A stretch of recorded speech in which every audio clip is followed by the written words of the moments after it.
que cette session qui commence aujourd'hui se termine bien. Nous voulons dire que la solidarité soit renforcée parmi nous.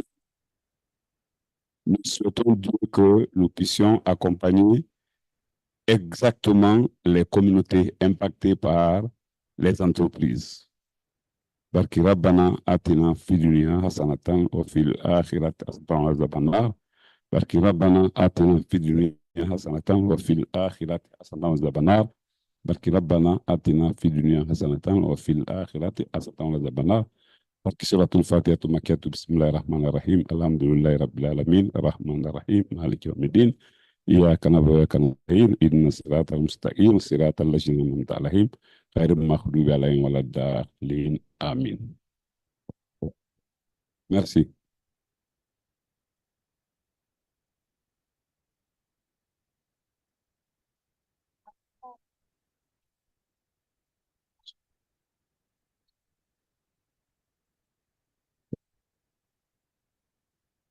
Good morning. Good morning, everyone. I'm just give us a minute to get this in the right place. Okay, I think it's the right place now. Good morning once again. My regards from the Center for Human Rights. I am very pleased to welcome you to this General Assembly. My name, as has been indicated, is Nkatha Murongi. I am the Acting Director of the Center for Human Rights at the University of Pretoria, which is also the current host of the Secretariat of ACCA. Allow me to just proceed on the basis of recognition of every one of us who is here. I know that from a protocol point of view, there are a few of us that we would want to recognize, particularly those of our funders and partners that are with us this morning, from representations from Wellspring, from True Cost Initiative, from Fidelity Charitable rather, and the Center for Transnational and Environmental Accountability. And we do have a few other partners that I may not have listed in this list to begin with, but I just want to say also to Dr. Solomon Derso, who I think has stepped out, to just say thank you very much for making time to come and join us as at this General Assembly of the ACCA. So we are co-hosting this General Assembly with the partners and the funders and all the members of the General Assembly here in Nairobi. As you know, we are based in South Africa. I would have begun by saying welcome, but I understand that our co-hosts who are in Kenya are a better place to do that. But we are very happy to have you, both as the Center for Human Rights and the wider University of Pretoria. We are pleased to see this gathering happen. A lot goes into preparing for the General Assembly. And for us, in every year, the General Assembly is really the culmination of a long process of thinking, engagement, planning, and also contemplating on what does the future hold for ACCA, more generally. So, as you know, the mission of ACCA is centered on protecting the rights of individuals and communities from the possible negative effect of business activity. I cannot think of a better place, of a better continent, more better placed to have this engagement regarding the impact of business on people. But especially when you talk about more or most vulnerable communities, most vulnerable groups, such as women, persons with disabilities, children, and other communities that live in more outlying and marginalized areas. So 8 years since we officially launched ACCA, which was in 2016 in Ghana, not to say that that was the entirety of its existence, there was still, since 2012, we have been talking about issues to do with the impact of business on human rights. But 8 years since its incorporation, we believe that it's still very, very valid. It's a very timely initiative, and an initiative that we can maximize to enhance the protection of the rights of communities and individuals in the context of business operations. There will always be challenges to working together. That is actually normal in any relationship, right? That you cannot foresee a situation where many different representations, as it is right now in this particular meeting, we have several countries represented, several types of organizations. It is inevitable that you would have moments where we think that the ways that we each do our work is probably not how we agree with. So conflict may always be there, which is just part of the ebbs and flows of a relationship such as the one that we have. But it is the mission that keeps us tied to the purpose of this network. The mission that we have is the reference point for why we still gather 8 years later, for why we seek, constructive resolution of the differences that we have, and why we rally around specific issues that advance the welfare of communities that we work with. So for me, I think while we go into the next 2 days, and for some 3 days that will be attending the meeting on Friday as well, I think let us use this General Assembly as an opportunity to reflect and think back on why did we come to this network in the first place? What is the purpose of putting us together? That purpose of protecting communities and individuals in the context of business operations. Let us be guided by that mission. That takes me to just briefly the focus of this particular General Assembly. The theme on climate change and vulnerable groups, the impact of climate change on vulnerable groups. Climate change has become sort of a buzzword. Everybody is talking about climate change. Everybody, when something doesn't work in a country, we just quickly say climate change. The weather has changed, climate change. We don't have food, climate change. People are starving, climate change. Jobs have changed, climate change. And a lot of us are actually not even engaging very deeply on why is it that we are talking about climate change? And what is this animal actually called climate change? Because in most cases, we use weather as a reference to climate change. I mean, it is possible, understandable, because for a human being, for a regular person on the street, weather is what we experience. And so it is an easy language for us to speak to. I'm saying this to just demonstrate that even though we are here and we are all talking and we are all concerned about climate change, maybe we shouldn't make a lot of assumptions about what we know, how much do we know, what can we do, who can we engage. The reality of climate change is indeed with us. Southern Africa, where we are currently located, is currently experiencing one of the worst droughts in history. People are dying every day, and we cannot see where the end is coming to. The other day, there was a feature on news media, looking at the idea that in this season, in the past 1 month, a lake formed in the Sahara Desert. And people were talking about how unusual this is. There was so much rain in the desert that it formed a lake. And this has not been seen in our living memory.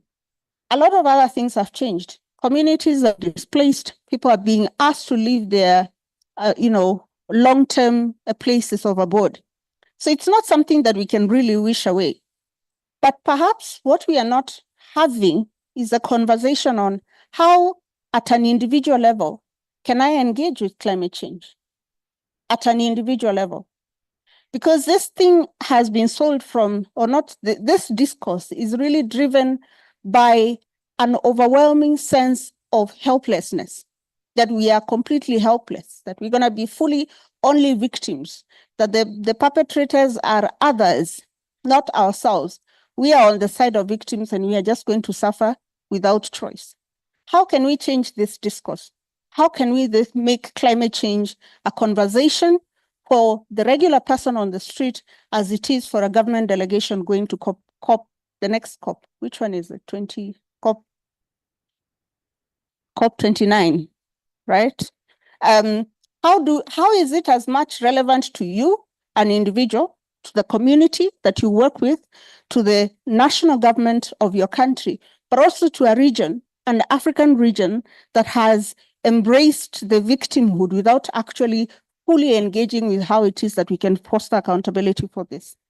This will inevitably mean that even as we work, it's imperative on us to sit and think in very specific terms how climate change is relevant to each and every group, whether it is children, youth, young persons, farmers, other kinds of businesses, extractive industry, sustainability questions. It is important that we have a nuanced discussion, and ACCA is well placed to lead this conversation because we are a network that is in the communities. We are a network that is engaging with the businesses that are both the perpetrators, but also beneficiaries of some of these practices and also capable of bringing accountability. So I'm not trying to, preempt these conversations that come after this. I'm just trying to say this is a very exciting time to engage on a subject that is inevitably relevant to us and relevant to the work that we do. I hope that in the next 2 days, as we have this conversation, that besides and beyond making this discourse everyone's business, that we'll also engage fittingly by the name of this network on the accountability dimension of climate change. That we might think not just to, because it's very easy for us to cry about, climate change, emphasize, describe, but to think about how do we actually action accountability for climate change and its effects on our people. That would actually be a valuable addition. So thank you very much once again to everyone who has made this gathering possible. I am very excited to join you for the next 2 years, 2 years, for the next 2 days. 2 years. It's end of the year and we are a bit tired. So I'm very excited to join you for the next 2 days. I just also want to use this opportunity to convey the apologies of my colleague, Lloyd Kubert, who is the Assistant Director of the Center. He unfortunately was not able to join us despite it was a very last minute issue that came. We hope that he can join at least virtually. And to say thank you very much to everyone who has made this possible. As I close, I think I'm looking for a fruitful 2 days, but I'm looking for one. We will have sessions where we speak about the governance and going forward of this forum. I'm hoping that we will leave with clarity, but also with collegiality and with purpose. Okay, I'm hoping that we'll have a shared sense of purpose of why we are in ACCA, a shared sense of purpose, so that we are all drawing from the same picture when we make conclusions and project for the future. And thirdly, that we'll have an understanding, but also a positioning for advancing the welfare of our communities in spite of climate change. Climate change will not stop, but we have to find a way of surviving and thriving in spite of climate change. Thank you very much. I look forward to engaging with you in the course of the next 2 days.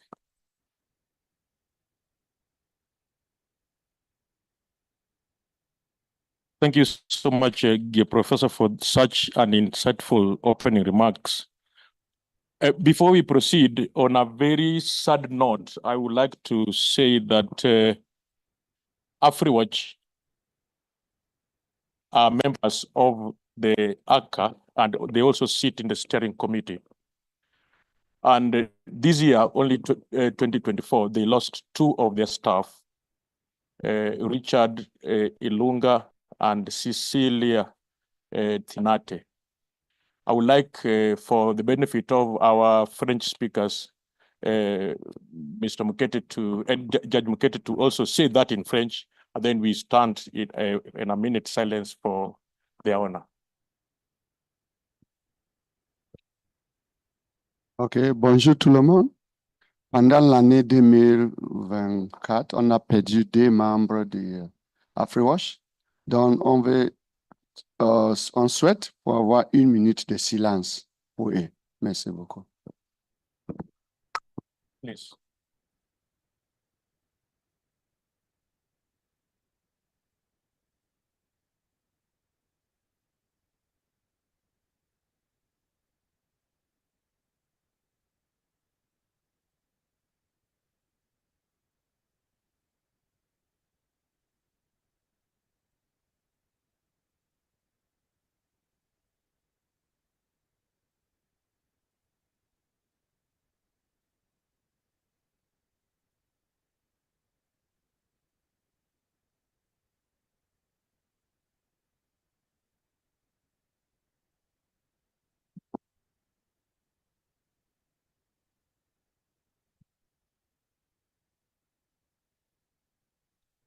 Sorry, it was on. It was off.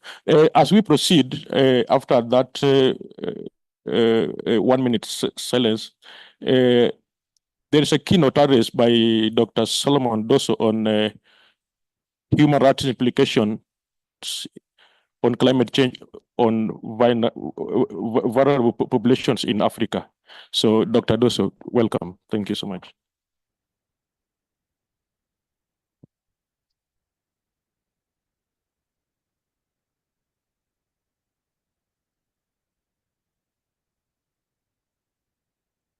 Thank you very much, Master of Ceremony.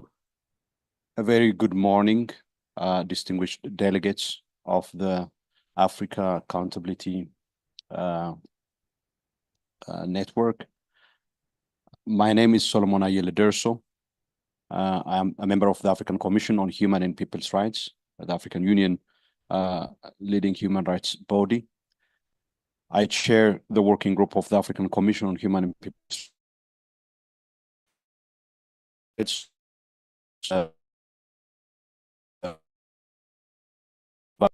I would like to start by thanking the organizers of this General Assembly for extending a kind invitation to have this opportunity for sharing some thoughts from the work that the African Commission on Human and People's Rights carries out in respect to the subject matter of this the focus of this General Assembly. I also wish to extend my heartfelt condolences to you members of this General Assembly, to the families, colleagues, and friends of those two friends and colleagues who passed away in the course of this year. I addressed the ACCA General Assembly for the first time in July 2016. If I'm not mistaken, that was the inaugural held in Pretoria, South Africa.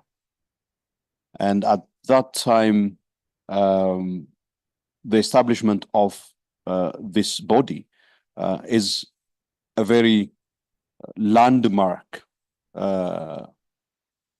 setting that actually communicates very importantly and profoundly that the business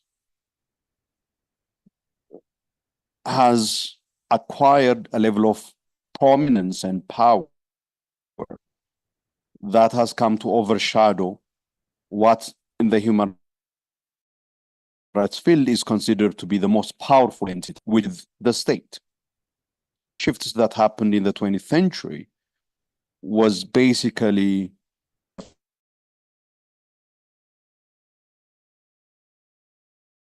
the state as being the most powerful entity, consequence to the way in which it is. And it is within this context that the whole discourse about business and human rights have emerged. And for us here on the African continent, of course, it is of particular significance on account of the fact that ours are also states which are a result of late colonialism, and by virtue of haven't really a level of institutional development to regulation, effective regulation over these major entity that is transforming the way we think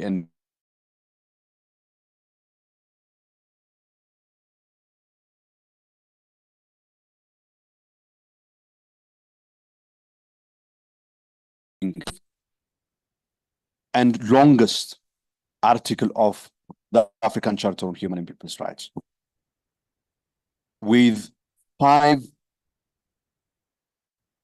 sub-articles within it. It is the only article in the Charter that is given that level of expansive and detailed treatment. And this tells you one thing, which is the recognition on the part of the drafters of this important human rights document, of the historical significance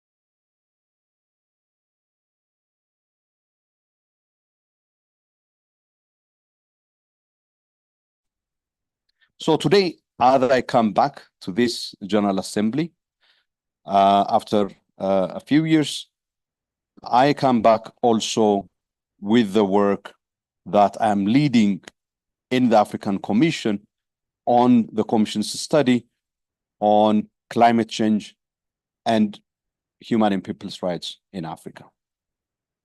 And as the director of the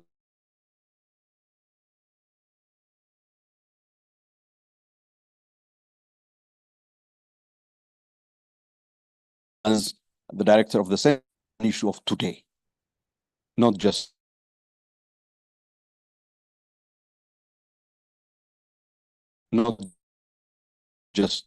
tomorrow.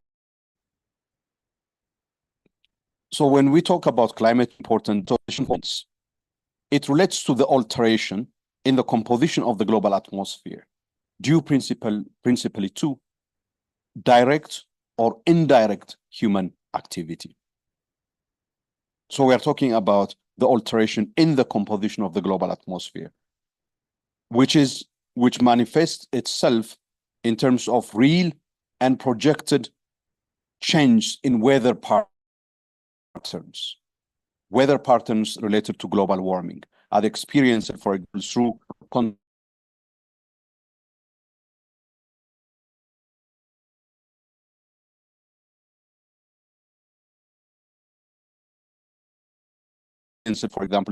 control areas of hot extreme events, increase in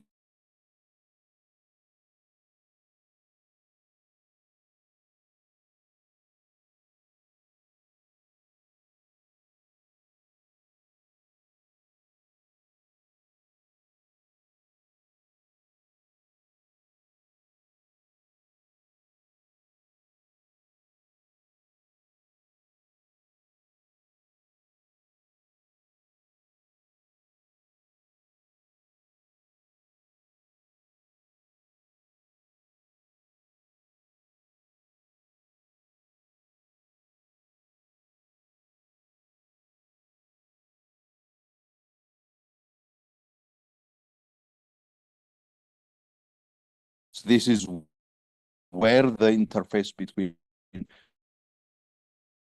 climate change and human rights comes in. And for us in Africa, despite the negligible emission, which is not more than 4% of global greenhouse gas emission, and hence it's negligible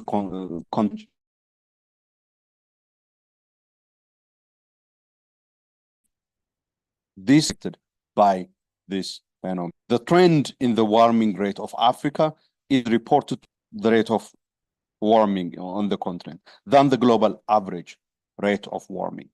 As a result,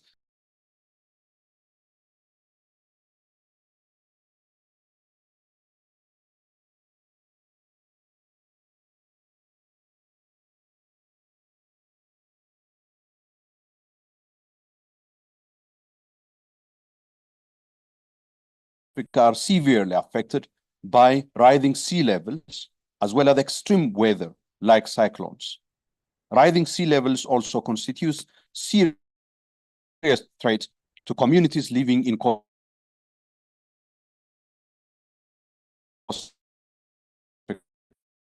weather events are leading to major loss and damage. Such loss and damage involve not only economic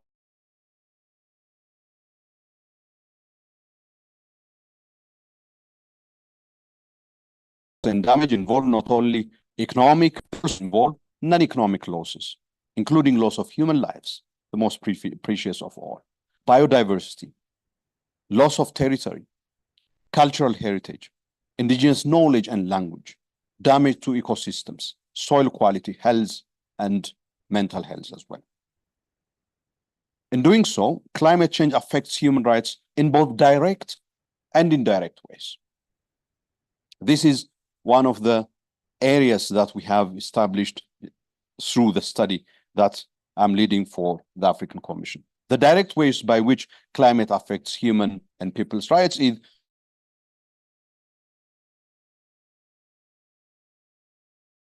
and freedoms guaranteed in human and people's rights instruments such as the African Charter on Human and People's Rights. It directly affects the right to life, the right to food, the right to water, the right to housing, the right to health, the right to education, the right to culture, the right to existence of communities, indigenous peoples, minorities, the right to safe environment, the right to self-determination, the right to development, among others. Climate change also affects human rights indirectly through the impact that extreme weather events have in constraining capacities and resources critical to the protection of human and people's rights. So this is the ways in which climate change interfaces with human and people's rights. But it's not simply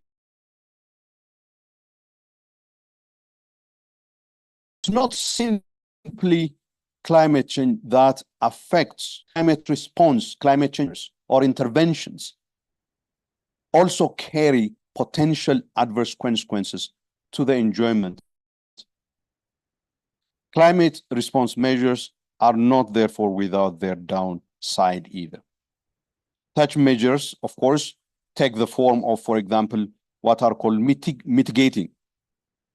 climate mitigation responses, which aim at, reducing greenhouse gas emission. Those are mitigation responses. Then you have adaptation responses as well. Such climate change response measures as, for example, carbon capture and storage. Such climate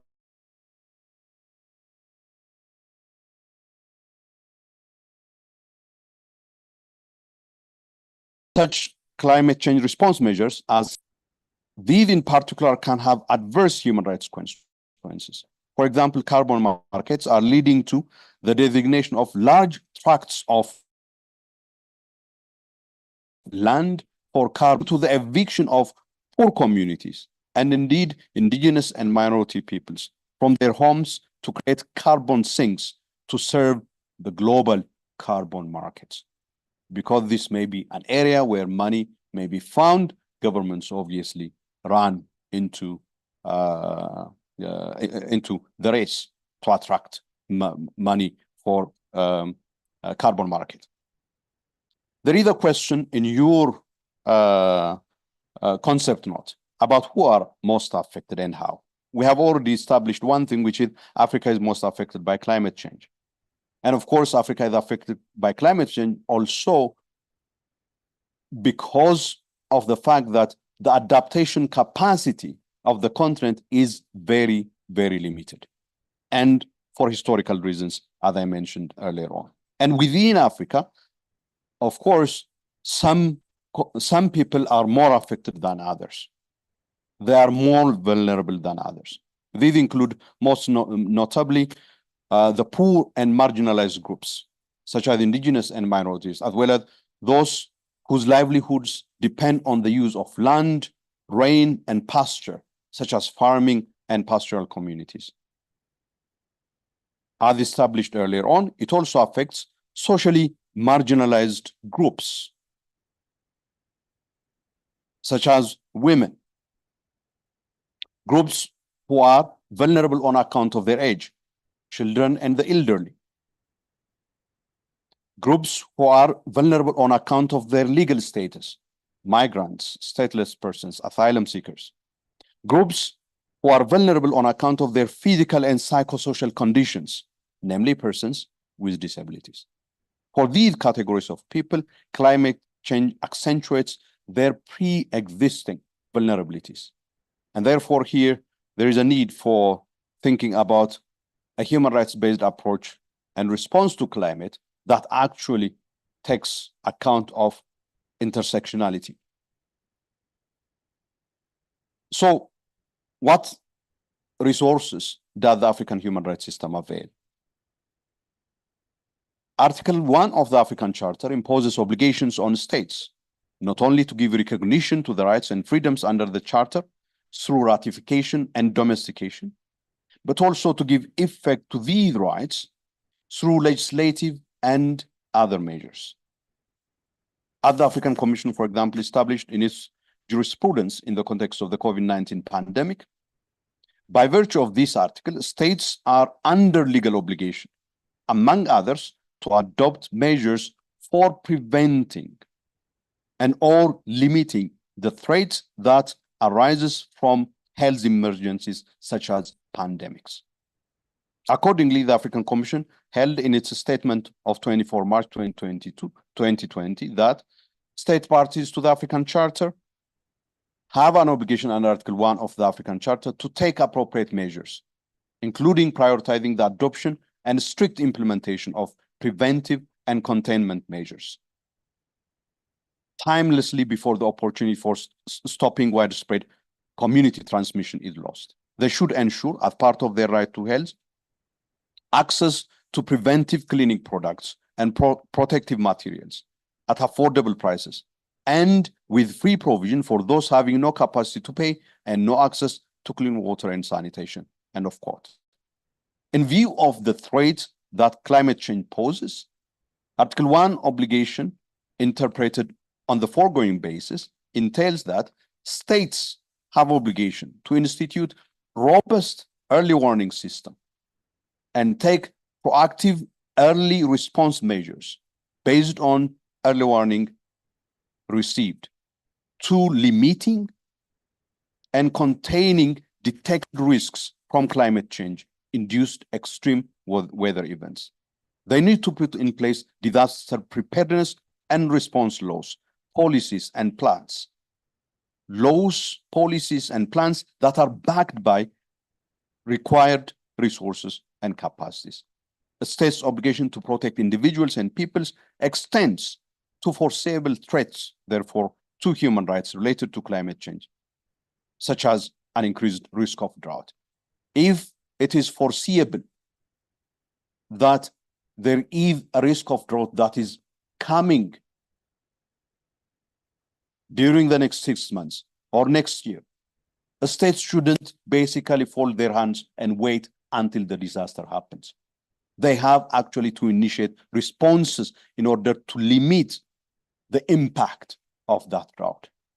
The same thing if there is a projection of basically cyclone hitting, a flooding happening. Additionally, as the African Commission in its statement of 24 March 2020 put it, states need to take specific measures, particularly for the protection of vulnerable groups, and avail life-saving and threat-minimizing support. In the context of climate change, therefore, states need to ensure that their prevention, preparedness, and response policies and plans are designed in such a way that measures for prevention and response are implemented in a way that is tailored to the needs of various sectors of society, according to their different needs and their capabilities. It also entails the enactment and implementation of appropriate and adequate social protection regimes to address the peculiar circumstances of populations who have suffered adverse consequences of climate change. So it is both a preparedness, a prevention, but also a response component that we are looking at, but also ultimately a rehabilitation responsibility that states bear. Now I will come to the connection between climate change and corporations and businesses. As we noted earlier, the source of climate change, which is emission of greenhouse gases, is associated with the nature of the economic growth model that involves the continuous and increasing production and consumption of material goods on the basis of the exploitation and transformation of natural resources. Particularly the use of some minerals, but also fossil fuel. As such, climate change, as an outcome of emission of greenhouse gases, is intimately connected to the operation of corporations and businesses. Resolution 367 on the Niamey Declaration on ensuring the upholding of the African Charter in the extractive industry sector, the explanatory note to the state reporting guidelines on Articles 21 and 24 of the African Charter, the advisory note by the African Commission through its working group on extractive industries on business and human rights treaty-making process sent to the Africa Group in Geneva, as well as the case law of the African Commission, lay the parameters on corporate obligation and accountability. So in terms of the area of work of the African Commission's working group on extractive industries, and in your concept note, you make specific reference to the extractive industries in particular. So in terms of that, one theme that is increasingly becoming an issue of significance is the rising rush for critical minerals in the context of the response to climate change and the scramble for green technology. The push for renewable or green technologies is heating up amid rising rivalry for dominance in green technology and the market for it. Green technologies depend for their manufacturing on availability and access to various minerals called critical minerals. As the recent report pointed out, most notably lithium, nickel, cobalt, manganese, and graphite are critical to battery performance, longevity, and energy density. Rare earth elements are essential for permanent magnets, which are vital for wind turbines and electric vehicle motors. Electricity networks need a huge amount of copper and aluminum, with copper being a cornerstone of all electricity-related technologies. For Africa, as a continent endowed with these minerals, this raises major questions around terms of access by extractive companies to these minerals, whose strategic importance is growing exponentially, including whether and how Africa may avoid the recurrence of the resource curse phenomena experienced in the earlier scramble for Africa's minerals and resources. Indeed, in terms of endowment with these critical minerals, for example, 70% of global cobalt production comes from one country, the Democratic Republic of Congo. Over 80% of the world's known platinum and manganese resources are in South Africa and Zimbabwe. And the list goes on. In the light of the race among global powers for control of these critical minerals as part of the effort for achieving major share in the digital and green industrial revolution, it is critical to ensure not only that Africa doesn't lose out due to vulnerability to resource curse, but also that it actually benefits from leveraging these resources for advancing the development needs of the peoples of the continent.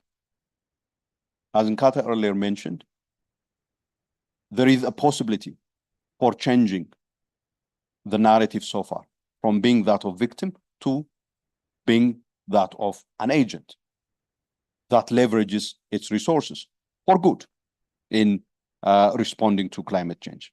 Yet neither avoiding the risk of resource curse nor being able to leverage these critical minerals for the socioeconomic advancement of Africa is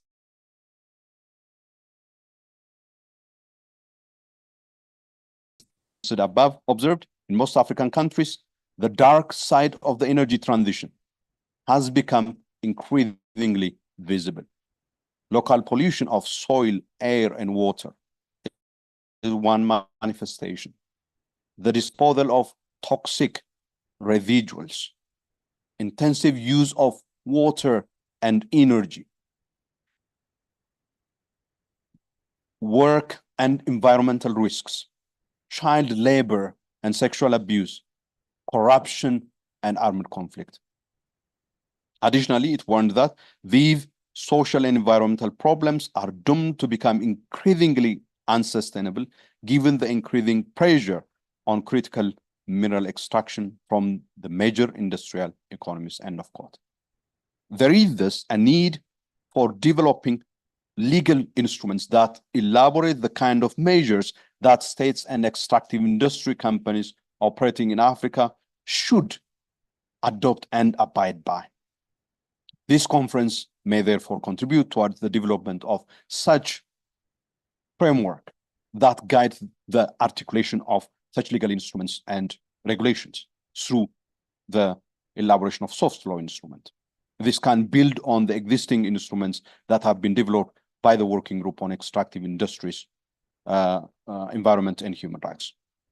And here I would like to make specific reference to the state reporting guidelines of the African Commission on Articles 21 and 24 of the African Charter on Human and People's Rights, whose explanatory note in particular articulates in detail the kind of regulatory regime and system of governance that need to be put in place, covering areas such as at the stage of negotiation of licenses and contracts, questions relating to participation of affected communities particularly living in areas where extractive industries are supposed to operate or businesses are supposed to operate.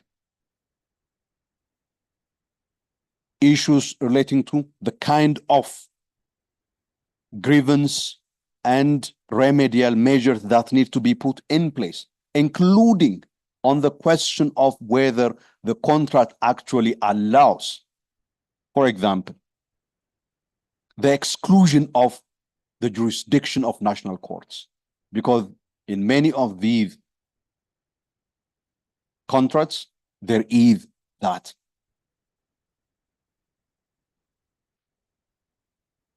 Questions relating to the kind of transparency measures that need to be put in place, embedded in the contract itself. Questions relating to the kind of environmental, human rights, and social impact assessments that need to be put in place. Questions around the kind of regulatory institutions that need to be put in place in order for them to regularly inspect and ensure that these companies operate in full compliance with human rights standards. And part of the question that we are asking at the African Commission is that these businesses can't say that since the regulatory framework and the law in the country is weak, and therefore they only comply with what exists there. They can't, and they shouldn't be allowed to do that. They have to be held accountable to the international standards that is established through human rights instruments. And that is, in many of African countries, forms part and parcel of the national legal system. And it also highlights the kind of obligations that businesses and corporations have. Obligations that need to be legally enforced And we therefore ask the question of the kind of administrative, civil, and criminal liability that needs to be put in place in order to enforce these standards, whether it is relating to labor practice, environment, human rights, social, and related aspects. And also ultimately the kind of redress grievance that needs to be put in place. When environmental damage happens, we ask the question, what kind of legal redress those affected by that environmental damage do have? What kind of obligations do corporations have vis-a-vis the cleaning and rehabilitation of damaged environment? These are the kinds of issues that we have addressed through the state reporting guidelines on Articles 21 and 24 of the African Charter, read with all other parts of course, the African Charter on Human and People's Rights, premised on the principle of indivisibility and interdependence of all human and people's rights under the African Charter. And there is therefore a very progressive and comprehensive soft law and jurisprudence on the part of the African Commission on which we can build in order to respond to the plethora of human and people's rights issues arising from climate change and climate response measures, as they also relate to the role and responsibility of corporations. I would like to thank you for your kind attention, and I wish you all a very productive deliberation. Thank you very much. Thank you so much, Prof. As much as when I was hearing Prof making his last remarks, I was also thinking that there is another component which needs to be looked into in terms of business operations, that which is responsible exit. Businesses should also have a responsible exit strategy to avoid loss and damage. Thank you, Prof. And the last speaker in this session to speak about impact on climate on indigenous groups is Valerie Koech. Welcome, Valerie, if you are around. Thank you.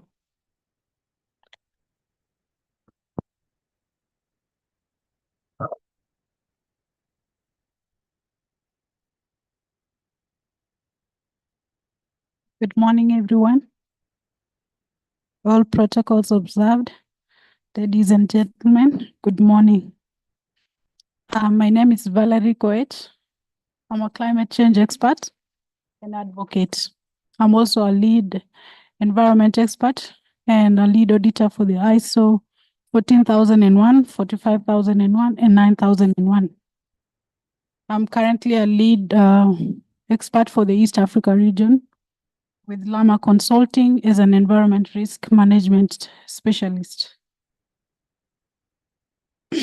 I wish to thank the conveners of this General Assembly for ACCA. It is my great pleasure to be here with you. I also recognize the previous presenters and the opening remarks from Professor Nkatha, the Director for CHR, and Dr. Solomon, the Commissioner for ACPHR. Climate change, most of the views on climate change and the rights of vulnerable groups have been touched mostly by Dr. Solomon, and I will still mention some of the effects of climate change on the rights of vulnerable groups.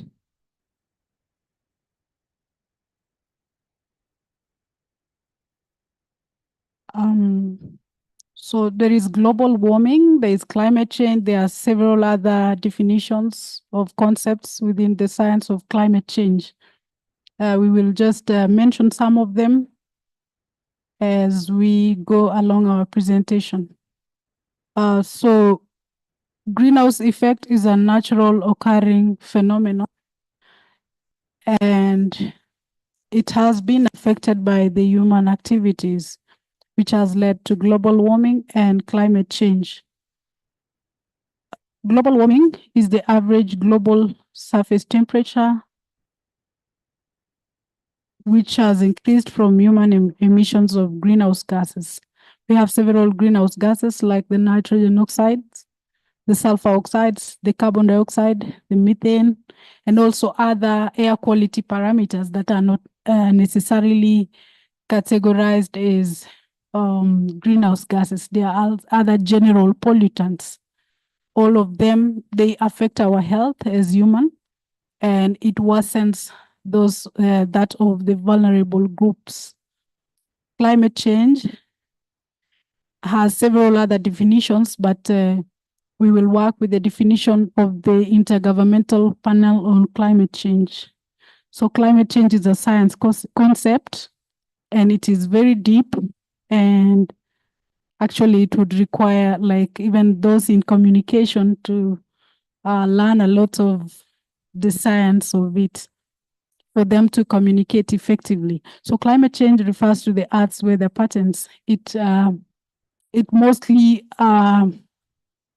affects the temperature and the rainfall, meaning it leads to unpredictable rainfall. It can be the extreme, which will lead to flooding, or it can be the extreme lack of rainfall, which will lead to drought. So for temperatures, it goes either way. So it can lead to warming of our waters, the melting of the ice, which leads to the rise of the sea level, and also that results to the flooding. So that is basically climate change.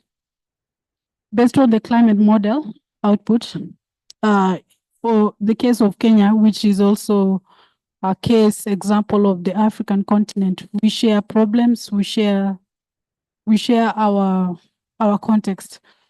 It may see general trends towards warmer and wetter conditions in the coming decades. Cumulative effects of climate change over the next 3 decades have the potential to reverse much of the attainment of Sustainable Development Goals of 2030. That is according to NASA. So I will play that clip. Don't know, someone with a laptop, you can just play. The clip shows how the temperatures have warmed over the year since the 1800 towards where we are in 2023. So that warming is due to industrialization mostly. And the warming started with those countries that developed, industrialized in the 1800s.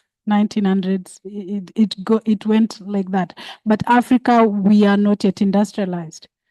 And we contribute to approximately 3% of the global emissions. So, and we are not yet industrialized. Remember, there is a great relationship between environment and development. So that is what is called the political economy. There is a great relationship between our natural resources. We are rich in natural resources, and it does not necessarily translate to our GDP. So there is a gap there. So who is vulnerable? When we talk of vulnerable, for this case, we are targeting. My presentation would target women, children, and and the several other vulnerable groups. So climate change is one of the most pressing existential threats confronting humanity. And despite the efforts to mitigate the risks, it is wreaking havoc on nature, negatively impacting lives of billions worldwide. Africa is widely regarded as the continent most vulnerable to and least prepared to deal with climate change, with the climate-related risks such as biodiversity loss, land degradation, and deforestation. Climate change has severe consequences, not just for the ecosystem, but also for vulnerable groups who endure a disproportionate share of its devastating impacts.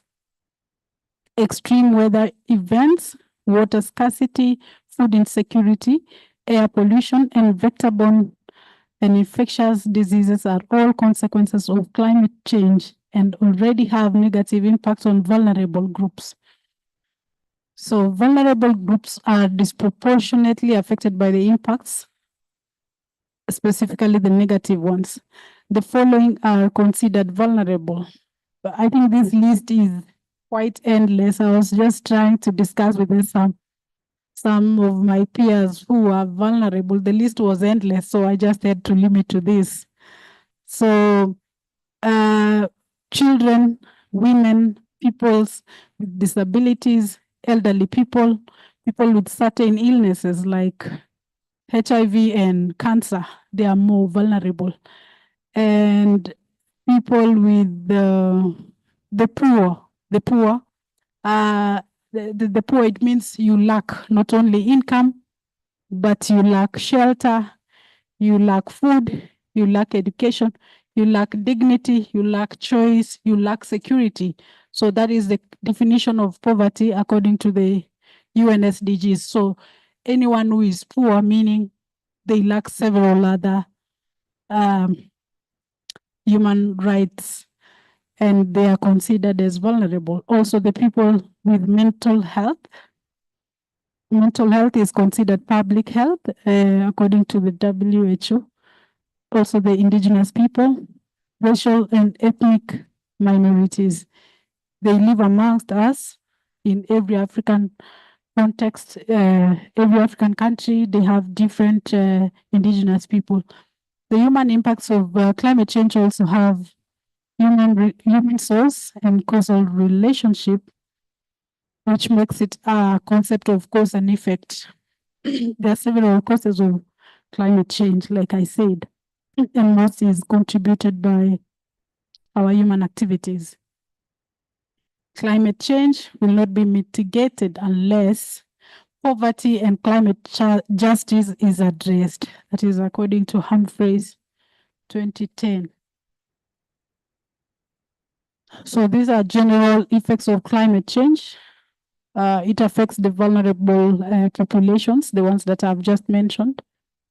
It affects the weather patterns, which leads to unpredictable rainfall and temperature, like I mentioned earlier.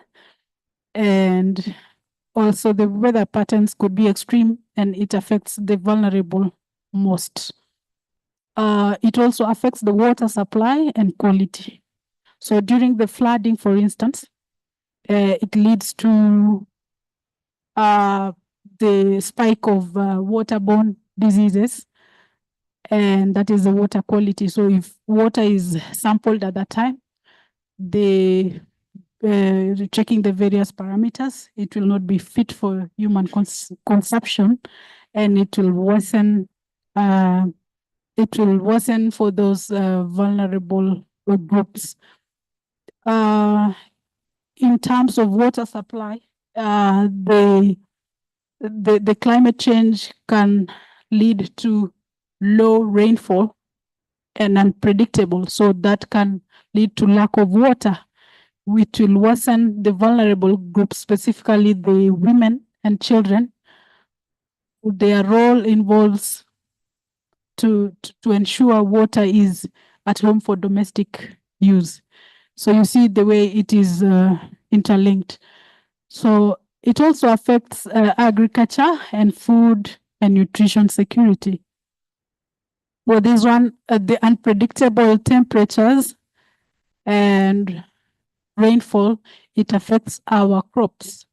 In this way, it can reduce our yields, and if our yields go down, it can directly affect food nutrition.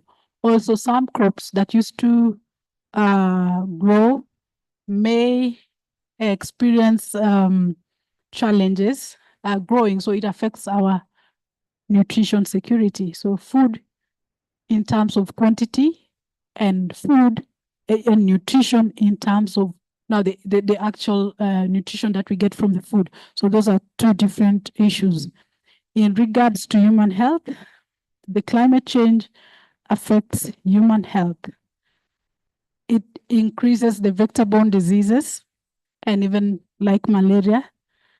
Some countries don't have malaria, but for countries like Africa and even Kenya, we have malaria in some areas. It will lead to maybe increased breeding of the mosquitoes. So it will be a burden to the health budget. It will be a general burden on the health strategy. So in human health also, climate change, I think I'll just mention others later. Cities and urban development, climate change, it affects our planning. It affects our planning for urban development. It will destroy our infrastructure. It will affect our budget on roads and any other infrastructure, because flooding will lead to destruction of roads, for example. So on that aspect of climate change, it also affects cities because of the most population live in the urban. So most vehicular emissions are in the urban. So the release of greenhouse gases, for instance, in Nairobi, I'll give a case example of Nairobi city. So between 7 to 9 a.m., if you are to monitor the greenhouse gas emissions from vehicles, that is the time people are going to work. So if you monitor at that time, it is at the high, at its peak. But during between 10 to around 3 p.m., it comes lower. When you go to 5 p.m. and 7 p.m., that's the time people are leaving home and they are driving. So that is how climate change, the relationship between cities and urban development also in the context of climate change. So shelters, people can be displaced during disasters of flooding, and it has happened in our country, and I know even other African countries, they're affected. So also national security, I don't know how much research is on this item of national security in the context of climate change, but it increases conflicts among communities. Remember, conflicts mostly are due to resources, the natural resources that we depend on. Our continent entirely depend on natural resources. So it could be water, it could be whichever other natural resources. There's several categories of natural resources. So war or conflicts can result from climate change. Climate change makes people even more vulnerable, even those who are not vulnerable. So for instance, if flooding happens like in Nairobi, it affects both urban and even the rural. So that could lead to displacement and also security, and that is how it relates. Ecosystems, it affects the various ecosystems, including that is like basically the human ecology. It affects various ecosystems because other animal species, they get extinct, and even the plant species, others may no longer survive. in the context of extreme temperatures or rainfall. So it affects several ecosystems, and mostly right now we call it the triple planetary crisis, that is the biodiversity loss, climate change, and pollution.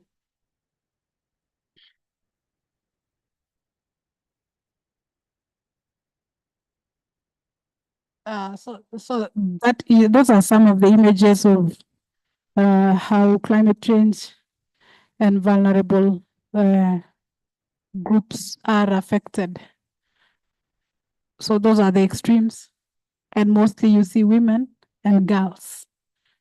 They are the ones responsible. It is in our culture that women and children, we take the responsibility. And you see even how that thatched house is.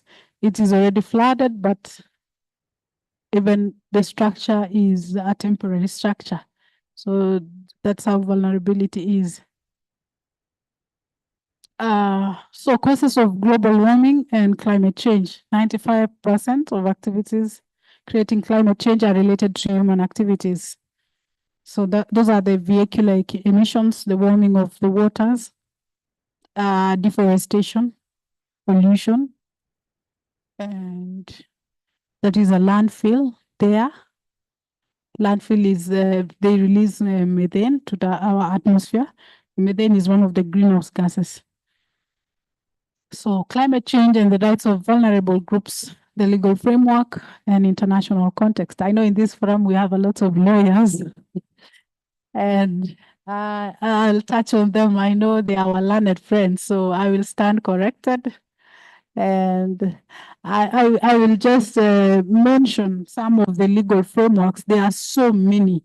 It started with the 1972 Stockholm Convention for the environmental governance specifically. And the history started there in 1972 with the formation of UNEP, that was the Conference on Human and Environment, the first ever. And then there are several other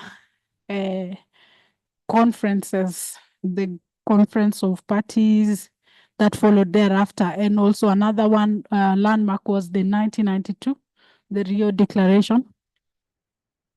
So the Rio Declaration was on environment and development.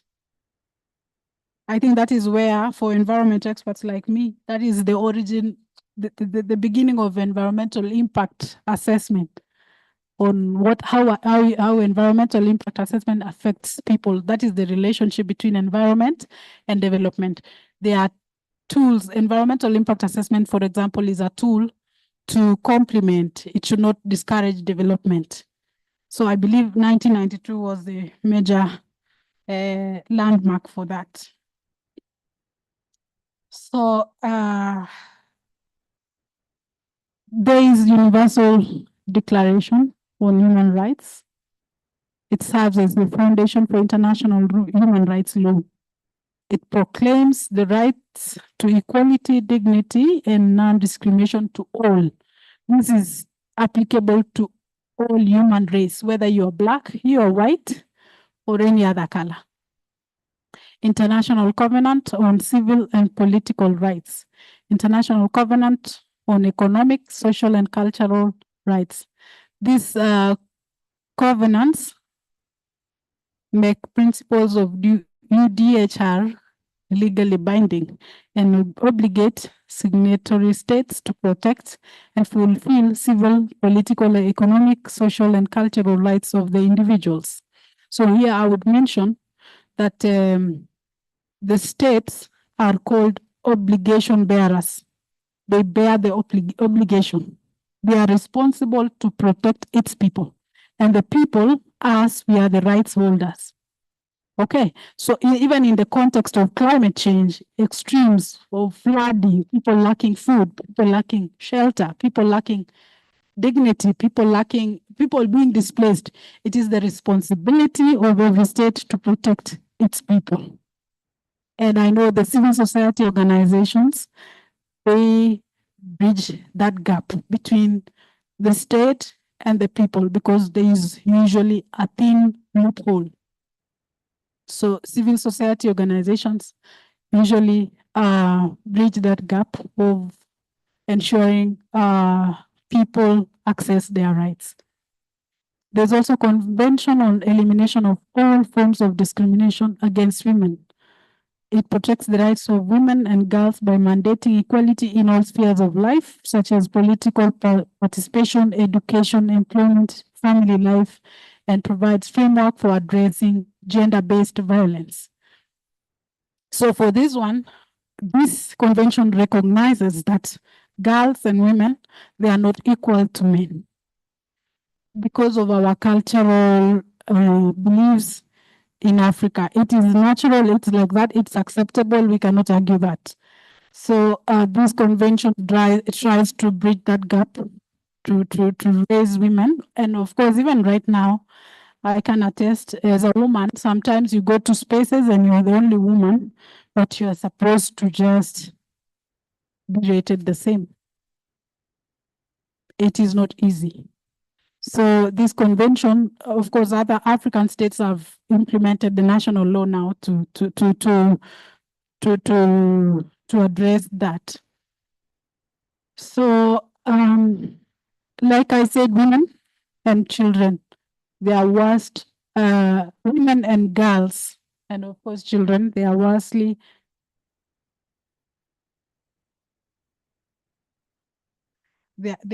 affected by climate change.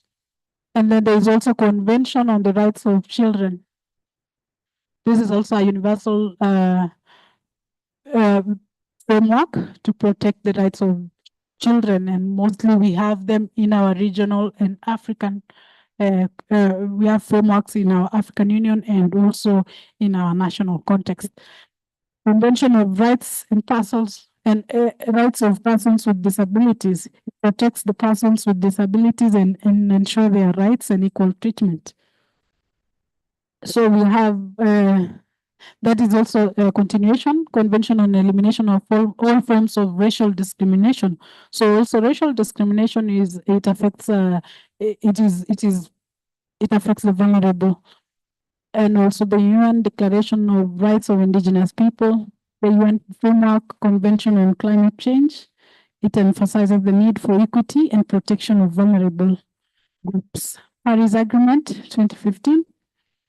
The need for loss and damage. Of course, Africa, we experience the loss and damage, and also our human rights and special consideration to vulnerable groups in climate action. It also needs to reduce the temperatures of global emissions. The Kyoto Protocol, it is supposed to combat global warming, and it has mechanisms like clean development mechanisms, like the hydropower development and afforestation. We have also joint implementation. It helps countries meet targets cost effectively. We also have there's another mechanism. I think there are usually three. There's the one that the one for common but differentiated responsibilities. And then we have the SDGs. Goal 13 is on climate action, and goal 10 is on reduced inequalities. That touches indirectly, directly on the vulnerable groups. However, if we solve most of the sustainable development goals, they are interlinked and interdependent and interrelated. So if we solve all of them, we will be solving our problems. We have the IPCC. It plays a role on scientific assessments of climate change, together with the World Meteorological Organization and which other organization? Yeah, they work closely together to give us data. We have Sendai Framework for Disaster Risk Reduction, 2015 to 2030. It focuses on reducing disaster risk and building resilience. We have the UN Climate Finance Mechanisms. That is the Green Climate Fund. That was the first ever mechanism under the UNFCCC. It is the largest actually climate finance mechanism supporting projects in developing countries for low carbon And there is also adaptation fund under the Kyoto Protocol and now part of the Paris Agreement. There's also the Least Developed Countries Fund and Special Climate Change Fund managed by the Global Environment Facility to support climate resilience projects in the world, that's World Bank. And then now these are regional frameworks. We have an African Union Agenda 2063, it's a blueprint on sustainable development goals. We have African Charter on Human and People's Rights, as highlighted majorly by Dr. Solomon. That is a charter, it's the main charter on the rights of individuals. We have Africa Committee of Experts on Rights and Welfare of Children. They implement the rights of children in Africa. They are under African Union as well. We have the Protocol to Africa Charter on Human and People's Rights on Women in Africa, the Maputo Protocol. This protocol additional protection of African women, covering areas like reproductive health and gender-based violence. I wanted to mention also this issue of gender-based violence. With climate change and lack of food, women will be beaten easily. So that is how it can worsen if research can be done. So you also have a Africa Commission on Human and People's Rights. It supports the people's rights, as Dr. Solomon also highlighted. We have Africa Climate Change and Resilient Development Strategy and Action Plan, 2022 to 2032. African Court on Human and People's Rights for individuals and NGOs regarding environment and climate litigation. Those can be channeled there. African Disability Protocol, it was adopted in 2018. It is under ACCA. And it addresses specific rights of persons with disabilities. We have the Kampala Convention of the African Union. It is for the displaced person, those seeking asylum. Climate change challenges and gaps of addressing in the context of vulnerable. We need enforcement and implementation. We have weak institutional capacity and lack of resources that hinder effective implementation. By resources, it could be financial resources or the human resources, the capacity. We have most of the frameworks are not legally binding and can limit enforcement, limited access to justice. Most vulnerable groups like women, children, people with disability, name that list, they easily lack access to justice. Poverty in the African context. Poverty is our enemy in Africa. It limits enjoyment of our rights, and it is worse for the vulnerable, especially children now. Maybe children with disabilities, it's even worse for them, or women with disabilities, or like that in that list. Data and research gaps. The shortage of data specifically on the impacts of climate change on vulnerable groups. So we need more research on this area, and we need real-time data to inform on climate change and how it affects us. Intersectional vulnerabilities. Legal frameworks may not fully address the overlapping vulnerabilities faced by individuals within marginalized groups. Recommendations: assess the continental studies and research on specific vulnerable groups to inform and support policy. These are just some of them. Let me just list them. Assess the gaps in research policy in regards to climate change and rights of vulnerable. This will mean we encourage collaborations and partnerships between various stakeholders like government, the states, and the civil society organizations, the NGOs, and all other actors. They need to come together for the common goals. Not frameworks to be legally binding. That is self-explanatory. Enhanced participation. We need to strengthen participatory approaches for the vulnerable groups. Capacity building, education and awareness. Increase funding and resources to support institutional capacity to implement climate adaptation rights-based frameworks.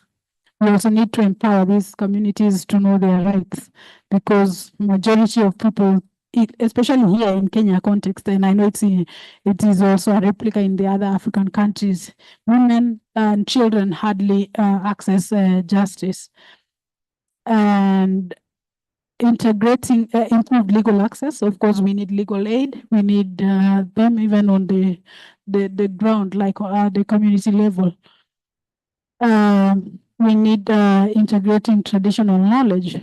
This is recognized even internationally, the indigenous knowledge, and community participation, including vulnerable people during consultation and participation for policy making. We need to strengthen advocacy with special focus on climate change and vulnerable groups. In conclusion, because my moderator is already standing, we need to solve sustainable development goals and strengthen African countries in every way possible. This is because Africa is most vulnerable, like we said, yet the least contributor of even this greenhouse gas emissions and least developed. We realize, like I told you, for instance, if you look at the African context, South Africa is way ahead in terms of development because of their gold mining. But now we don't know about their emissions, so we need a just transition as Africa so that we balance the environment and development. We need to build capacity for climate justice and negotiate a just transition.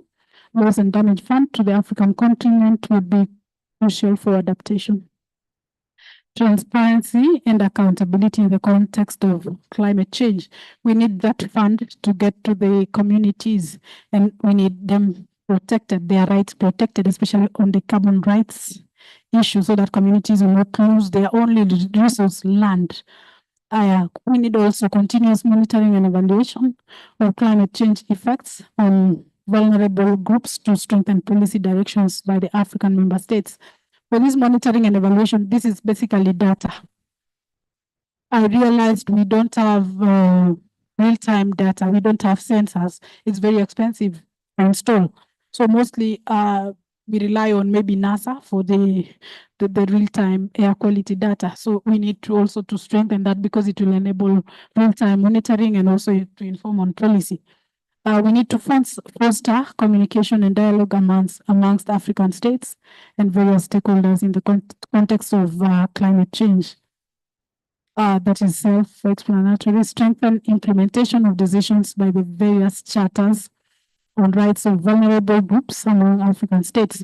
There are several charters by the African Union, the one for children, the one for human rights, the one for people with disability, and the various. We need to strengthen them in every way possible, even with the financial strengthening.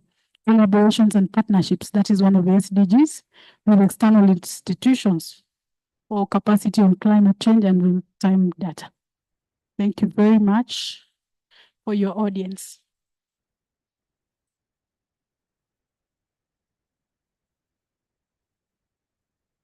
Thank you so much, Valerie.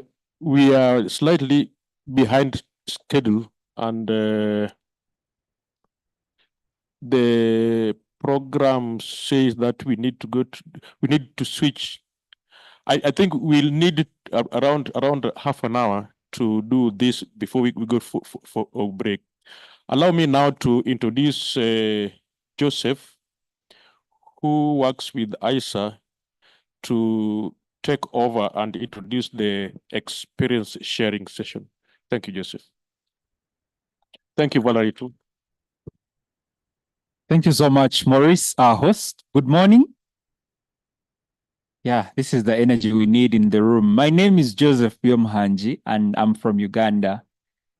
Special appreciation to Dr. Ankatha, Dr. Dasso, and Valerie for sharing with us this morning. Who knows the regions of the African Union? Any volunteer? The regions that comprise the African Union. Yes, just turn on your mic and tell us the regions. Thank you very much, Joseph. I find that we have 6 regions. The first region is where I'm coming from, West Africa, East Africa, Central Africa, Southern Africa, Northern Africa, and also the diaspora. Okay. Thank you. Thank you so much. I wanted him to make mention of the regions such that then we start to know who is in the room. The members of ACCA cut across the regions of the African Union. So we are going to start with West Africa, and kindly just turn on your microphone and only mention the country represented here in the room, right? Just your country. If a colleague has mentioned it, it's okay. So West Africa, which country is here? Mali, Yes. Turn on your microphone. So we have Mali from West Africa, Senegal, Togo, Nigeria, Zimbabwe, Ivory Coast, Ghana, Guinea, Liberia. Okay, I hope someone is noting because we'll have a prize for who knows the countries from the regions of the AU that are in the room. So we move to Central Africa. Which countries are here? Only one participant mentions the country. Yes? Just turn on your microphone and we have DRC, Cameroon. DRC. Okay. DRC happens to be in all the geographical spaces of Africa, but that's a conversation you can have over lunch. And then from Southern Africa,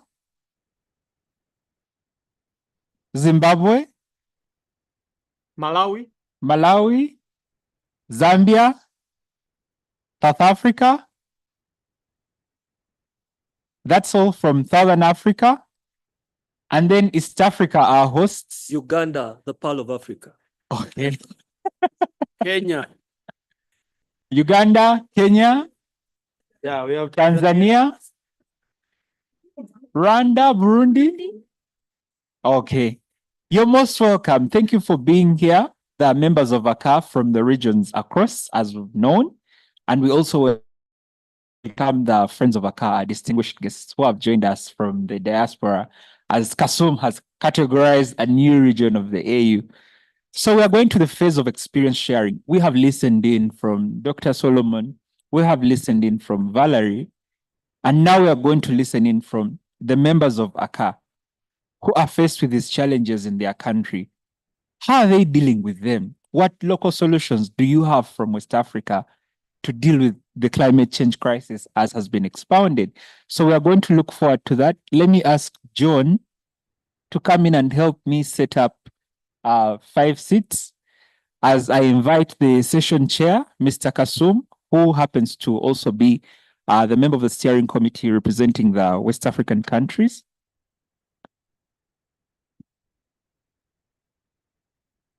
Okay. Okay. I hope the people in the room are able to see the panelists and engage with them. Yes, could probably adjust the banner. So I'm going to hand over to Mr. Kasum. I know our time is fast spent, but then you'll manage your panel to be able to get the most out of it. We want to know what solutions people have out there, because it's true, these challenges are happening and we have seen them. So we want to know what you're doing in your countries to address them. So Mr. Kasum, over to you to introduce your panel.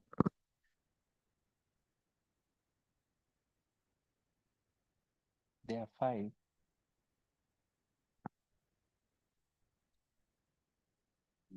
Okay.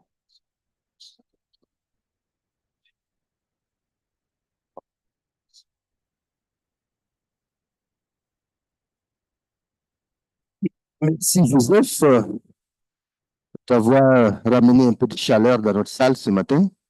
Bienvenue et merci à notre co-chair aussi de la zone francophone qui est notre sœur du Togo, que je voudrais vous demander d'acclamer très fort. Voilà. Et merci à tous les partenaires de ACCA et merci au Centre des droits humains de l'Université de Pretoria qui nous offre l'opportunité d'assurer donc l'administration et le développement de ACCA. Merci à toutes et merci à tous. Nous avons au cours de ce panel 4 éminents panélistes je dirais 5, 4, oui, mais un qui est malheureusement n'a pas pu être parmi nous, qui est notre frère du Sénégal. J'espère qu'il est en ligne. Il est en ligne? Ok, parfait. Ok, et donc, je voudrais appeler ici notre frère Doussa, n'est-ce pas, à Oviawe, de Global Rights du Nigeria. Je vous prie d'acclamer notre frère Edosa, qui nous rejoint ici sur ce panel. Merci Edosa de nous rejoindre ici. Je voudrais donc inviter aussi notre membre du comité de pilotage de ACCA, qui est notre frère Godfrey Mfiti, de l'initiative pour le développement durable de Malawi. Je vous demande de l'acclamer aussi très fort. Merci.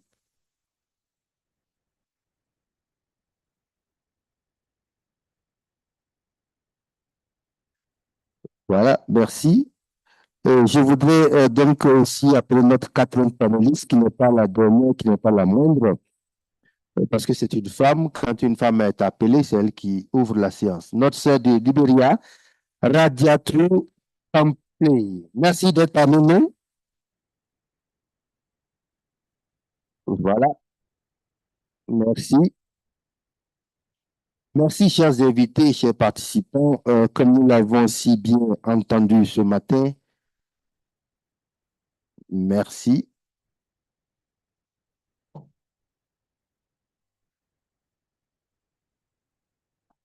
No, not use. Camera. We have to move. Nobody. Nobody. Okay.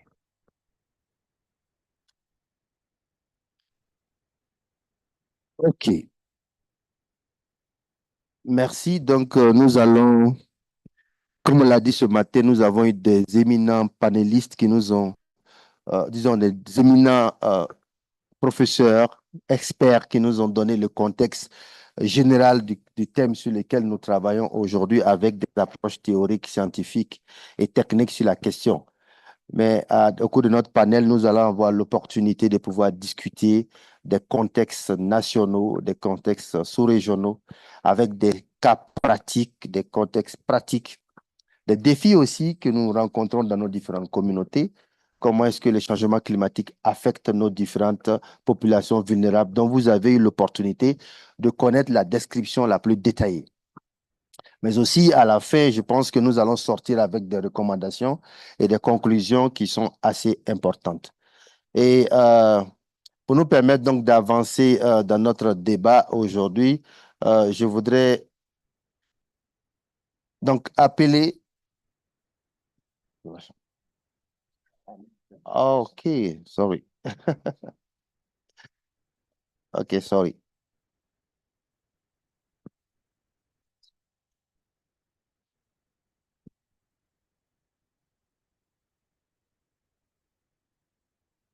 Okay. Oh, you need translation also. Good. Him. So maybe we can change our place because all of them need translation. Do you want me to speak English when it's okay, good. Okay, so I will speak English for those who are listening to French can switch the micro to listen to. Sorry, for my colleagues, because all of them can't speak, can't understand French. Okay, let's move. Okay, don't waste enough time again.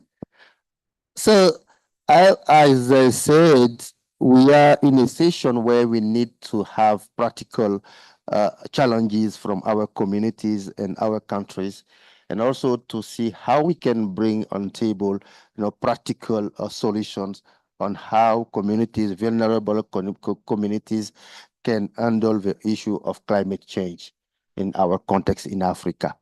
So I'm happy to welcome my friends from West Africa, Mrs. Rajatu, and my friend and colleague from Nigeria, Edosa, and also my colleague in the steering committee, who is Godfrey. So before wasting any time, I will give the floor to my sister because she is a woman and women are the firstborn in Africa. And we respect you very well. Please give us the context in Liberia. What are the most vulnerable people now on how they have been affected by the climate change in your country? Please. Thank you so much. I think a lot has been said in terms of how people are affected and who are the most vulnerable groups. So in our own context in Liberia, we have women who are the most affected when it comes to the climate crisis we are facing. We say that because women are the ones who depend on the land for livelihood. They're the ones who depend on agriculture.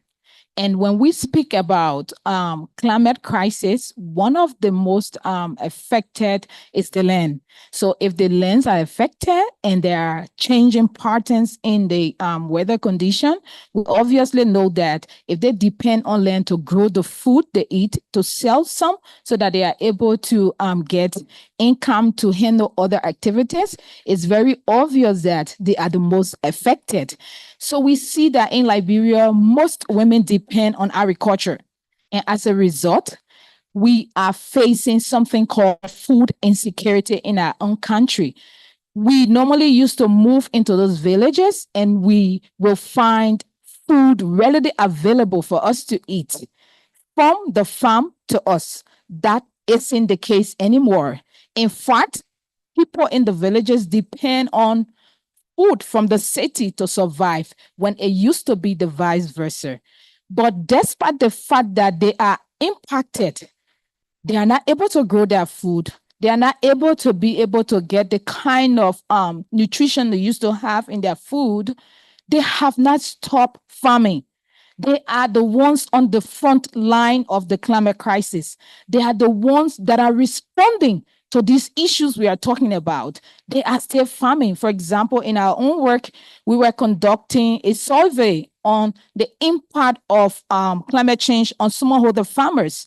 And when we listen to the stories of women, it was actually a sad story to see that year in, year out, they plant, but they don't get the kind of use they need.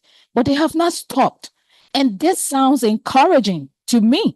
It means that if we must talk about climate change, if we must have a conversation around climate change, we have to have women as the center of the conversation because they are the ones most affected. But despite their impact, they have not stopped being the ones leading the fight against the climate crisis. And we also have the issue of children. You know, obviously, if women are impacted, children would definitely be impacted because most children depend on their mothers to be able to survive through their lives. So children are also affected because when the flood comes, the children are not able to go to school. They have to be with their mothers to be able to help to clean that. And besides that, we've seen the issue of death. There are a lot who spoke and talk about death. There's this issue of death. There was recently a flood that took place in the capital city where a lady, a pregnant lady, was in the process of cleaning the water and she slipped off the floor and she died instantly. Because of the flood, there was this child. The family decided to put up their bed so high so that when the water comes while they are sleeping, they wouldn't get affected. And this lady got up in the morning, went outside of the house, left her crawling baby, and that child woke up from sleep because he didn't see his mother. He tried to get down the bed. In that process, he fell in the water, and before his mother could come back inside of the house, they found him dead. The impact of the climate crisis is something that we cannot overemphasize. It's very evident in our own country and in your own countries. So I think it's important to note that if we must have the conversation around the climate crisis, we should be thinking about solutions that are gender responsive. We should be talking about women being the center of the conversation so that we have the real-time solutions we want to see. I will stop there. My colleagues, yeah. Thank you very much, Rajatu. Let's applaud her. I want to remember that Rabiatu is a dedicated feminist and gender advocate, as you have seen and listened to her. And she has a decade of experience promoting gender equality and empowering women in agriculture. She has led numerous community-driven initiatives to enhance resilience against climate change, emphasizing the critical role of women. Rabiatu is known for her impactful advocacy on national and international platforms, championing equitable climate policies and corporate accountability. Thank you, Rabiatu, for sharing this important context in the Liberia country. Now, I will come to my brother in my right side, Mr. Edosa Oviawe from Global Rights, which is one of the founding organization of ACCA, who convened us from 3 years now, the mining in Daba for communities in Nigeria. And we are very happy to have him today with us. Edosa is the program manager of Global Rights, an organization focused on advocating and for human rights and good governance. He has been actively involved in promoting ethical mining practices and advocating for the rights of communities affected by mining activities in Nigeria. Edosa emphasizes the importance of environmental sustainability, social responsibility, health and safety, fair local labor practices, transparency and accountability in the mining sector. Edosa has also been engaged in initiatives to address human rights impacts related to business activities, urging business to adhere to international human rights standards and conduct thorough human rights impact assessment. So we have an expert with us, and we give you the floor. You have about 3 to 4 minutes to give us the context in Nigeria now. Maybe you can extend to ECOWAS, as you know that the region is very affected by the flood also. Thank you very much, Edosa. Welcome. Thank you very much, Kulibai. Good morning. I think when Valerie spoke this morning, she tried to list out some of the vulnerable populations impacted by climate change, and Abiato has mentioned women as well. Yeah, okay. But I think we are all negatively impacted by climate change the way it is right now. But I will focus on indigenous people, particularly those in mining host communities. And I think it's not just Nigeria, as you have said, it's across West Africa. It's the same story.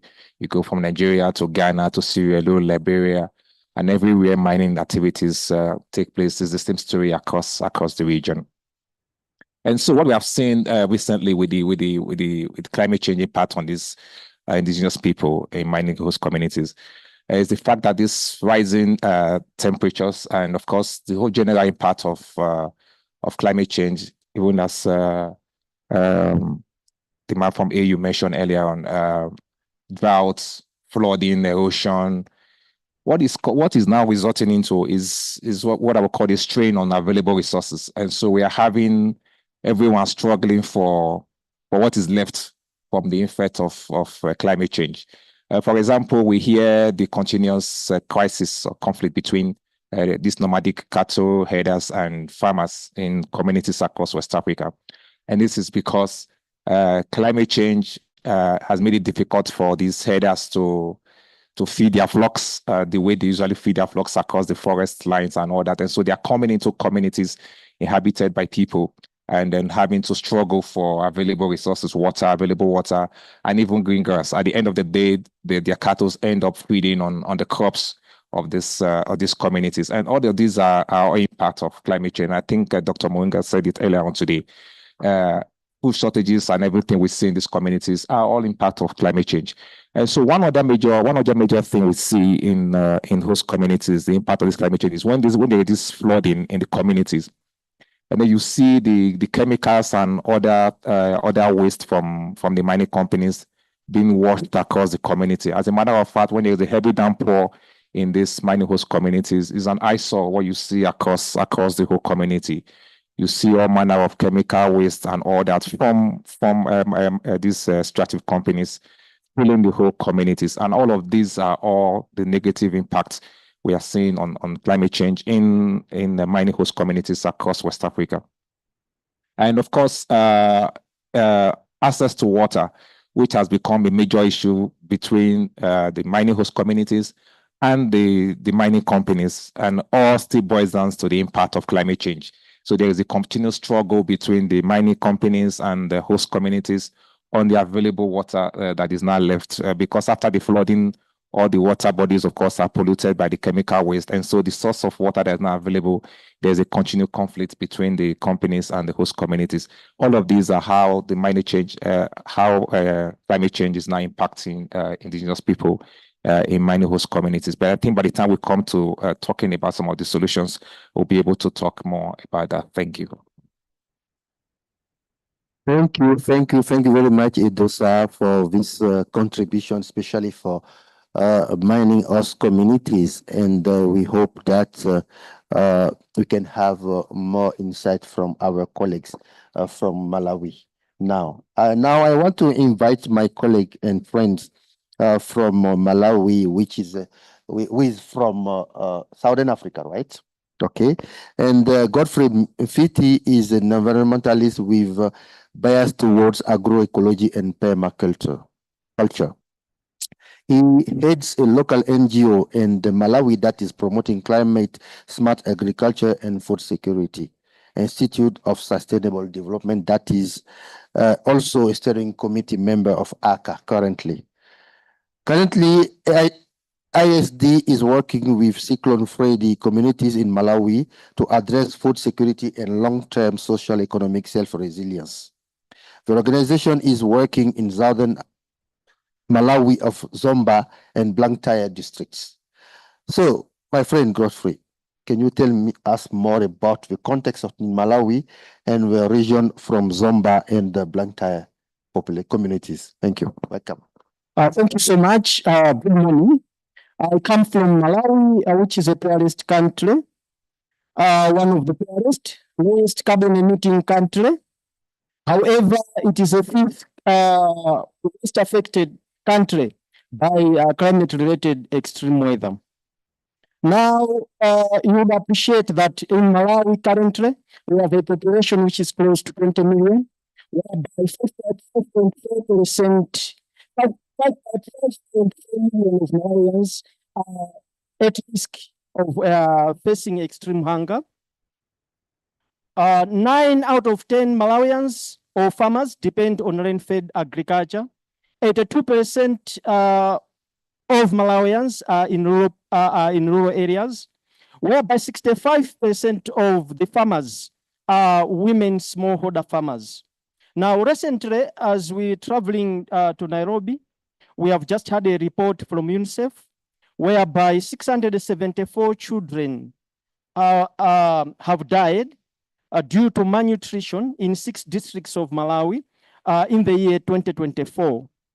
These districts were affected by Cyclone Freddy, and these 674 children are out of the 33,728 cases of malnutrition. So this is one of an extreme situation we have as a country, whereby the impact of Cyclone Freddy has really affected quite a lot. Since 2023, we have lost about 1,000 lives, and the temperature has been rising as a result of climate change from 1960 to 2006 by about 0.9 degrees Celsius. Now, with these impacts, with this situation, from Cyclone Anna, Cyclone Freddy, Cyclone Idai, which have been the tropical cyclones that have affected Malawi from 2015 to date, our organization has been trying to provide solutions to one of the affected areas that is in southern Malawi, in Zomba, by promoting agroecology as one of the means to achieve or to promote sustainable farming in order to have sustainable food systems. Now, in our case, we normally use the 10 principles of agroecology that ensures that we maintain food security. These 10 principles are organic composting, whereby we promote that communities should compost and to enhance their soil health. Promoting communities and training them to produce organic fertilizers to reduce reliance on synthetic fertilizers, which have become costly due to the wars in Ukraine and other global challenges. We also promote intercropping. We promote regenerative agriculture. We promote the use of local seed varieties, whereby communities should be able to share seeds, should be able to promote seeds that do well in their areas. We promote soil health through promotion of mulching, mixed cropping, use of organic manures. We promote indigenous seeds, which are specific for the locations. We promote agroforestry. We promote permaculture. We promote the use of organic pesticides. And we actually train our farmers, our communities, to make their own organic pesticides. In this particular case now, you find out that these farmers have got low input costs in terms of their farming production. With low input cost, it means they attain more profit and they make farming more profitable. So in brief, this is giving us quite good results, whereby we have reduced dependency on purchased inputs. We have farmers grouping themselves into cooperatives, having a higher bargaining power as they are selling organically produced products. And we have sufficient food, not only sufficient food, but healthy food, as well as also promoting the environment and soil health.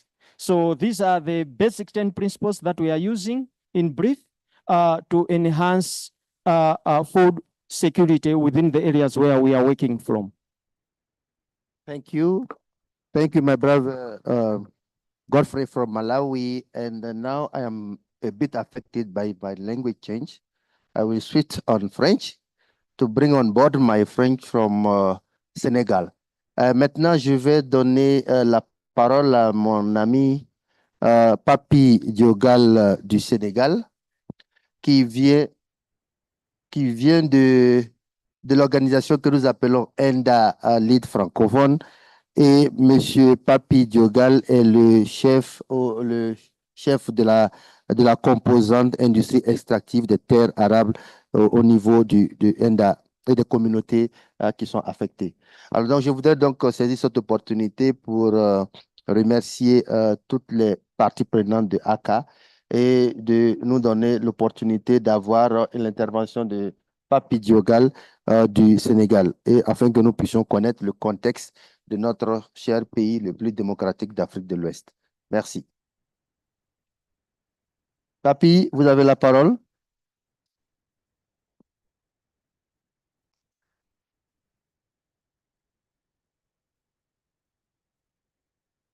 Papi, tu peux ouvrir ton micro, s'il te plaît? Voilà, merci. Il n'y a pas de photo? On ne te voit pas, là. J'essaie un peu de... Ta vidéo? Ma caméra. La caméra pour qu'on puisse te voir. Ouais. Sinon, ça va être un intervenant invisible. Ouais, j'attends qu'on m'autorise ça. Voilà. Là, Voilà. Merci. Voilà, merci mon doyen. Merci bien. Bienvenue à la parole. Tu as 3 à 4 minutes pour nous donner le contexte, n'est-ce pas, dans lequel se trouvent les communautés affectées par le changement climatique au Sénégal. Naturellement, si tu peux parler de ma région, de Mbour, ça me fera plaisir. Merci. Donc, merci donc, à toutes et à tous, aux personnes qui sont là-bas, que j'ai eu un peu de soucis peut-être pour arriver là-bas. Mais bon, comme on va commencer, monsieur mon doyen, entre guillemets, le ministre de la Guinée, mon doyen Kassoum, veut qu'on parle de sa région, la localité de Mbour, donc, qui est située sur la petite côte au Sénégal, donc qui est très affectée en fait par, comme toute la partie littorale du Sénégal, par l'érosion côtière.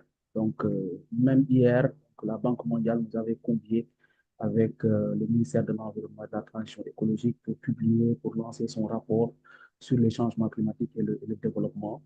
Donc, au Sénégal, et ce constat-là se poursuit toujours. Donc, les communautés du littoral donc, sont très affectées par l'érosion côtière et on parle de 0,5 mètres à 2 mètres donc, de recul du trait de côte par an. Donc, moi-même, je suis une communauté autant affectée par l'exploitation minière, mais également affectée par l'érosion côtière. Donc, cette année-ci, au mois d'août, on a reçu la visite du ministre de l'Environnement du Sénégal à la suite, en fait, des dégâts causés par l'érosion côtière sur pratiquement une semaine. Donc, dans ma localité qui se nomme Bargny, l'une des localités, en fait, les plus touchées. Bargny qui se trouve dans la région de Dakar, sur la petite côte, mais qui fait partie des zones les plus vulnérables, telles que Mbour, Saly, donc jusqu'à Diffère, en fait. Donc, et là, c'est en fait un tableau général, hein, si on parle des communautés locales affectées par les changements climatiques. Donc, elles font référence, en fait, à la perte des moyens de subsistance. Donc, les changements climatiques affectent un peu donc, la situation, exacerbe un peu la situation de vulnérabilité des communautés locales parce qu'il y a des variabilités, en fait, climatiques. Donc, la saison des pluies n'est pas tellement stable. Donc, pour un pays sahélien qui reçoit en moyenne 3 mois de pluie donc, sur une bonne partie du pays. Donc, cette année-ci, on a reçu au nord, en fait, un des facteurs, en fait, exacerbés par une hausse de la pluviométrie, donc à savoir les crues, donc, le long du fleuve Sénégal. Donc, entre la Falémé, donc, qui est la ligne de frontière entre le Sénégal et le Mali. Donc, et là, actuellement, beaucoup de communautés locales sont affectées par des inondations dues à ces crues-là. Et bon nombre, en tout cas, d'observateurs pointent du doigt comme facteur, peut-être je ne citerai pas comme cause, mais comme facteur, en fait, des changements climatiques. Parce que souvent, même si ces facteurs sont très présents en lien avec les inondations, les niveaux d'émissions, donc les crues, l'érosion côtière, le déboisement, donc qui affecte beaucoup plus la partie sud-est du Sénégal, à savoir la région de Kédougou, donc Tambacounda, Kolda et Sédhiou, en fait, qui est une zone à potentialité forestière et qui est exploitée en fait par le coupe de bois, donc des espèces même classées sont exploités, de manière frauduleuse donc, sur cette partie du Sénégal. Et ça exacerbe en fait la situation de vulnérabilité des communautés locales qui ne sont pas très bien préparées. Donc, comme qui disait que la situation de résilience, en tout cas du point de vue de notre sensibilité au changement climatique, ne dépend pas même des aléas ou bien des chocs que nous subissons, mais notre niveau de résilience, notre situation de vulnérabilité dépend beaucoup plus de notre capacité de résilience. Et quand on parle de capacité de résilience, nos États, en termes de mobilisation des ressources domestiques, par exemple, si on prend la localité de Mbour de Sali, donc, comme c'est une zone touristique donc, qui fait entrer beaucoup de devises, la stratégie de l'État du Sénégal a été de construire, en fait, en termes de stratégie d'adaptation, des brise-lames et des digues de protection pour un peu sécuriser les emplois touristiques de ce côté-là. Donc, quand on sait que c'est un secteur assez très potentiellement économique, donc avec une chaîne de valeur assez dynamique qui fait tourner beaucoup de l'économie sénégalaise, avec notamment beaucoup d'étrangers comme, entre guillemets, mon doyen Kassoum, qui viennent ici faire la visite du Sénégal. Donc, l'État du Sénégal a misé un peu sur ça, mais beaucoup de communautés locales un peu dénoncent ou bien font le constat que ces digues de protection, en tout cas sur la partie juste à côté de Mour et de Sali, où il y a une population essentiellement de pêcheurs qui habitent là-bas. Donc, c'est la construction de ces mesures d'adaptation n'ont pas concerné, en fait, ces communautés locales-là.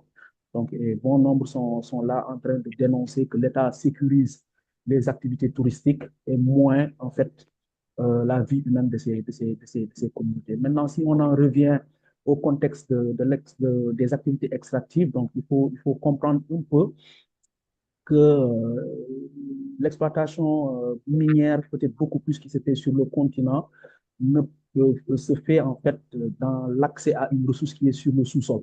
Et qui dit l'accès à des ressources du sous-sol va forcément parler en fait de dégrader toutes les ressources qui sont sur le sol en fait, que ce soit le potentiel forestier, les terres arables qui vont carrément impacter les niveaux de séquestration naturelle du carbone. Donc, il y aura plus de forêt.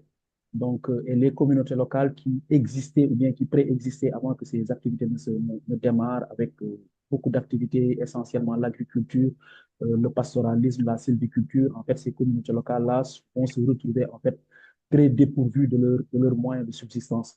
Et là, actuellement, l'État du Sénégal avait approuvé sa contribution nationale déterminée donc, pour lutter contre les changements climatiques depuis 2020. Donc, la CRN du Sénégal est en train, en fait, d'être révisée donc, d'ici les 5 prochaines années, mais dans le document approuvé en 2020, donc, il y avait certaines niches ou bien certains secteurs qui ont été identifiés en termes sur la composante atténuation pour voir un peu comment atténuer les gaz à effet de serre en ciblant les secteurs de la gestion des déchets, donc l'industrie, l'énergie, parce que aussi beaucoup d'activités industrielles consomment beaucoup d'énergie et libèrent beaucoup plus de CO2, telles que les industries extractives, mais également l'agriculture qui est également pointée du doigt dans les niveaux d'émissions. Donc, qui dit agriculture, en tout cas en milieu rural, beaucoup de producteurs ont accès à l'eau par l'usage du carburant, donc, et moins dans l'énergie solaire pour accéder à l'eau, mais également l'usage en fait, de pesticides, donc qui affecte un peu, qui contribue en fait, qui fait que ce secteur agricole contribue pour beaucoup au niveau d'émissions. Maintenant, sur la partie adaptation, il y a en fait des secteurs tels que la foresterie, l'agroforesterie, donc, qui ont été identifiés donc, pour voir comment l'État du Sénégal devra porter ou bien promouvoir des mesures d'adaptation dans ce sens. Maintenant, l'autre élément qu'il faut prendre en compte dans le contexte du secteur extractif, c'est un peu la transparence et la redevabilité en termes d'émissions. Donc, si vous suivez un peu l'exigence, la mise en œuvre de la norme ITIE, donc à partir de 2023, cette norme intègre désormais la publication des données relatives à l'action climatique, donc de la part des entreprises ou bien de toutes les parties prenantes. Et le Comité national ITIE du Sénégal va sans doute a pris l'initiative en fait de communiquer sur les niveaux d'émission des entreprises qui sont au Sénégal. Mais nous, en tant qu'acteurs de la société civile, on va suivre le process. On est en train de s'organiser autant sur les enjeux liés à la transition énergétique, autant aussi pour que les communautés locales accèdent aux potentialités qu'offre en tout cas cette transition pour un peu accéder à l'énergie, accéder à l'électricité, pour que l'engagement du Sénégal vis-à-vis de l'action climatique soit respecté. Est-ce que cet engagement ne soit pas porteuse, encore une fois, d'injustice climatique? Donc, la société civile sénégalaise est en train de s'organiser comme ça pour un peu insister, parce que l'État du Sénégal a contractualisé et a partenarialisé avec l'Union européenne, des pays européens sur le JETP, donc qui est un exemple. L'Afrique du Sud a eu à bénéficier de ce partenariat et les OSC sénégalais sont en train de se mobiliser pour que l'État du Sénégal respecte ses engagements et ne promeut pas en fait dans la mise en œuvre de ces partenariats pour la transition énergétique, ne promeut pas en fait dans la mise en œuvre des politiques publiques des injustices sociaux vis-à-vis des communautés locales. Donc c'était un peu ça de façon ramassée, donc, notre contribution. Donc, on reste ouvert certainement pour approfondir dans les discussions. Un autre élément peut-être qu'il faudrait souligner, Kassoum, si vous me le permettez, c'est aussi au-delà de rapidement. l'exploitation minière artisanale. Donc, entre le Sénégal et le Mali qui affecte une bonne partie également de la Falémé. Donc, et actuellement, les nouvelles autorités avaient pris un décret de suspension, en fait, en tout cas sur la partie du Sénégal, dans une distance de 500 mètres, qu'il n'y ait plus d'activité minière, en tout cas dans cette zone-là. Et l'exploitation minière artisanale au Sénégal, qui concerne un peu la région de Kédougou et de Tamba, affecte beaucoup, donc avec l'usage du mercure, du cyanure, la coupe de bois qui affecte beaucoup, en fait, la dégradation du sol, des ressources en eau, autant superficielles que souterraines, donc qui affecte beaucoup les conditions de vie des communautés locales. Et qui connaît la région de Kédougou est une zone à potentialité forestière, donc qui regroupe le parc Nyokolokoba, classé comme l'un des patrimoines mondial du Sénégal. Merci, Kassou. Merci bien, Papi, pour cette brillante intervention. Let's applaud him. Thank you. Now we finish the first round of our speakers about the context related to their countries and communities affected by climate change. Now we want to come to you, my friends, to speak about the main challenges your communities are facing to overcome those situations, and especially when you are coming to implement the legal frameworks in our countries. Thank you very much. I give the floor to Edosa first. Thank you, Koulibaly. Thank you very much. The main challenges, first, let me just give a general background before I talk about the legal part. I think one of the critical challenge that the climate change is having or impact is having on these extractive communities, I've said earlier on, is the increased vulnerability to diseases, which has been stressed earlier on. You see, as we're talking, I took my mind back to a few years ago when I visited one of the extractive communities in the Niger Delta, where carbon gas flaring was taking place. I spent 3 nights in that community, actually Bayelsa, specifically Bayelsa State in Nigeria. I spent 3 nights in that community. Now, by the time I returned to Abuja, the last time I could remember that I passed a night in the hospital bed, on a sick bed in the hospital, was like 1999.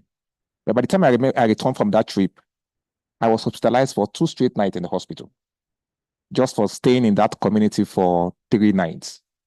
And so I just begin to imagine how people that are living in that community, how they are having to deal with the health issues and in fact, as a matter of fact, if you ask me to go there now and maybe do another work there that would make me stay like that 2-3 nights in that community, I don't think I will accept that kind of trip anymore. But this is the impact we're seeing. These rising temperatures causing heat stress, combined with the activities of the extractive companies, with the climate change. I mean, vulnerability to disease is just blowing out. And then, of course, the second one is what I would call the livelihood disruption and economy vulnerability. You see, the many of these our extractive communities are agrarian in nature, but these climate change induced droughts, flooding, and even change in the soil quality is making them not have good farm products anymore. And so what that is now leading to is that many of them are now abandoning their farming and fishing. And so what that is further leading to is an increased dependency on available economic opportunities in the community, which is now everybody wants to work in the mining, with the mining companies. And so you're not having so much economic dependency on those mining companies. And of course, it's making mining companies see, oh, there's so much supply of labor. And so they start negotiating very cheap labor just because there are a lot of people, excuse me, that are willing to take up the job. And this is another impact of climate change we are seeing. And then the last one I would say is what I've said before, which is now the environmental degradation across these extractive communities. The mining companies themselves are causing some level of degradation, and then are coupled with the climate change is just compounding the whole issue. Now, I think the major challenge we're not having in response to this is the policy and legal framework.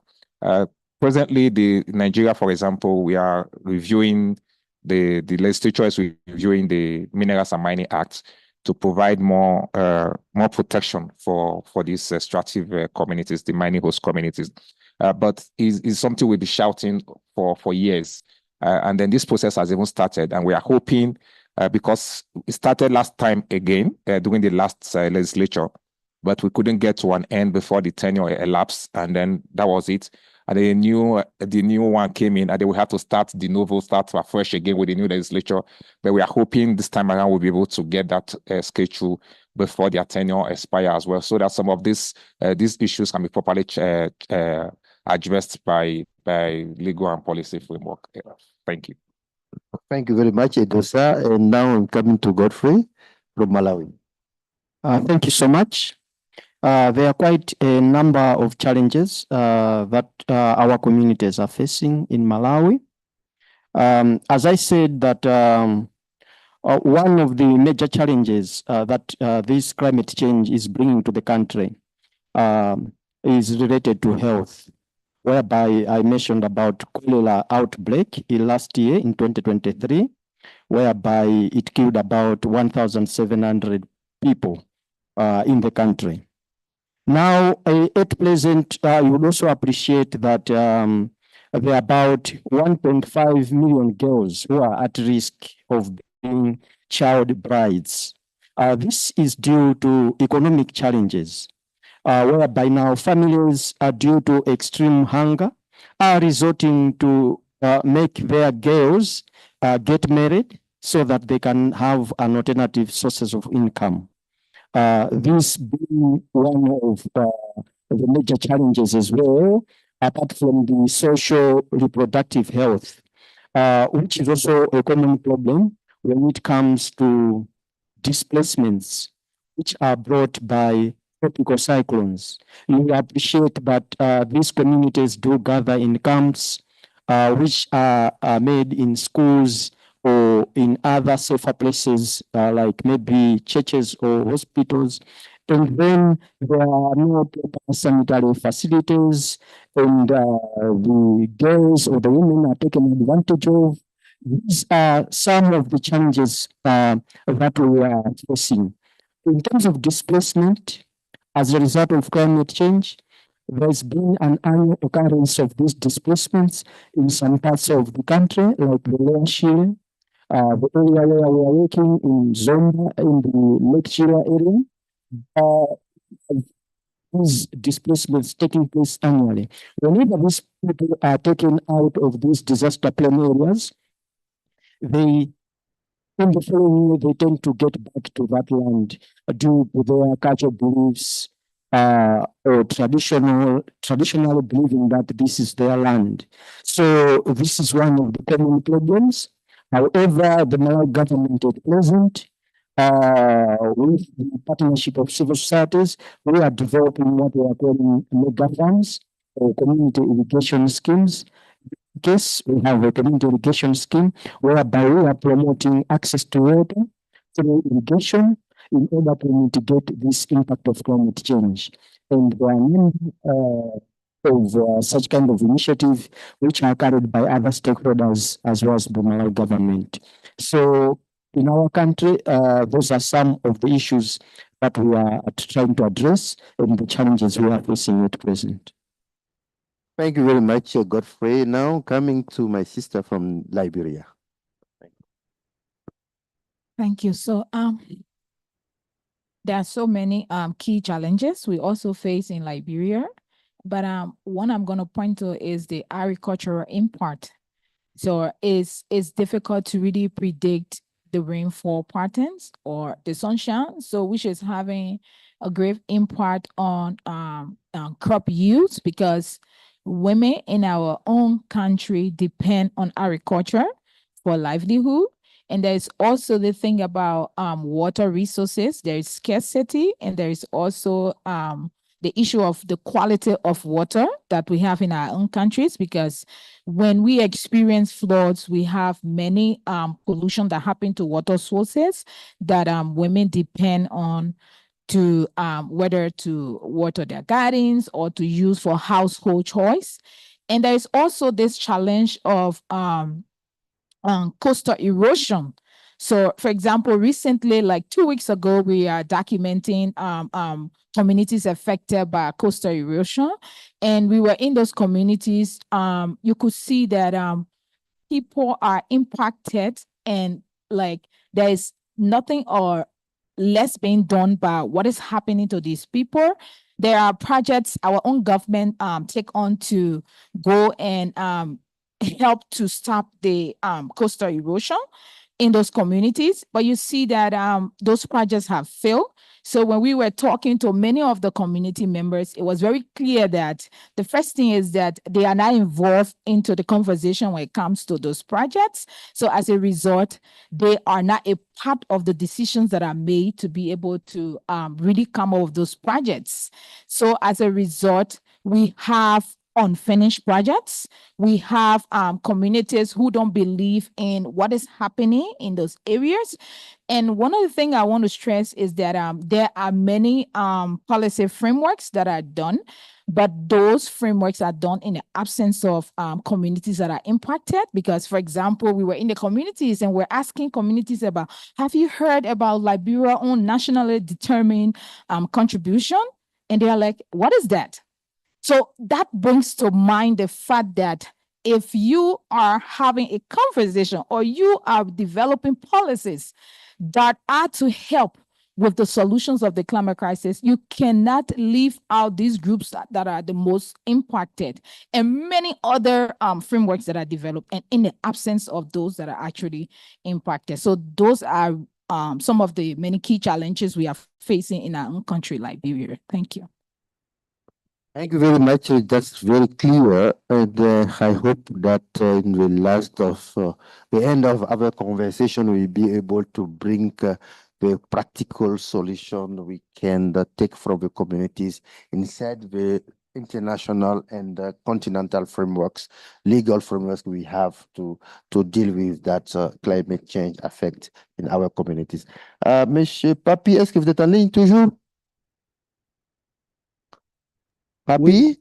Oui, je suis là. Oui, d'accord. Maintenant, on vient à vous pour nous donner un peu quelques défis. Je pense que les défis majeurs auxquels les communautés sont affectées, notamment dans leur participation dans la mise en œuvre des cadres politiques et stratégiques ou légaux qui permettent aux populations de pouvoir participer à tous ces défis auxquels elles font face. Donc, rapidement, mais avant de venir, de finir, tu vas venir avec les solutions pratiques que nous pouvons avoir de la part de l'île d'Afrique francophone et des communautés elles-mêmes qui sont engagées dans ces questions de changement climatique. Rapidement, en 3 minutes. Merci. Il n'y a pas de souci. En tout cas, du point de vue des solutions, hein, elles résident un peu dans l'autonomisation économique des communautés vulnérables, ou bien des groupes les plus vulnérables au sein de ces communautés locales-là. Nous, au niveau de l'INDA, c'est un peu la promotion de l'économie verte. En tout cas, de ces 2 dernières années, on a un peu accompagné notre engagement vis-à-vis de l'économie bleue, donc au profit des femmes sur le littoral qui sont dans le secteur de la transformation des produits halieutiques. En quoi faisant par des sessions de renforcement de capacité dans le chaîne de valeur de production. On en a fait dans ma localité à Barny sur le littoral, mais également dans l'aire marine protégée de la Somon, qui est dans la zone de la petite côte plus proche de Mbour, à engager ces femmes-là dans la promotion de la transition énergétique. Parce que ces femmes, dans le processus de transformation des produits halieutiques, donc, utilisent beaucoup de coques d'arachide. Et qui dit coques d'arachide dit un peu dans des moyens de transformation non respectueuses ou bien peu respectueuses de l'environnement. Et on essaie de travailler avec ces femmes-là, de les pousser à un peu changer. C'est très minime, mais à démontrer vis-à-vis de ces femmes-là qu'il y a d'autres manières de produire beaucoup plus respectueuses de l'environnement à travers des fours améliorés dans le process en fait de transformation. L'autre élément, c'est de soutenir la capacité de résilience de ces communautés locales-là en termes de reboisement, en termes de reforestation, donc autant sur le continent, mais également, autant également dans les milieux intermédiaires aquatiques, donc dans les écosystèmes à mangrove pour un peu que ces communautés locales-là n'exploitent pas en fait les écosystèmes à mangrove de manière plus respectueuse en fait de l'environnement. Donc ça, c'est des choses que nous faisons. L'autre élément de taille pour nous dans la crise climatique, c'est que les communautés locales doivent autant dans le secteur extractif, hein, mais l'accès à l'information pour nous est capital et fondamental de manière à créer les conditions d'une participation informée des communautés locales. Donc, qui dit CDN, contribution déterminée au niveau national, c'est l'engagement étatique, mais est-ce que les communautés locales, est-ce que les groupes vulnérables qui veulent s'engager ou bien qui veulent participer aux stratégies de résilience ont la quintessence des informations contenues dans les cadres de politique nationale. Donc, pour nous, c'est un élément de taille et on est en train de créer les conditions pour que les parties prenantes, essentiellement les communautés locales et les OSC, puissent matérialiser à travers nos États, puissent conduire nos États à matérialiser le cadre de transparence renforcée qui est l'article 13 de l'accord de Paris. Donc, en tout cas, on va insister sur cet axe-là pour que nos États respectent les engagements pris au sein de leur CDN. Donc, l'autre élément, en fait, qu'il va falloir aussi intégrer pour nous en termes de justice sociale à travers la justice climatique, c'est un point insisté sur la justice réparatrice. Mais avant cela, sur la justice de reconnaissance, c'est comment les États, les pays qui ont la responsabilité historique de causer les changements climatiques soutiennent en fait les pays du Sud réputés, en tout cas nous qui subissons en fait les effets du changement climatique, comment ces pays-là doivent s'engager également à financer les programmes d'adaptation. Et ça va nous ramener à la justice réparatrice donc, qui renvoie aux pertes et aux dommages. Donc, comment nous, en tant qu'acteurs de la société civile, on devra s'organiser pour que les pays du Nord soutiennent en fait les voies et recours de réparation, les mécanismes de réparation face aux impacts du changement climatique. Donc, pour nous, l'autre élément, c'est la justice procédurale, pour voir dans les voies et recours également de manière équitable comment les communautés locales devront, en fait, du point de vue des procédures juridiques, donc revendiquer leurs droits face au changement climatique. Et le dernier pilier, ou bien le dernier élément de taille pour nous qui est fondamental, c'est la promotion de la justice distributive. Comment ceux qui, dans nos sociétés, dans nos groupes, donc parce que notre société est conçue de manière inégalitaire, donc, des composantes sociales riches, le secteur privé, comment ces catégories-là devront également être très solidaires vis-à-vis des groupes vulnérables par le biais par exemple, de la RSE, par le biais de la fiscalité verte, par le biais de beaucoup de mécanismes qui existent également, qui doivent être connus des communautés locales pour un peu favoriser à ce que ces communautés locales revendiquent leurs attentes légales et légitimes vis-à-vis de la lutte contre les changements climatiques. L'autre élément qui est un peu de manière transversale, c'est les emplois verts. Donc, la promotion des emplois verts, la création même, parce qu'on ne devrait pas peut-être insister beaucoup plus sur la promotion, mais sur la création d'emplois verts, c'est d'accompagner en fait nos États. Comment en fait les communautés locales devront développer les compétences, les capacités requises pour apporter des réponses face au changement climatique. Donc, étant donné que la réponse fondamentale sur les changements climatiques est liée à un problème de perte des moyens de subsistance, donc comment ces communautés locales-là devront développer des capacités et des compétences pour apporter des réponses en termes d'accès à l'eau de manière sobre, de manière respectueuse de l'environnement, par exemple dans la promotion des énergies vertes, en termes de reboisement, de commercialisation de produits locaux, etc. Donc, l'écotourisme également est un pan aussi un peu dans ça. Donc, pour nous, en fait, c'est un peu tout cela. Et enfin, c'est comment les acteurs non étatiques, donc au-delà de nos États qui peuvent avoir, en tout cas, qui peuvent éprouver en fait des difficultés à mobiliser les ressources domestiques pour financer les programmes d'adaptation, d'atténuation, comment les acteurs non étatiques, le secteur privé, les OSC et les communautés locales, les collectivités territoriales devront s'engager un peu à contribuer au schéma défini par nos États par rapport, en termes de politique publique, par rapport à la lutte, à l'action climatique en fait. Merci. Merci, on applaudit très fort Papi pour ses recommandations. et ces solutions vraiment pratiques pour nous permettre de pouvoir avancer. Et merci à vous. Maintenant, je vais donner la parole à Godfrey en 2-3 minutes, vraiment de manière concrète, en tant que membre du comité de pilotage des ACCA. Qu'est-ce que les membres des ACCA peuvent travailler ensemble pour pouvoir apporter des solutions pratiques pour les communautés qui sont affectées? Merci.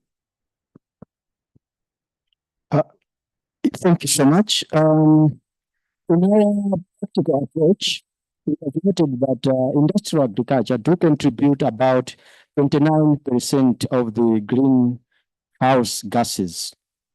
Now, the solution practically at local level is to go for agroecology.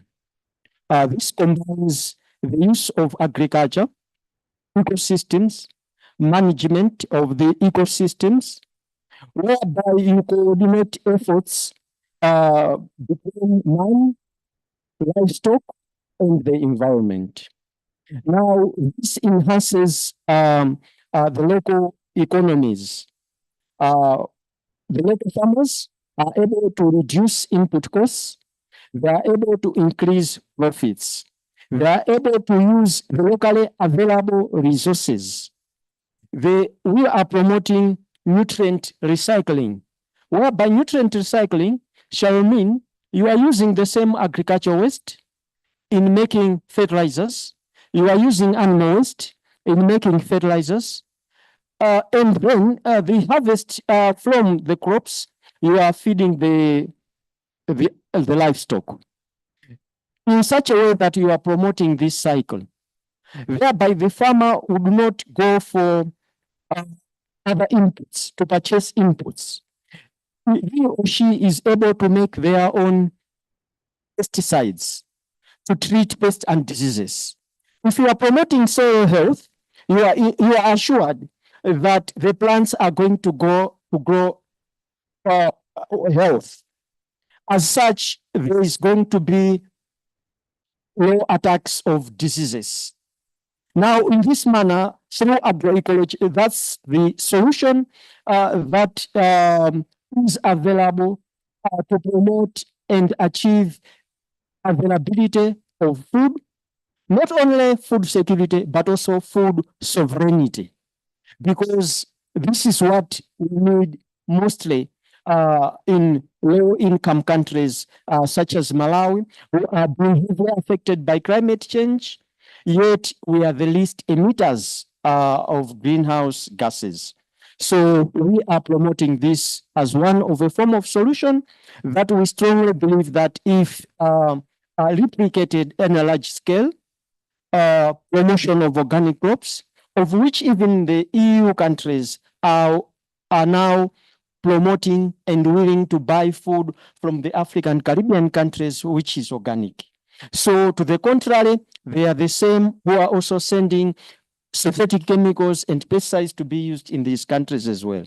So there is this form of greed by the multinational companies who are promoting this kind of products, yet even they are also even involved to some scale in forming our own seed policies, of which we found as a challenge, whereby countries like Monsanto and others, sorry to mention that, but they are involved in formulating of seed policies of these low-income countries who are heavily affected by climate change.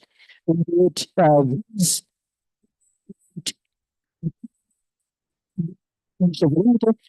self-reliant. So we would like to have seeds in everything, besides chemicals that we can produce using our own resources, depending on our environment and climate, depending on our location.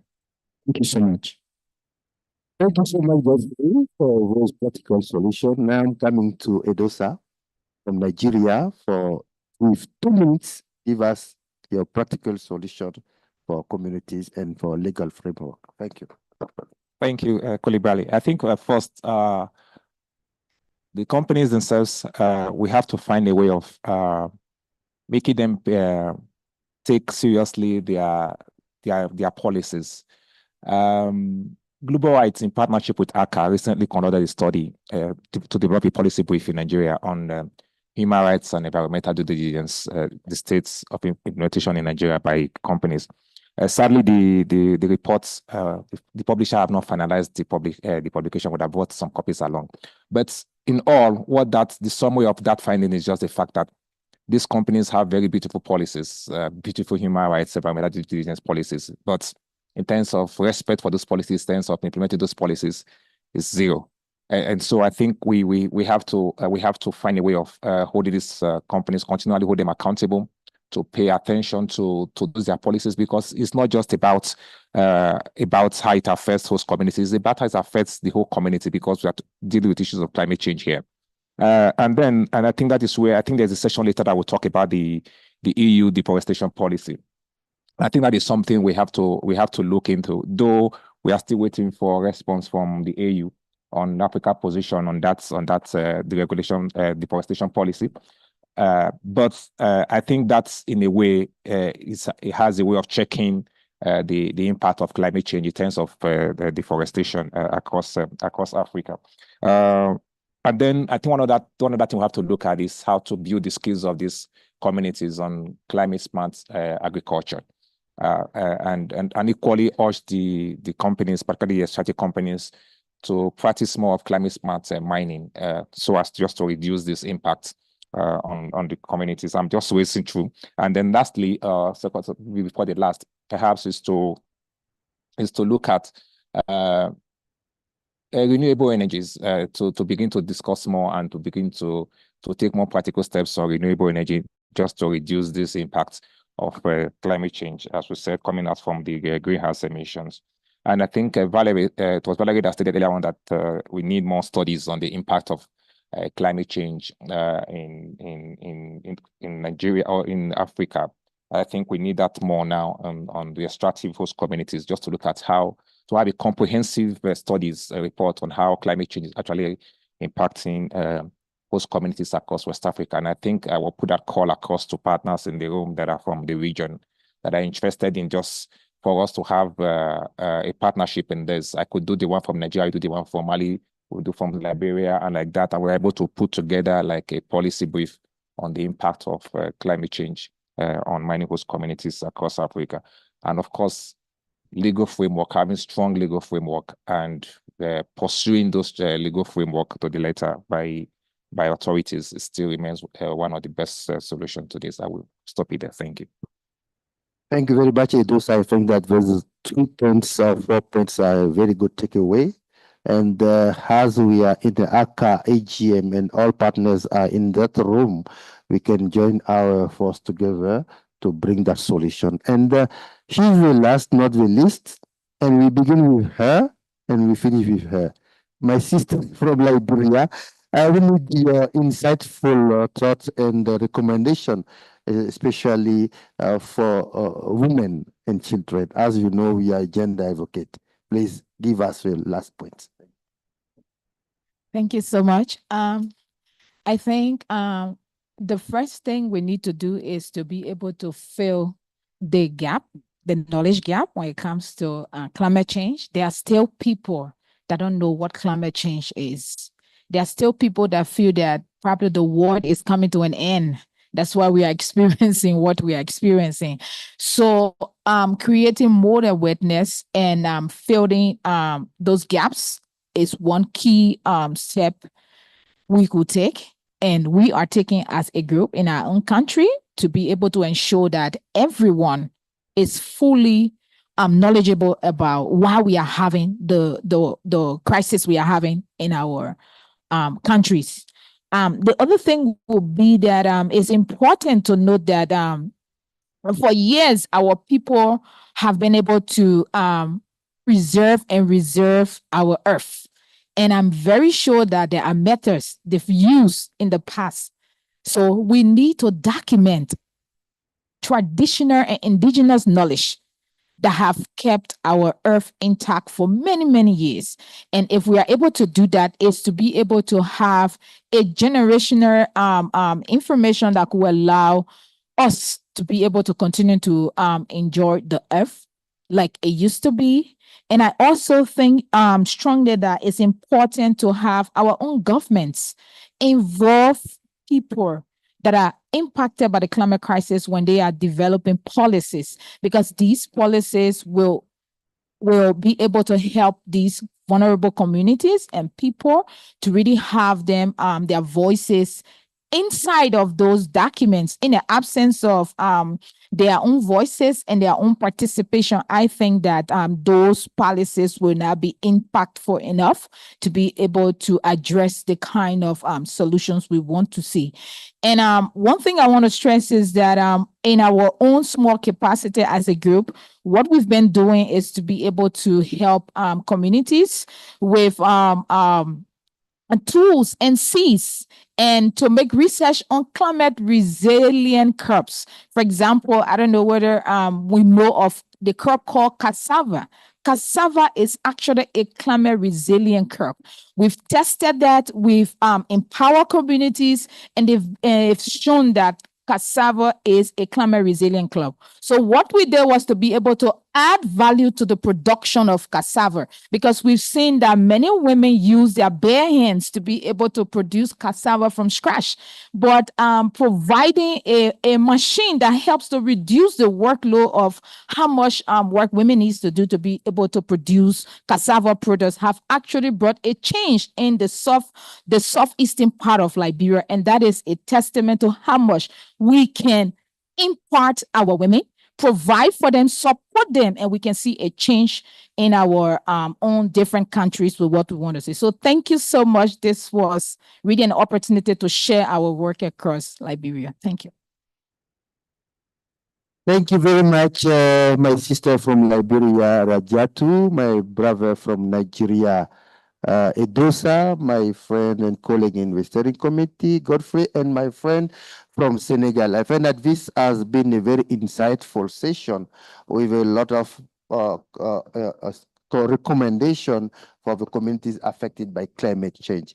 As ACCA, as a coalition inside Africa, and with the partners here, I want to call off all of us as this line of environmental issues are in a strategic a line of action of ACCA.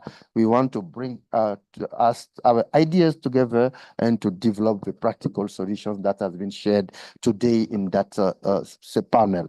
And thank you very much for your listening. And we hope that this AGM and this conference will be a very good time for connections, partnerships, and development to overcome the different issues the communities are facing about climate change. Thank you very much. Had a good session, and see you later.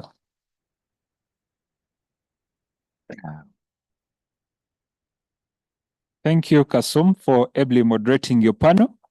Right about this time, we're going to break for a 15-minute tea break. So at just 25 past midday, please get back such that we pick up on the lost time. It's tea break now. Please help yourself, stretch a bit. It's healthy not to sit for so long. But at 12:25, get back to the room. Program.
Check 1 2. Check 1 2. Check 1 2. See. Check.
Welcome back.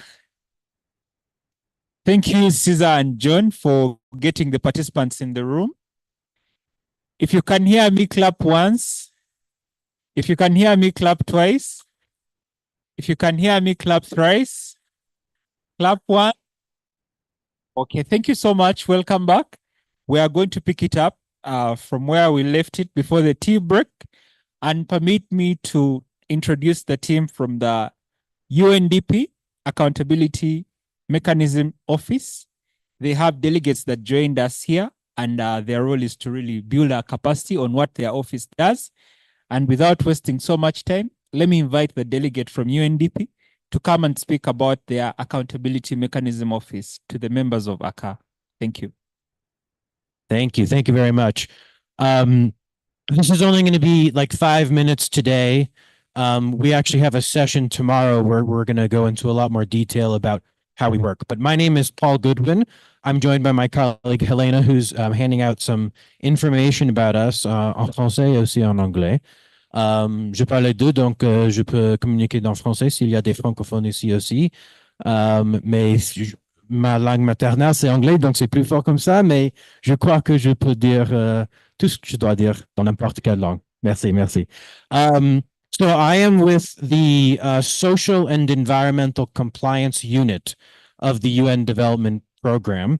We are an independent accountability mechanism, and we are so grateful to be welcomed here for these 2 days to talk to you about accountability in general and accountability within the multilateral development world. So we're with the UN, the UNDP. We're also joined by a colleague from UNEP, Yune, who's there. She's also working on social and environmental accountability at the UN Environment Program. And what we do is we investigate our own organization to make sure that they're following their own human rights and environmental standards in the development work that UNDP does. We want to talk to as many of you as possible over the next couple of days about the UNDP's project portfolio in your country, whether you're aware of any UNDP projects that you maybe have questions or concerns about, and to talk to you about how you might be able to work with my office to address any concerns that you or communities that you work with or represent may have.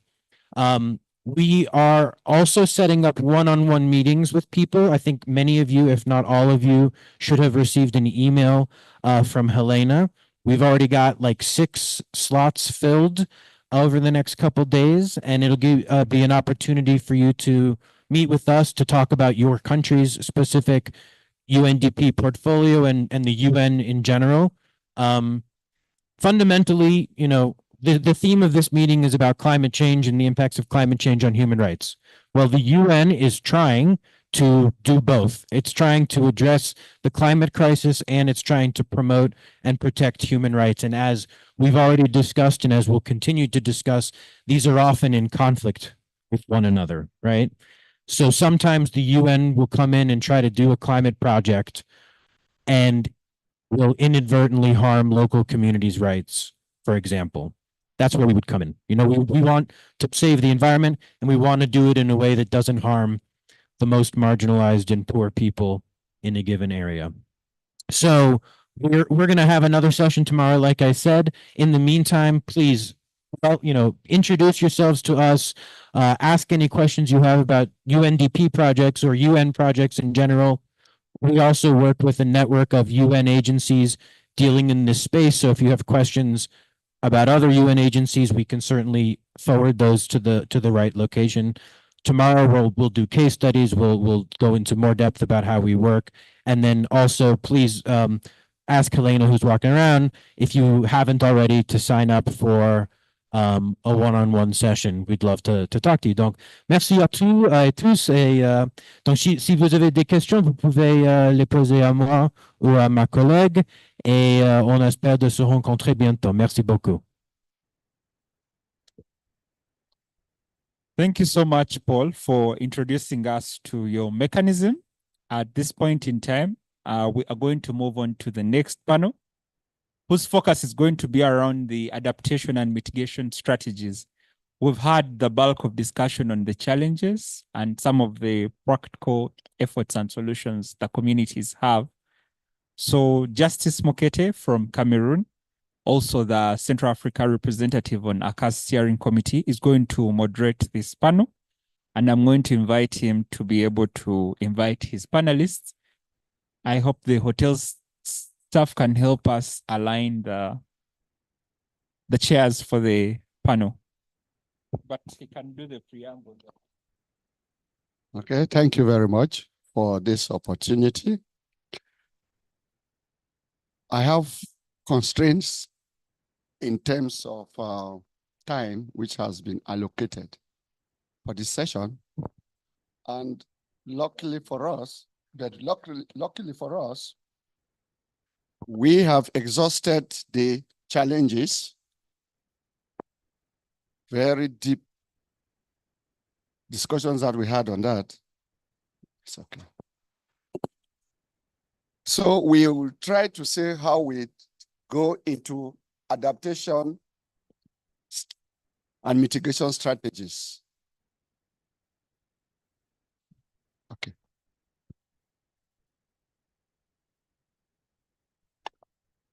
Please, while we are trying to set up the platform here, I would like to invite the members of the panel. Maria, please, can you come across? Maria Mathieu. Yes, sit by my right. Chibeze Ezekiel, please. You are invited to come across. Come over. Obed, please. It's difficult to pronounce the second name, whether it's Bo or call it Bora. Bo. And Abi, my friend from Senegal. Mon Senegalese, du plus Senegalese.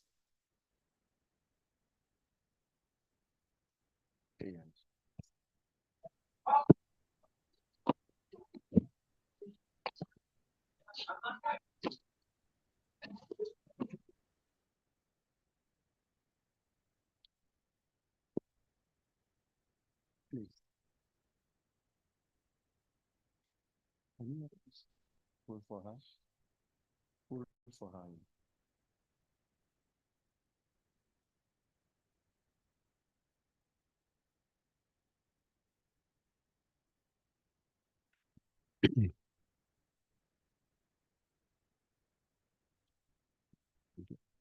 So, ladies and gentlemen, I am bilingual.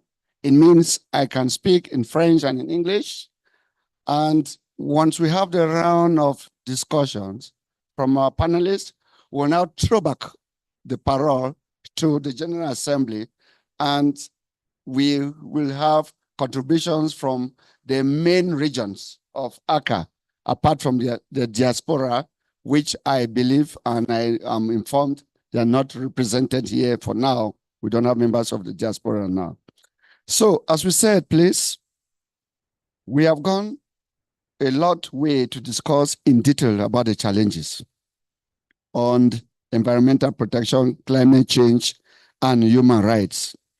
I would like us to go now to capture the country perspectives on the adaptation and mitigation strategies that have been put in place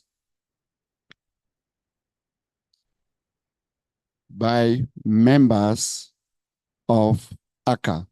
I wish to remind you that Maria Mathieu is of Watad, good, in Tanzania.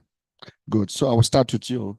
Can you give us your perspective, what you think could be supposed to be the adaptation strategies and mitigation strategies as far as environmental protection, climate change, and human rights are concerned? Thank you. So hard. Yeah, so hello. The question is very hard, but I'll try to speak from what I understand. So Tanzania has really been engaged on the responding to climate change in different aspects. And I'll start with the civil society because that is where I'm coming from before looking into the government and other actors.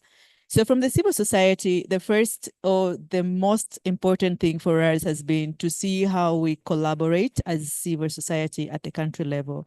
And that has been important from the perspective that I'm coming from, that this is a gender perspective, seeing that the existing strategies then and the laws and the policies, truly, they are gender blind. But now we know that at the country level, and of course, responding to the mechanisms that are climate have been put forth from the international, regional, and other perspective, but it has been presented by different presenters this morning. The national determining contribution, for instance, which has more than 8 priorities, and water was the key priority for the until 2030, if I'm not mistaken. It was unfortunate in that priority still you could not find the word women or children coming out in the initial strategy. But maybe the important part that we are seeing now to be responding to the cry out from the civil society is the NDC, which is going to be, or which is now on the review process.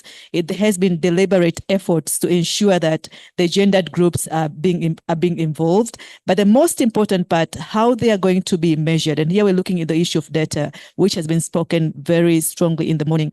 How do we have documentation, but also how do we have data which will tell the resources that are needed, both in terms of human resource, but also financial resources. And the Vice President's Office, which is the designated authority mandated on foreseeing on the issues of climate and environment in the country, has designated a focal person on gender who will be squarely looking at the issues of data collection, but also who will be working with other actors, both in institutional and departments of the government, but with the civil society to ensure that there is a collaboration, but that there is a coordination, because the other thing was how all these efforts are being coordinated at the national level, not just on the part of the government, but also on the part of the civil society.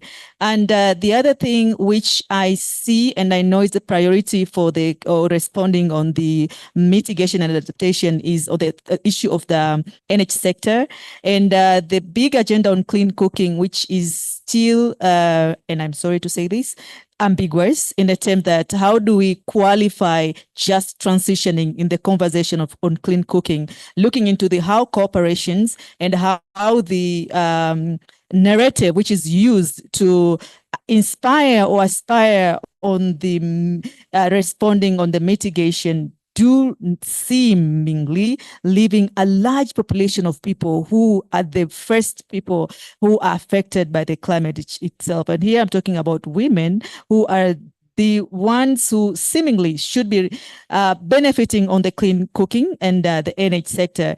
But the NH poverty and the NH responsiveness, which is put forth, needs squarely to look into the sustainability of those solutions. And if that part will not be truly being deep down, bring forth the voices of those who are directly affected, even the solutions that we are trying to have in our national determining contribution and the strategies which has been put forth will not be really resonating to the sustainability, as we're saying, no one should be left behind, because now we'll be capitalizing on what I think will be the conversation of what we're having, the corporate accountability. How do they really intersect the needs of the corporations and the people who are affected directly? And again, on the issues of adaptation, I think my brother from Malawi spoke it very vividly and evidently. For the lack of better word, the 4 solutions which are being put forth, how are they really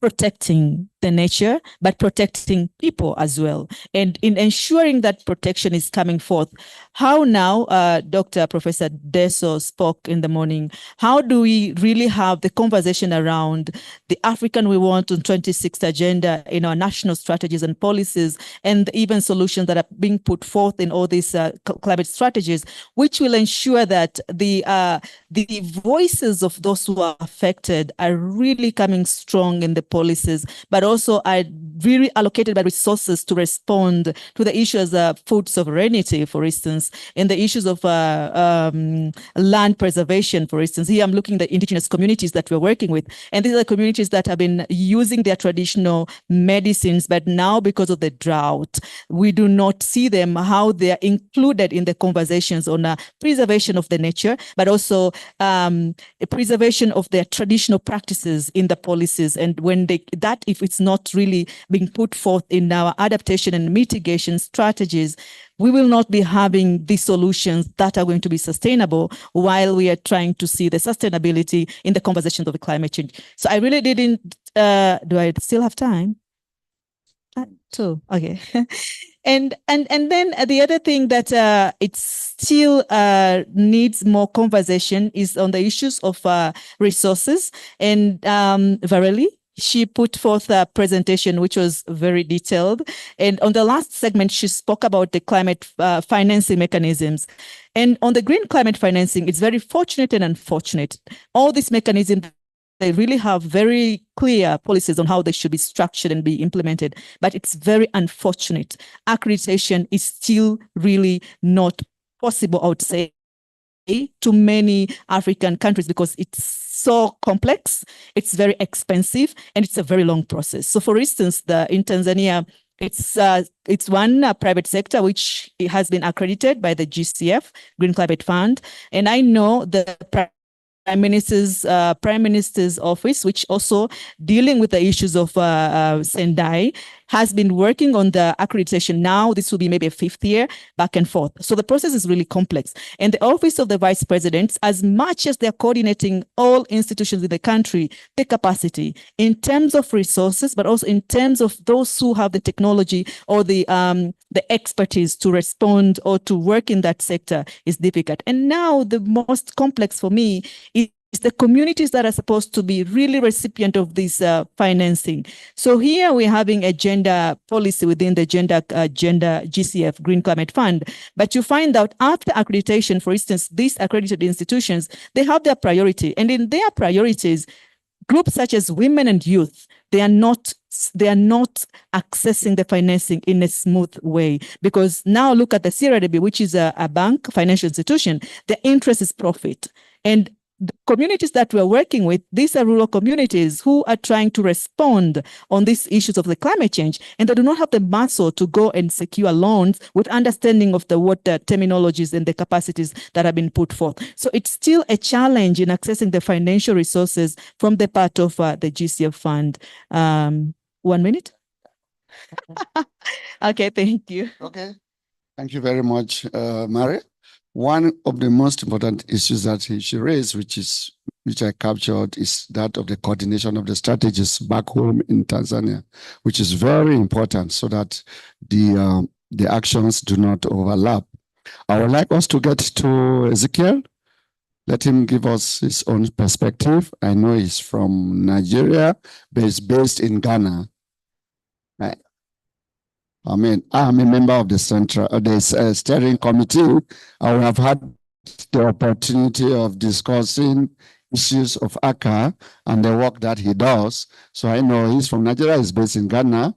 Let him give us his own perspective on what is not yet lost, his family, on what he thinks and what his perception about the adaptation and mitigation strategies as far as climate change and the effects are all about our concern. Thank you. 7 minutes. All right. Thank you very much.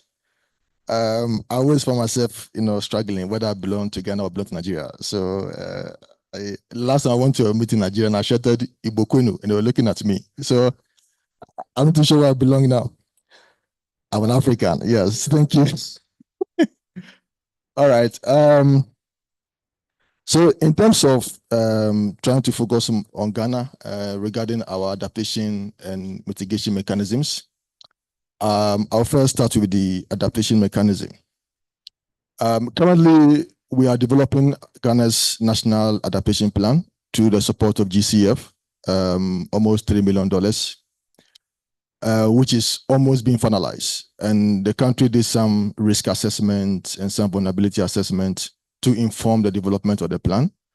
And as a way to involve the relevant actors in the space, what government did through the Environmental Protection Agency is to form what they call the cross-sectoral working group, which involve the private sector, CSOs, and relevant government agencies. So the cross-sectoral working group provided technical advice or support in developing the plan. So my contribution will be purely from a youth perspective because I work with young people, and our role is to ensure how the voices of young people are also being captured in the process. So as part of forming the working group, we were involved as part of youth inclusion in designing our national adaptation plan.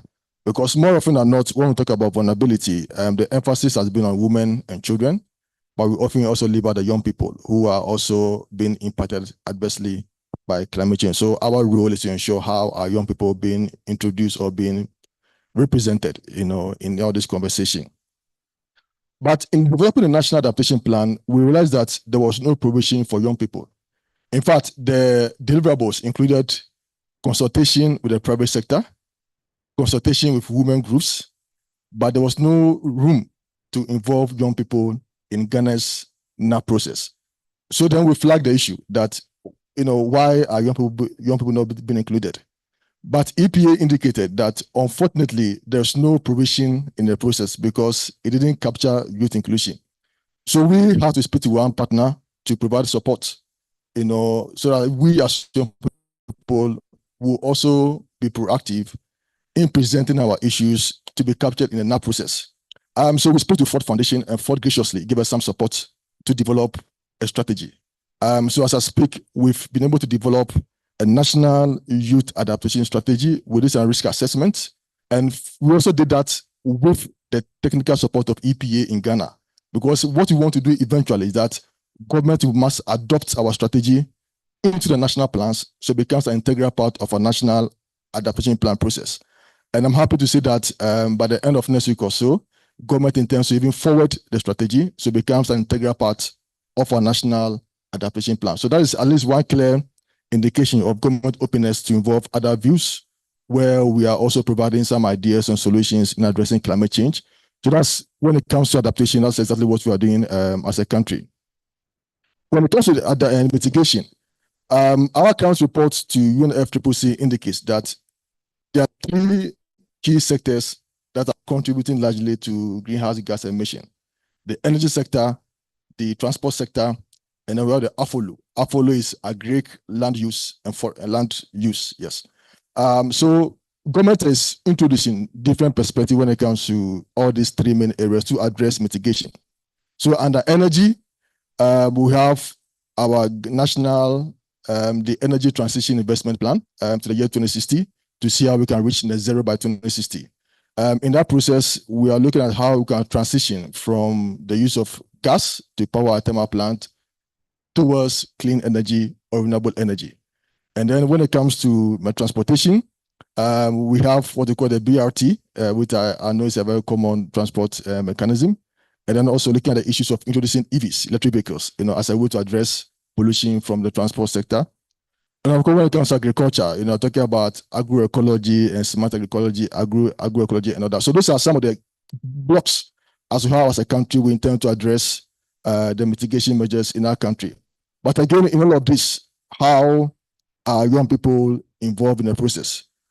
So what we did or what we are doing is that as young people, we are shifting away from always complaining to also providing solutions to be seen as relevant actors in the space. One of the major drivers of climate change is deforestation.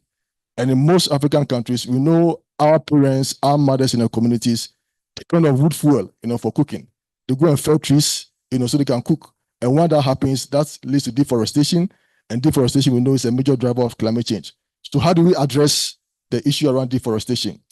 So we've seen the need to shift the focus on wood fuel to cleaner forms of cooking, like briquettes and pellets. And these are produced from organic waste. So instead of felling trees, we are using coconut husk, palm kernel husk, and then cassava husk to produce briquettes. And briquettes are being used ash in place of charcoal. One, so we can reduce the felling of trees. And the other advantage of briquette is that it does not smoke. Again, that also addresses indoor pollution, which is also affecting the health of our mothers in the kitchen and all that.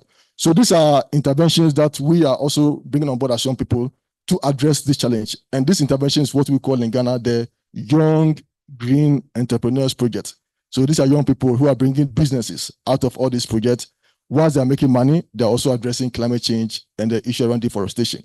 And when it comes to transport, we are also promoting or engaging government in the EV process, trying to create more awareness around that to see how people can shift, from the normal transport, the use of petrol, the use of diesel towards EVs, even though we know it has its own difficulties. But at least it's also a major way to help address emissions from the transport sector. And then when it goes to agri, the AFOLU sector, we have what we call the youth or the young and farmers in agroecology, where we are supporting young people, to use agroecology as a mechanism, to address the difficulties in the agri space. I like what our friend from Malawi said, how they are using it. You mentioned a certain term, I've forgotten, nutrition. I mean, how it's a cycle, so they feed the animals, and then the waste for the animals are turned into fertilizer and all that. So that is a similar approach we are also adopting. And all these are also being championed by young people to become relevant actors in the space to ensure or to demonstrate that if young people are given the space or the support, they can also become relevant actors in addressing climate change, whether adaptation or mitigation. Thank you. Yeah, thank you very much for that explanation. What I captured there is what we call in Cameroon the ABC syndrome, which is abusing, blaming and complaining that the wolves in your community, in your country, in Ghana, have decided not to fall into that syndrome and they have come out to be very active in actions and activities in mitigating the negative effects of climate change. Let us go now to Senegal and meet Abi to capture your own perspective, what is being done at the level of the country in trying to come out with adaptation and mitigation strategies. Thank you. You have 7 minutes. Vous avez 7 minutes. Merci beaucoup. Je pense que pour parler du contexte du Sénégal, est-ce que 7 minutes aussi vite, mais on va essayer. Parce que le contexte sénégalais étant un peu complexe, le gouvernement sénégalais étant un champion en termes de en termes de prise d'engagement, mais quand il s'agit de mettre en œuvre, ça, c'est un réel défi au niveau du Sénégal. Parce que les thèmes les plus utilisés par rapport à l'adaptation, c'est peut-être sur le plan énergétique, mais aussi sur le plan transport. Sur le plan énergétique, le Sénégal mise sur le mix énergétique en utilisant son gaz naturel comme énergie de transition, ce qui pose d'énormes préoccupations au niveau de la société civile, parce que nous considérons que le gaz étant une énergie fossile, est-ce qu'elle peut être une énergie de transition? Ça, c'est une question qui est sur la table. Mais aussi sur le plan transport, le Sénégal se vante avec sa mise sur les transports de masse avec la mise en œuvre du projet du train express régional. Et l'inquiétude qu'on a est que les communautés qui font face aux impacts des changements climatiques n'ont toujours pas accès à certaines mesures d'adaptation et continuent de vivre les réalités de l'avancée de la mer, surtout sur le littoral, allant de Saint-Louis à Dakar, de Dakar à Cap Skirring, tout un tas de communautés qui continuent de perdre leur habitat récemment avec l'avancée de la mer au niveau de Barnier. Ce sont des communautés avec qui nous travaillons étroitement pour la lutte contre les changements climatiques, mais jusqu'à présent, on ne ressent pas la préoccupation de l'État par rapport à ces communautés-là qui qui continuent de perdre leur lieu d'habitation. Mais on voit que l'État du Sénégal continue de miser surtout sur les zones touristiques comme Sali, l'a mentionné tout à l'heure mon compatriote John. Sali qui bénéficie d'une digue de protection l'avancée de la mer parce qu'il y a une mise sur l'économie touristique et au détriment des communautés de Barnier qui n'ont plus de terres habitables parce qu'il n'y a plus de terres à Barnier, mais l'État du Sénégal n'a fait aucun effort pour diminuer la souffrance de ces communautés-là. Et ça pose d'énormes difficultés. Allons dans le delta du Saloum avec le contexte de l'exploitation du pétrole de Sangomar. C'est des communautés insulaires et qui sont menacées par l'avancée de la mer, mais aussi la salinisation des terres et qui ne bénéficient pas encore de mesures d'adaptation. Et ces communautés-là, c'est des gens qui en ont besoin, d'autant plus qu'avec l'exploitation du pétrole qui génère beaucoup de ressources, mais le fait de faire bénéficier ces communautés de cette exploitation, ça aussi, c'est un énorme défi au niveau du Sénégal. Allons aussi dans le nord du Sénégal, où les défis avec l'exploitation du gaz au niveau des côtes sénégalaises, ces communautés aussi continuent de souffrir, mais aussi continuent de vivre le calvaire de l'avancée de la mer. Et jusqu'à présent, on n'a pas senti la main de l'État sur cette souffrance-là, surtout liée aux capacités d'adaptation de ces communautés-là, aussi qui font face à de réels défis pour les reloger. Parce que aussi, Saint-Louis étant dans le nord, mais aussi étant des insulaires, des gens qui vivent sur la côte, et pour avoir des terres sur les terres insulaires aussi, pour avoir des terres pour le relogement de ces communautés-là, ça pose d'énormes défis. Est-ce que notre inquiétude, est-ce que cette exploitation du gaz va profiter à ces communautés-là, surtout en matière d'adaptation, mais aussi en matière d'atténuation? Le gaz étant considéré comme une énergie fossile qui sont responsables des émissions de gaz, qui est aussi responsable des changements climatiques, est-ce que ça peut profiter à ces... Mais aussi le mix énergétique, comme le dit l'État du Sénégal, pose un énorme défi parce qu'il y a beaucoup de Sénégalais qui n'ont pas accès à l'énergie. Et ça peut créer un conflit entre les défis énergétiques, mais aussi les défis d'adaptation. Donc ça, c'est l'inquiétude de la société civile, mais aussi c'est l'inquiétude des communautés qui vivent dans ces zones-là, qui sont vraiment défavorisées par rapport au changement climatique.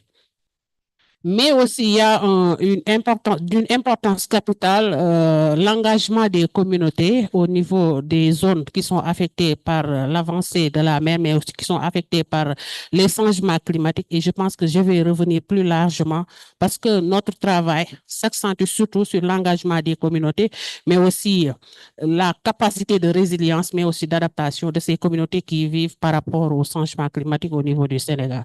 De toute façon, comme je le dis souvent, on ne sent pas la main de l'État du Sénégal par rapport à l'adaptation avec ces communautés qui vivent depuis des années, l'avancée de la mer, mais aussi la perte des terres arables, la salinisation des terres qui continue d'être un défi réel au niveau du Sénégal. Mais l'État du Sénégal continue de se vanter sur des projets qui continuent d'affecter les communautés, mais aussi des projets qui ont un impact sur le climat. Et l'État du Sénégal...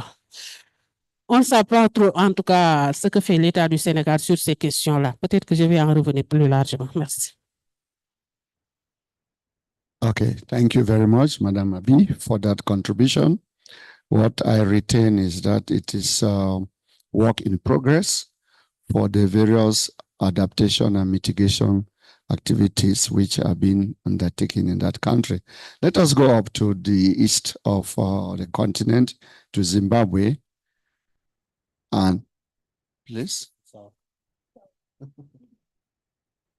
I was thinking about you, right?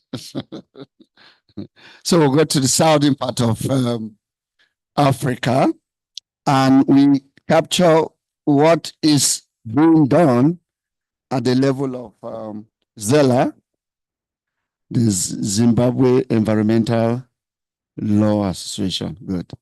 So please, you have I have the pleasure of handing over the microphone to you to have your perspective. Thank you. 7 minutes. Thank you so much, the moderator, and thanks to ACCA for this gathering. So I think first and foremost, I think it's important to highlight that Zimbabwe is also one of the countries that is hardly hit by impacts of climate change.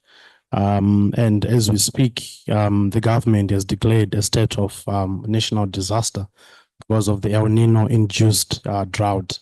And the country is in need of about 3 billion to support communities who are unable to access food, just for food security. In terms of government statistics, there's need for 300 billion for mostly vulnerable communities in the country. And coming to now the initiatives that we have been pushing for us to address some of the climate crisis. First thing to note is energy sector is one of the biggest contributors of climate change in Zimbabwe. And with this, as a country that is heavily reliant on coal for energy, we are currently facing a crisis because of also the drought. And with our brothers in Zambia, the Kariba Dam is actually running very low in terms of water levels. And the country now relies on 70% of its energy from coal. So part of the work that we've been doing is to say, how can we ensure that the mining sector is able to reduce reliance on the national grid and also its contributions in terms of the greenhouse gas. So as an organization, ZELA has been pushing for a legal framework that allows mining company to be able to reduce reliance on the national grid. So as we speak, government has put up a moratorium for 2 years for all mining companies in the country. These are big corporations to set up their renewable energy plans within the communities so that they provide energy for production within the mines, but also even for communities. And excess of that energy is then supplied into the national grid. So as an incentive to reduce reliance on the national grid, we have been able to ensure that the mining sector is able to invest in renewable energy by setting up solar plants. So as we speak, there are quite a number of these that have been set up by many companies. Then the other thing to take note of is the climate smart initiatives that both government and non-state actors have been pushing for. I think just like many other countries have a climate smart agriculture where you make use of drought-resistant crops, particularly in the regions 4 and 5, which are the most hard hit in Zimbabwe. But however, one of the challenges that we discover is the lack of awareness, particularly in the communities, because Zimbabwe is a country that is traditionally used to maize production is the biggest crop, but also in terms of consumption by households. So transitioning from using maize to drought-resistant crops has been a key challenge. But of course, government is trying to provide incentive by providing the inputs for smaller grains and drought-resistant crops, and also incorporating initiatives such as clean cooking. But however, there are also still challenges with clean cooking because of lack of awareness and knowledge and what it means for the ordinary community. Then if you move to the national level in terms of what government has been doing, as a country, we have a national climate change response strategy. And at the moment, we are developing the adaptation plan to really zero in the key priorities. And what we notice as the key priorities is that the agriculture obviously is one of the key sectors, mining, because it also contributes huge in terms of revenue that is generated, but also because of the emissions that come from that sector, and then transport industry. And what we've noticed in the transport industry is initiatives by government to reduce emissions by incorporating things like incentives for you if you import cars that have at a certain age, then you are able to get less duty in terms of the payment that you make to the government. Then also within the agricultural sector, we have seen farmers that are receiving input. Then it's the local levels within the counties or the districts. Some of the initiatives include disaster risk reduction plans that we have been supporting the different local authorities to create, because there are challenges when it comes to climate change are context specific. In one district will be different from the other district. So those initiatives, they're all are feeding into the national adaptation plan, where we see that it's important to have a plan as a country. But the biggest challenge, I think, for Zimbabwe is access to finance, climate finance. But to address that, we have seen the emergence of the carbon credit market with regulations being created. Of course, there are issues like the ability of government to monitor some of the carbon credit projects. The verification process is also quite technical. And I think one of the challenges is that we do not have enough expertise within government institutions to verify, to monitor some of those projects to ensure that there's less of greenwash in terms of reporting, because most of the projects report that they're doing quite well whenever, but communities in the areas where they are located, these projects are actually leaving huge impacts. I'll give an example of the Kariba Red Plus project in one of the parts of the country that has resulted in communities being displaced from the project to be invested. But these are some of the challenges that I think we are seeing. Thank you. Okay, thank you very much. The perspective from Zimbabwe is well endorsed in terms of the process of coming up with a national adaptation plan. And for the time being, they have come up with climate smart strategies, which are being put into place. Thank you very much. I would like the panelists to sit here with me as we get back to the floor, to various regions, where we can have some perspective from the various regions. Your own contributions, please, in terms of adaptation and mitigation strategies which are taking place in your countries. One country by region, please.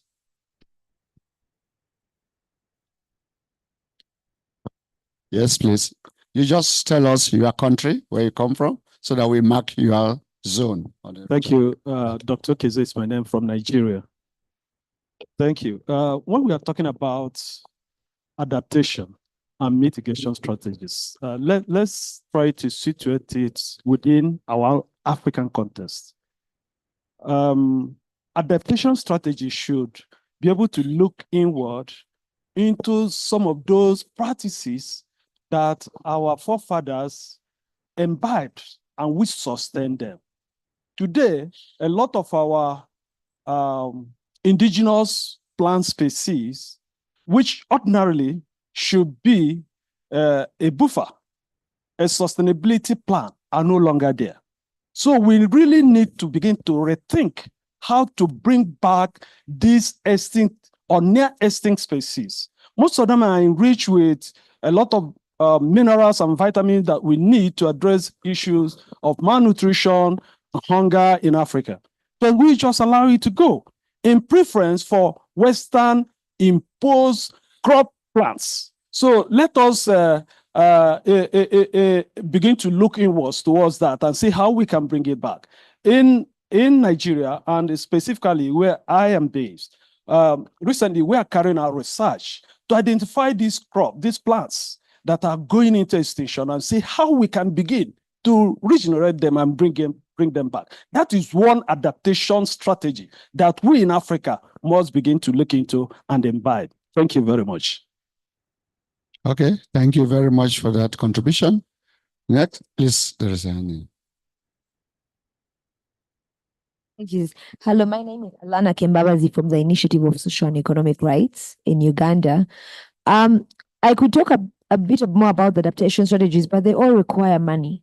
And the concern I have is Africa's debt situation. we are looking at the figures. ISA and Debt Justice and a couple of partners have a publication on debt and fossil fuel and a couple of publications on debt and climate. But what we found is that global South countries are spending 5 times more on debt than they do on addressing the impact of the climate crisis. So we're fighting a war where our hands are tied because the money is going towards debt payment. Over the next 10 years, we will take on an additional 996 billion in debt, a 50% increase in our current debt levels. And the money given for climate finance, whether adaptation, whether mitigation, is loans. 71% of this money is loans. So the hands of our people are tied because there are all these wonderful strategies we have that should be done. But whether you're going to go out to communities and tell them to plant this kind of crop, whether you're going to tell them to do this kind of thing, whether you're going to push, really have our governments really regulate and monitor these countries, they need money. So I think one of the things that needs to come out quite strongly is that our countries really must be pushing for debt cancellation and for other areas around mitigating the debt crisis. As long as we have the debt crisis, we will have the best policies on paper, nothing is going to get done. So from our part, what we have seen, and it's a problem across Africa, but also other developing countries, we have been pushing the G77 to also wake up on this. We did not do much to cause this crisis, and we are the ones having to pay. Our people are going to sacrifice food. We are still going to get loans from them and be trapped in a further cycle of debt. So I think it's time we woke up as Africans. Okay, thank you very much for that contribution. Please. Yeah. Yes. Merci. Je suis Maï du Togo. Ma première question, ou du moins une série de questions, va au panel où il y avait la sœur du Libéria. Les agricultrices, quelle est la difficulté réelle d'accès à la terre de ces agricultrices-là? Comment le problème se pose? Hello. La même question. Hello, Madame from Togo.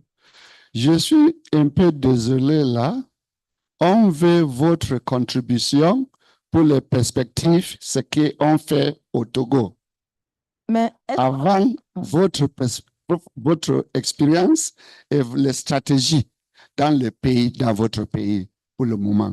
C'est pas l'air de questions, s'il vous plaît. Donc, il faut nous dire qu'est-ce que vous faites au niveau du Togo pour les stratégies, pour la mitigation et adaptation pour lutter contre le climat, le problème du climat. C'est ça qu'on veut maintenant, s'il vous plaît. Ok, d'accord. Oui, moi, je pensais qu'on pouvait poser des questions avant d'aller là. Pas encore pour les Donc, on ne va pas poser des questions sur la présentation. On va poser des questions, mais on a donné la parole maintenant à l'Assemblée de partager les avis de ce qu'on fait dans les pays, les pays laitiers. Bon, il y a d'autres doigts qui se lèvent. Est-ce que c'est dans ce sens? Par rapport à nos contributions. Yes, please. OK. We need your... Par exemple, pour faire face au problème de changement climatique, le RED Plus a appuyé les organisations de la société féminine, de la société civile, c'est-à-dire les organisations de femmes, à mettre en place un consortium qui s'appelle Femmes RED Plus, par exemple. Et au niveau de chaque région, on en a 5. On mène des activités qui sont appuyées par la Banque mondiale à travers le RED+. Donc, on mène des actions de renforcement de capacité au niveau des femmes qui sont déjà aussi regroupées en groupement pour les amener à comprendre qu'elles ne doivent pas détruire, par exemple, l'environnement, qu'elles doivent restaurer à partir des reboisements. Et il y a des renforcements de capacité aussi sur qu'est-ce qu'il faut utiliser pour ne pas gaspiller trop de charbon de bois parce que les gens utilisent plus le charbon de bois et le bois de chauffe. Donc, quels sont les... Il y a les foyers améliorés. Je crois que ça doit exister dans les autres pays aussi. Et les femmes arrivent à comprendre qu'en les utilisant, elles utilisent moins de bois et de charbon. Il y a des campagnes de sensibilisation aussi qu'on organise et que les femmes même relaient au niveau de leur groupement. Je crois que je vais déjà m'arrêter là-bas en attendant. Merci. OK. Merci beaucoup. Je m'appelle Lamarana Diallo. Je viens de la Guinée. Alors, je pense que par rapport à cette question de climat, yes. Non, Guinée-Conakry, République de Guinée. Je pense que cette question de changement climatique, d'adaptation du climat, des défis liés aux communautés, je pense qu'il faut que les organisations de la société civile essayent un peu de réorienter le plaidoyer en tant que tel. Comme disait l'autre, nous ne sommes pas responsables de la situation du climat et du changement climatique actuellement là. Et nous, pays africains, nous devrions, bien sûr, accentuer nos plaidoyers sur la justice climatique. Parce que les pays qui polluent le monde ne sont pas de chez nous. Les entreprises ne sont pas de chez nous. Et malheureusement, maintenant, là, les pays qui ont jusqu'à présent pollué le monde sont en train de venir dans nos pays avec des multinationales comme les grandes multinationales et ils font presque la même chose. Si hier, le changement climatique était produit de l'autre côté, aujourd'hui, ils sont en train d'exporter les mêmes pratiques chez nous en essayant d'avoir des politiques adaptées à leur pays qui est les siens. Donc, pour moi, pour l'instant, il faut qu'on essaye de changer de sujet de plaidoyer pour accentuer sur la justice climatique pour l'instant, de voir comment est-ce que nous, organisations de la société civile africaine, on pourrait intégrer les coalitions mondiales qui travaillent sur la question du changement de justice climatique pour que les pays qui ont pollué puissent réparer ce qu'ils ont fait jusqu'à maintenant. Là. Maintenant, au niveau national, au niveau des pays africains maintenant, là, comme les compagnies sont en train de venir, c'est de prendre ces pays-là comme responsables de ce qui va se passer là. Et l'une des meilleures manières de le faire, c'est de faire ce qu'on appelle le suivi des obligations contractuelles qui se trouvent dans les documents contrats du projet ou bien au niveau de la nationale. Nous savons que nos institutions sont un peu plus faibles de manière étatique. Quand vous regardez les instruments ou bien les États qui fonctionnent, ce n'est pas toujours bien fait, ce n'est pas toujours adapté. Quelqu'un a dit que nos États ne sont plus là, ne sont plus à la hauteur des défis actuels. Il faut que nous, société civile, que nous essayons de faire le monitoring des engagements des uns et des autres, que ce soit les pays ou bien que ce soit les sociétés minières en tant que telles, pour qu'on puisse les tenir responsables et de faire un état de lieu. La documentation des impacts est pour moi essentielle. Il faut que la société civile essaye de faire ce qu'on appelle la documentation des impacts avant l'installation de l'entreprise, mais aussi lorsqu'elle est là pour pouvoir prouver que c'est vous qui avez causé tel acte. Et c'est nous, au niveau de la Guinée, c'est ce qu'on est en train de faire. On essaie de documenter les impacts et on porte à leur niveau. Lorsque vous veniez, voici comment nous, on vivait. Et maintenant, vous êtes là. Voici comment est-ce qu'on s'y vit. Voici les conséquences de vos actions sur nous. Donc, je pense que c'est quelque chose qui pourrait être intéressant pour nous. Donc, merci beaucoup. Je m'arrête là. I need to have somebody from Central Africa. DRC, give him the microphone. Thank you.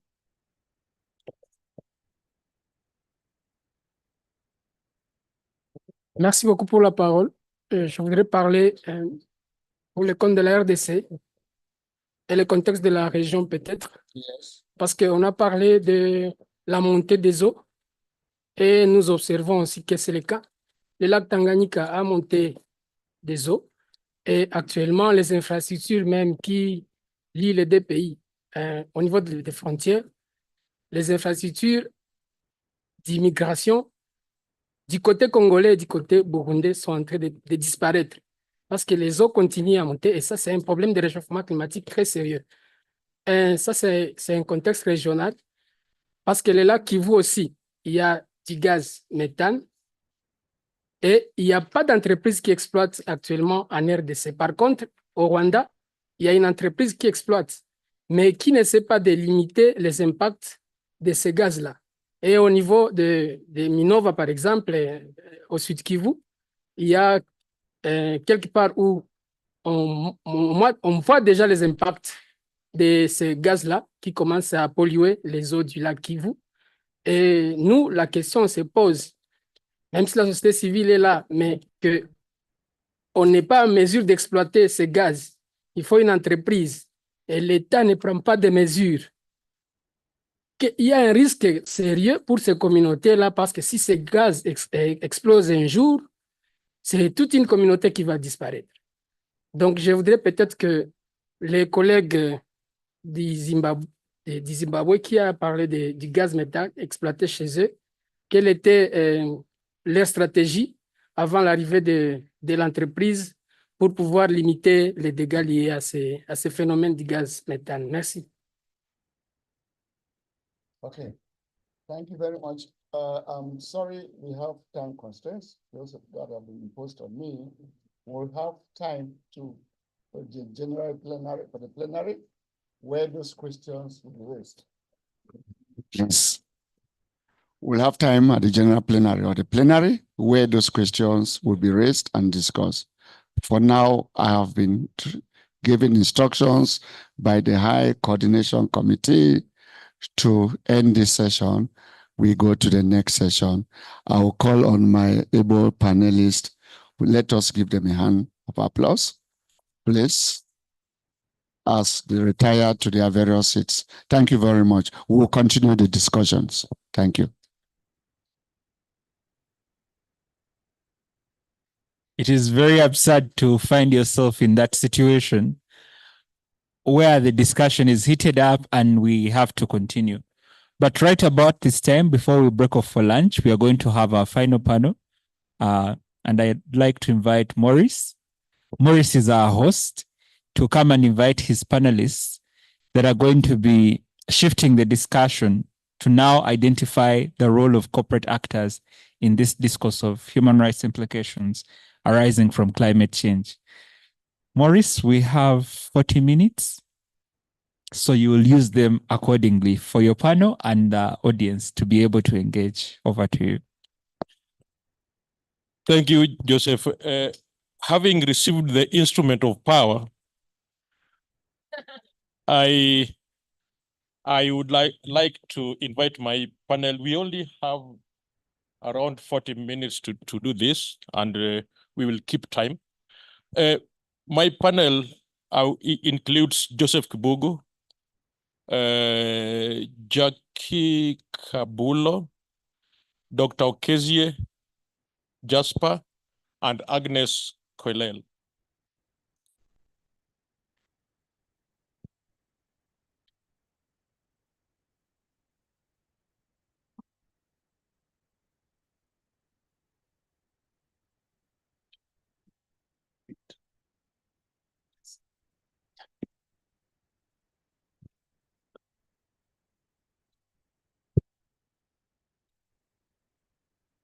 Thank you so much, the panel here. We don't have enough time, and that we will use the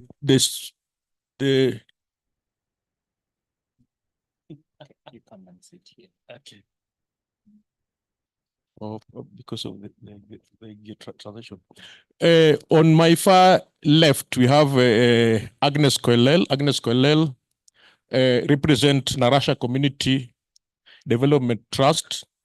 They are from Kenya and they work in Naivasha. My immediate left is Mr. Joseph Kibugu, who works with the Business Human Rights Resource Center, Sosa Kenyan, based in Nairobi. On Jackie on my immediate right, and then Dr. Okezie is in my far right. I will start with you, Mr. Joseph Kibugu. Holding corporate accountable on during, before, on, and after their causing harm, what are the gaps and challenges which civil societies do face in holding corporates accountable to on their actions? Thank you very much. Let's turn the conversation to the business dimension, the corporate dimensions of this climate change conversation. And I will answer that by posing a couple of questions. How do we make sure that as big corporations engage in carbon trading, and they have been saying they are doing that in many parts of Africa, that they do not leave those communities behind? Mostly this happens in communities that have been historically marginalized. Are they part of that conversation? How do we make sure that as Africa becomes and continues to be an important destination or geography when it comes to transition minerals, the critical minerals that are required, how do we make sure that communities where those minerals are based are engaged? They are not left worse off, so that the world is not transitioning on the back and sweat and blood and tears of this community.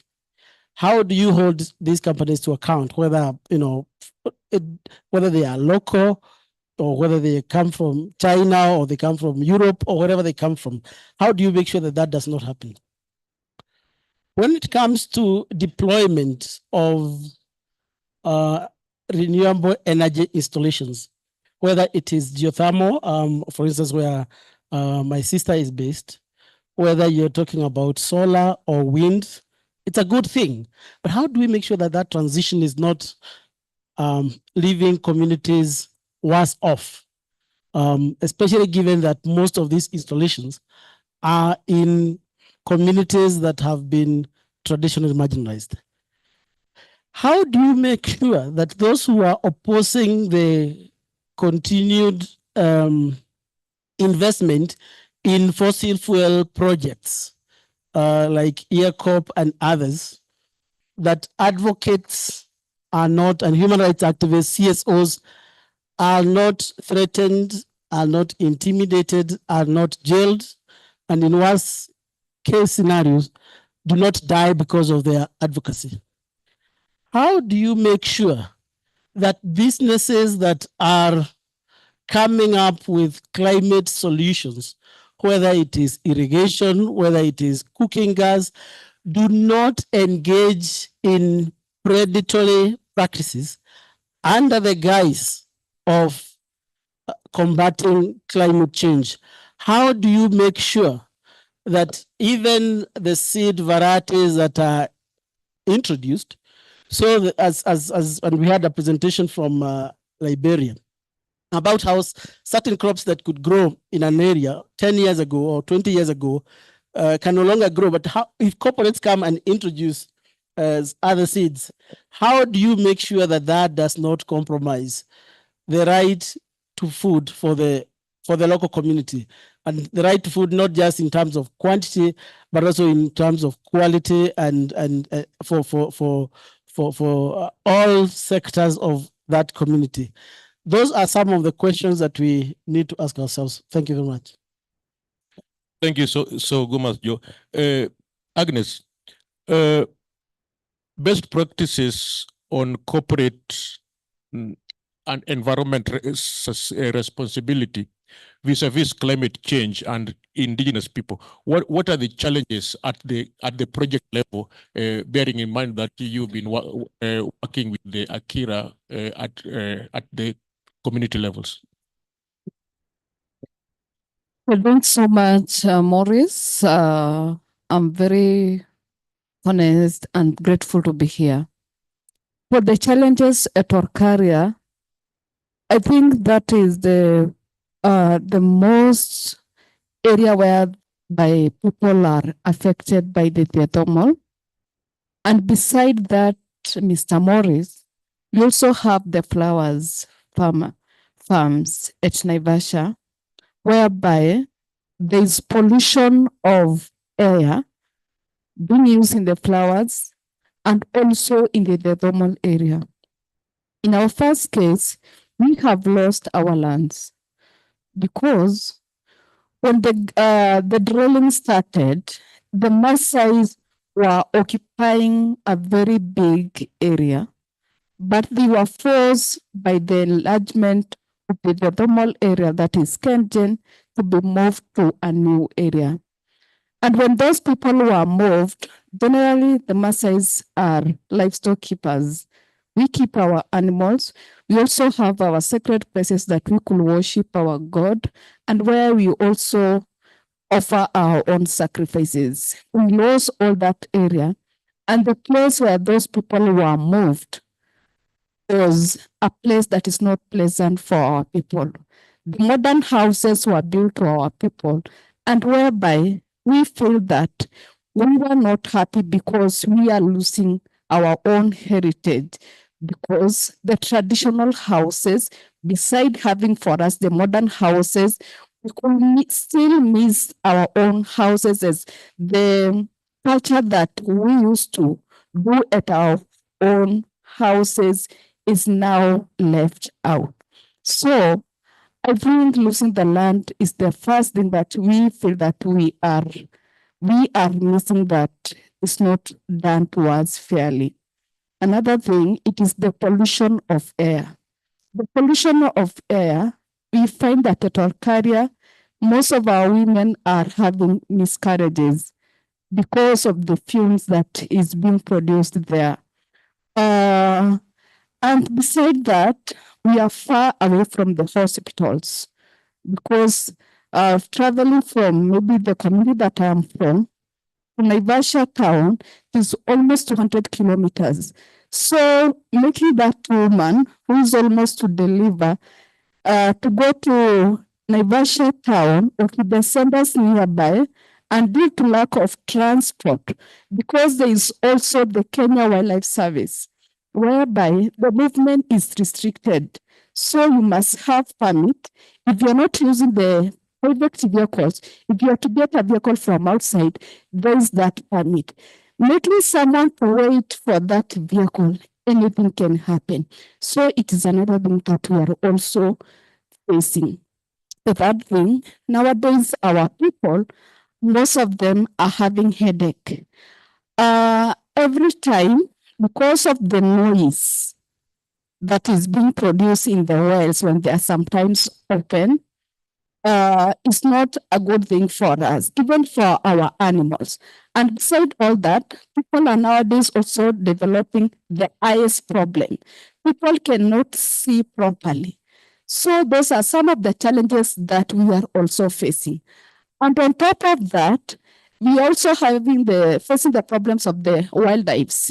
The wildlife, due to the Kenya Wildlife Service, that we are inside the park, the animals are moving out due to the noise and going to the community.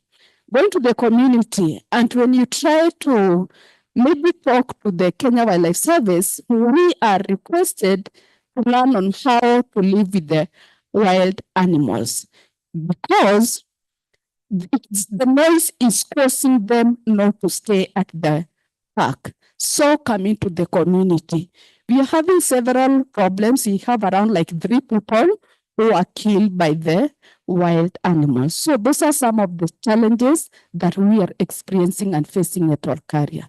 Thank you, Mr. Morris. Thank you so much.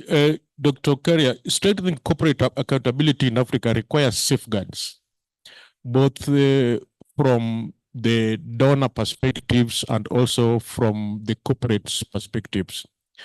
What is the role of safeguards for the corporate perspectives and from the donor perspective in the strengthening corporate accountability? Thank you very much for that question.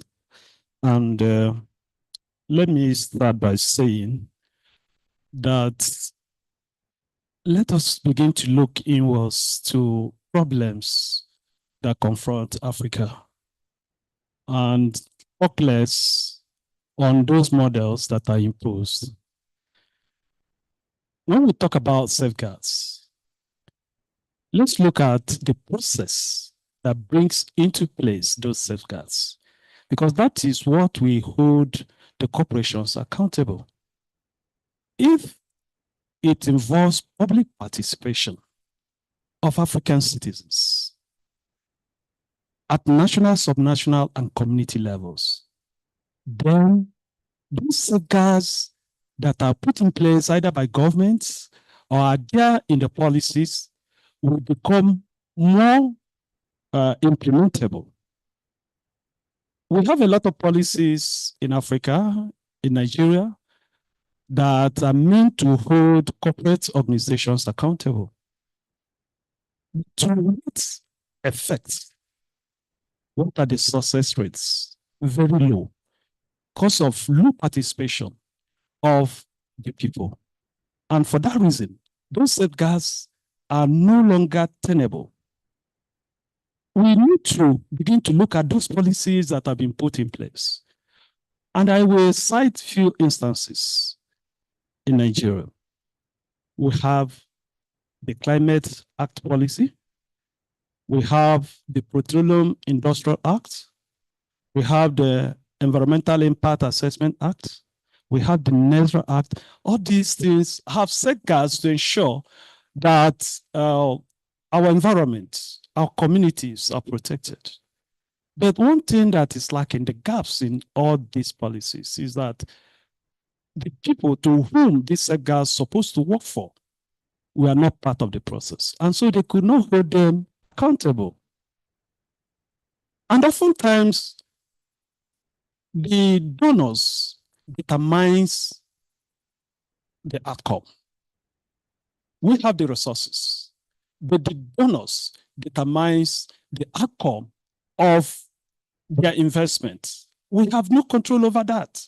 And that is a gap that we really need to address.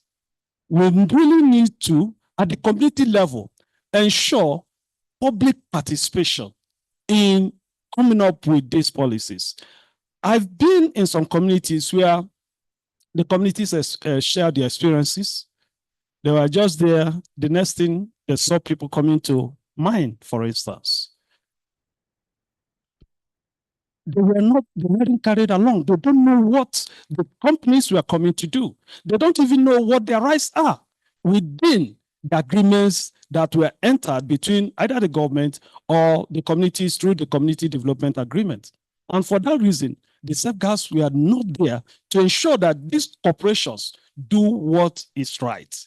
So the best thing that we need to do going home is to begin to create that awareness. Let us own the process.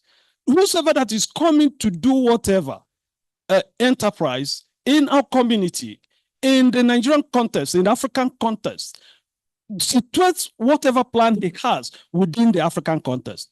Because we are losing our resources. We are also compromising our environment. And if we lose these resources and our ecosystem and biodiversity, we have no other place to go. So that calls us to take responsibility. It's not about donors funding these projects. We have a lot of resources in Africa that we can begin to tap in to do the things right, but only as a result of poor leadership and corruption. These are things that are holding us back. As Africans, let us begin to have that African mindset. Do the things right. Hold our leaders accountable. We can't just sit down nonchalantly and expect miracles to happen. We really need to be involved. So in looking at the safeguards that should protect our environment, this should be driven by the people, because whosoever that wears the shoes know where it pinches. Thank you very much. Thank you so much, Dr. Lastly, to Mr. Bullo, holding corporates accountable requires community engagement. Project-affected people needs to be engaged. What are the best practices which the corporates could use, the communities would use to to ensure that corporates are comfortable at the project level? Merci pour la parole. Je vais aller rapidement, mais avant de répondre à votre question, je voudrais juste revenir sur ce qui vient d'être dit. Les États africains en général, et je peux prendre l'exemple de la République démocratique du Congo en particulier, sont des États qui disposent de beaucoup de règles, de beaucoup de lois en matière non seulement de protection de l'environnement, mais aussi sur les questions extractives. Mais le plus grand problème, c'est l'écart qui existe entre les règles et la pratique. Il y a une étude qui a été menée par Energy sur l'indice de gouvernance qui a démontré noir sur blanc que la plupart des pays qui disposent de ressources naturelles n'ont pas un problème de vide juridique, mais plutôt un problème de refus tout simplement de lois et de règles que ces pays mettent en place eux-mêmes. Donc, s'il y a un plaidoyer également qu'il faut mener dans ces sens-là, c'est de pousser les États à appliquer les règles que ces pays eux-mêmes définissent.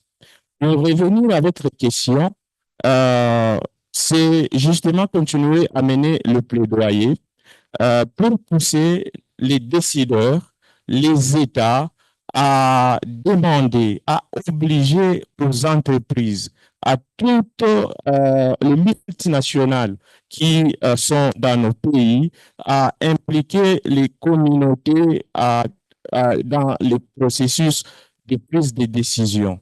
Il faut consulter les communautés, mais les entreprises le font à titre formaliste. Je peux donner un autre exemple de la République démocratique du Congo, où vous trouvez 50 entreprises, 100 entreprises dans une contrée, mais où les consultations se font de façon formaliste. La société va vous dire qu'elle a consulté la communauté, mais vous vous rendez compte que le processus n'a pas respecté toutes les conditions de forme et de fond. Donc, le plaidoyer ici, c'est de demander tout simplement à ce que les communautés soient bien consultées, que les communautés puissent prendre des décisions. Et un autre élément que je peux ajouter, c'est de changer un peu le paradigme. Je sais que ce n'est pas facile, mais dans la plupart des États, le sol et le sous-sol appartiennent à l'État. Donc, c'est l'État qui a la prééminence, c'est l'État qui décide sur le sort des communautés. Mais il y a des États où les terres appartiennent aux communautés et c'est la communauté qui a les derniers mots, n'est-ce pas, sur ce qu'on peut faire de ces terres. Si ce paradigme est également changé, ça peut renforcer, n'est-ce pas, la participation des communautés dans les processus et au niveau de consultation. Mais lorsque les multinationales savent que les décisions viennent d'en haut, n'est-ce pas, sur l'utilisation des terres, les multinationales préfèrent discuter directement avec les États au sommet sans impliquer les communautés à la base. Mais lorsque le pouvoir est ramené à la base, moi je pense que le paradigme et tout ce qui va avec va changer et les communautés vont avoir plus de pouvoir. Pour me résumer et me faire comprendre, c'est tout simplement arriver à donner plus de pouvoir, n'est-ce pas, dans le cercle de prise de décision aux communautés pour que les communautés puissent vraiment décider. Et pour terminer, aujourd'hui, il y a quelqu'un qui l'a dit ici, l'une des causes du changement climatique, c'est la déforestation. Et chez nous, en RDC, avec la transition énergétique, vous êtes sans ignorer que la demande en matière de cuivre, cobalt, lithium et tout le numéro de transition est en train d'augmenter. Et nous enregistrons chaque jour qui passe des entreprises qui viennent. Et ces entreprises sont en train de décimer, sont en train de délocaliser les communautés sans les consulter, et les communautés sont en train de perdre les moyens de subsistance, en train de perdre leurs terres, et tout ceci se passe sans que l'État puisse intervenir. Pour dire et rejoindre ce qui vient d'être dit, que l'une des stratégies multinationales, c'est également de profiter de la faiblesse de nos États pour faire mal aux communautés. Donc, lorsqu'il y a un problème de changement climatique, lorsqu'il y a un problème d'environnement dans un pays, dans un État, croyez-moi, les victimes sont plus les communautés. Voilà pourquoi, en tant que défenseurs des droits des vulnérables et des faibles, nous devons militer pour que nos communautés puissent avoir plus de pouvoir. Merci. Thank you so much. In order not to leave anybody behind, I would ask for 3 questions from the audience, and then we finish up. Only 3. 1.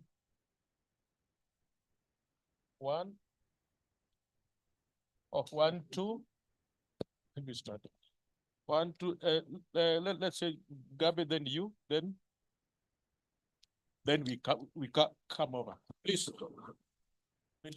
Thank you so much. My name is Sumo Iswaiko, Coordinator, Peace Point Development Foundation, Nigeria. I happen to come from the most polluted region, if not in the world, in Africa. I was born, I lived, and I worked there. So I was glad when my brother Idusa said he came and spent 3 days. He was hospitalized. I have spent over 50 years living there, working there.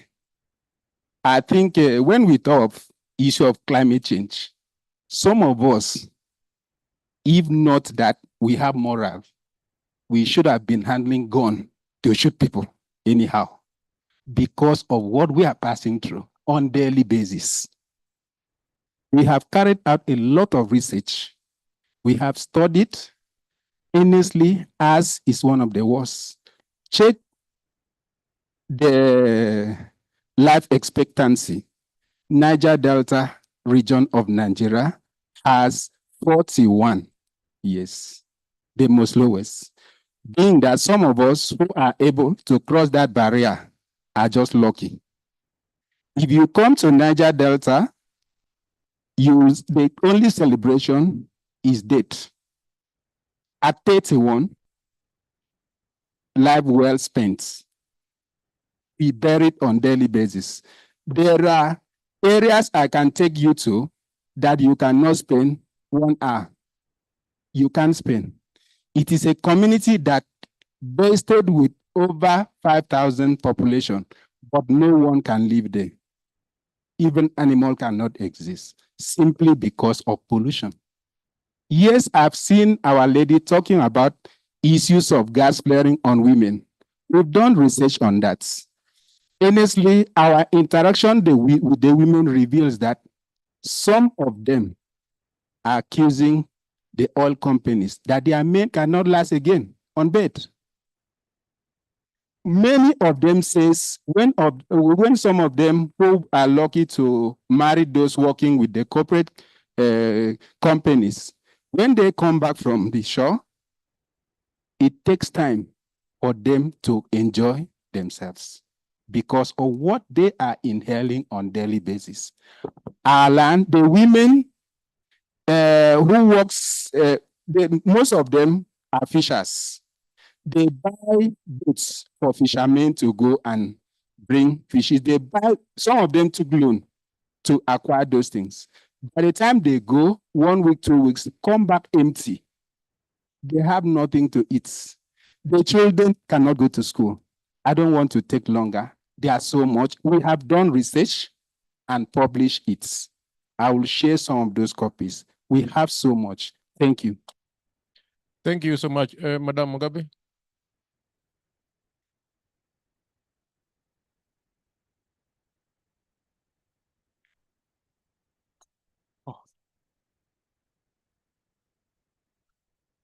Okay, thank you. Okay, so my name is Rutendo Mugabe, and I'm a researcher for ACCA. This is a topic that is very close to my heart because I'm actually working on it for my PhD. So it's more like a comment from what one of the participants said. It's more like now our governments are taking us back to Stone Age, having to live with animals only to accommodate corporations. And that is not part of development. So giving an example of my country, Zimbabwe, where I come from, you find that corporations are even damaging the environment more, and we are not even benefiting, for example, from extractive industries. So and also we have these regulations such as the EU, and yet as Africa we don't have our own corporate due diligence law. Isn't it time for us to also have our own diligence law in which we can hold our governments accountable? Because we find that now our governments are also running countries as if it's their village. They cooperate with these corporations and even cause more harm without taking into account how it's damaging the communities. So as civil societies, I feel like this is very timely that we are having this conversation so that we raise our voices and actually fight for people, because our states are actually enhancing these climate issues. So thank you.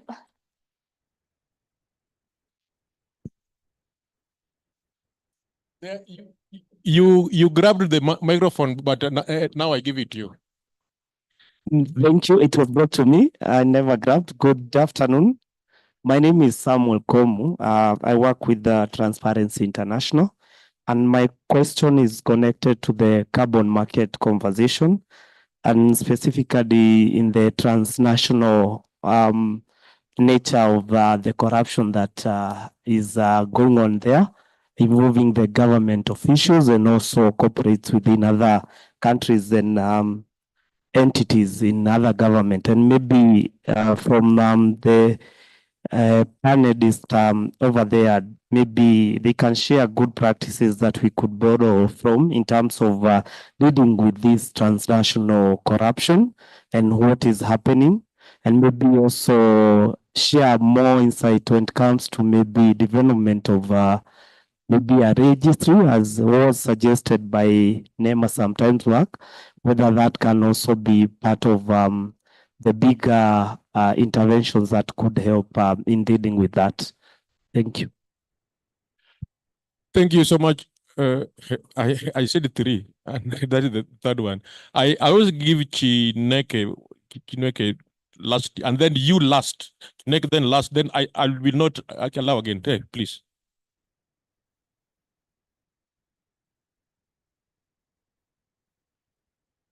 Okay, thank you. Yeah, thank you. My name is Chiwike. Okay, I work with African Law Foundation of Law. I'm based in Abuja, Nigeria. You can see from my brother that Nigerian situation is very sympathetic, and actually, what my angle is this: is not that we don't have. I have other Nigerian independent. The angle is not that we don't have some frameworks legally, but I think from my experience working in corporate accountability is how do we give teeth to the existing frameworks, especially making sure that corporate justice, there is the corporate justice actors are strengthened to make sure that in cases of where abuse exists, how do we make sure there is access to remedy? And also that issue or challenge of what we call corporate government secrecy, complicity. I noticed that in most cases where these issues, corporate abuses, both in climate impacted one or other, all these corporate related issues, the government is actually unwilling to ensure that even where there's existing framework is used to ensure justice for the communities. So I think there's a need to strengthen the government institutions justice institutions, build their capacity, make them accountable, so that the government that has the duty to protect, ensure the fulfillment of the enabling laws and the framework up to the standard expected of them. So even where we have even the EU regulations and all these frameworks, until we're able to use them to ensure justice to the communities, it's just like paper. So we civil society need to see how do we work with the communities to ensure that we hold our government accountable to use the resources, the framework, to guarantee the protection of the communities and ensure the corporate justice, that corporate actors and their personnel don't walk away where there's abuses and violations. Thank you. Thank you. The last one, sorry, we did not inform you that we are having lunch at 2. So we are having 5 minutes to finish. At the end, and then we finish up here. Yes, please. Okay. Thank you so much. My name is Donald. I come from Rwanda in an organization called Community of Potters of Rwanda. So I was going to ask my colleague from DRC. He mentioned something that is good or that has already caused the problems. It is land management laws or policies and the land management authorities. So for our cases, most of indigenous people were moved from the forest so the forest can be protected. See, somehow there is advantage of protecting natural resources, but also there is a problem of people who are displacement. Then they lose the right from the land because land now is for state. So the question is how we're going to make advocacy, how the government is going to solve those problems. So how can we work with civil society about that issue? Thank you. Thank you so much. As we finish through the panel, I have one generic question to all of them, as we also answer the carbon credit one. So my question to the panel again, the last question, and you answer this. If you have an answer to the carbon one, you also answer, and then you give the last remarks, and then we finish up. The question is, what is the role of networking in ensuring corporate accountability? Now that we, the civil society, needs to hold corporates accountable. I'll start with you. Thank you. SDG 17 talks of partnership for development, and that enforces that requirement for collaboration and networking. The world today is becoming a global village.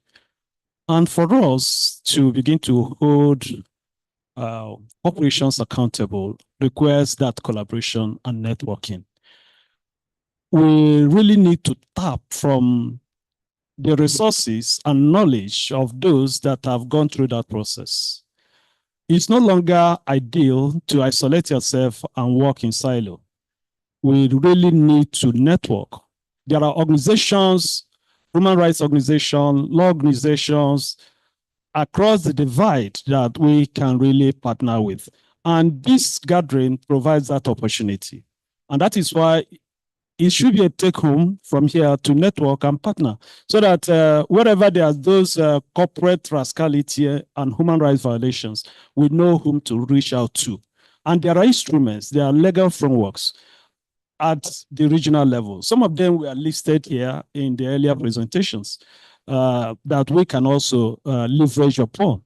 So essentially, networking is vital. We can't work it alone. And that is why ACCA has brought all of us here together from various parts of Africa. That enhances that chance of getting the best results that we want.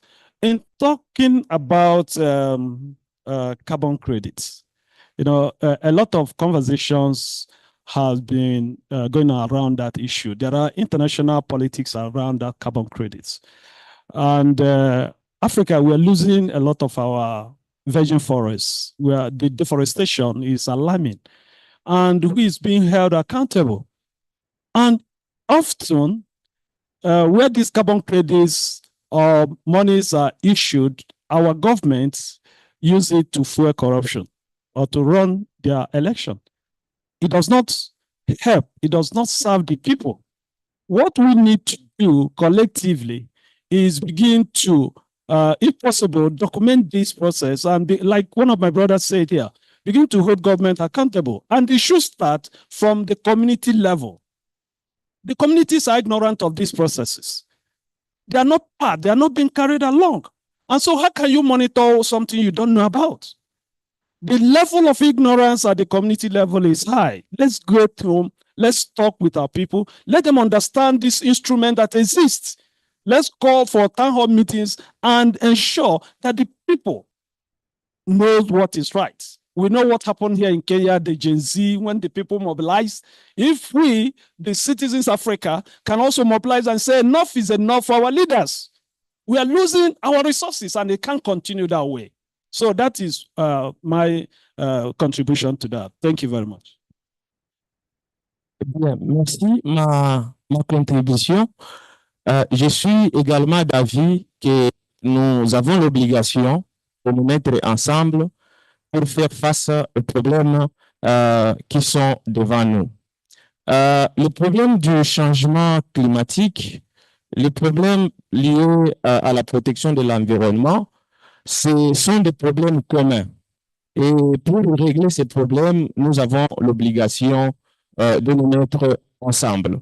Nous pouvons dire aujourd'hui que la sécheresse est peut-être du côté du Zimbabwe, du Malawi, et nous de la RDC, nous sommes épargnés, mais c'est tout simplement faire fausse route parce que cette sécheresse va monter et va continuer à se développer. Ce qui signifie que les problèmes que nos amis ont aujourd'hui, c'est les problèmes que nous aurons également demain. Nous devons nous mettre ensemble pour résoudre ces problèmes et la coalition comme ACCA, comme on vient de le dire, c'est un cadre idéal.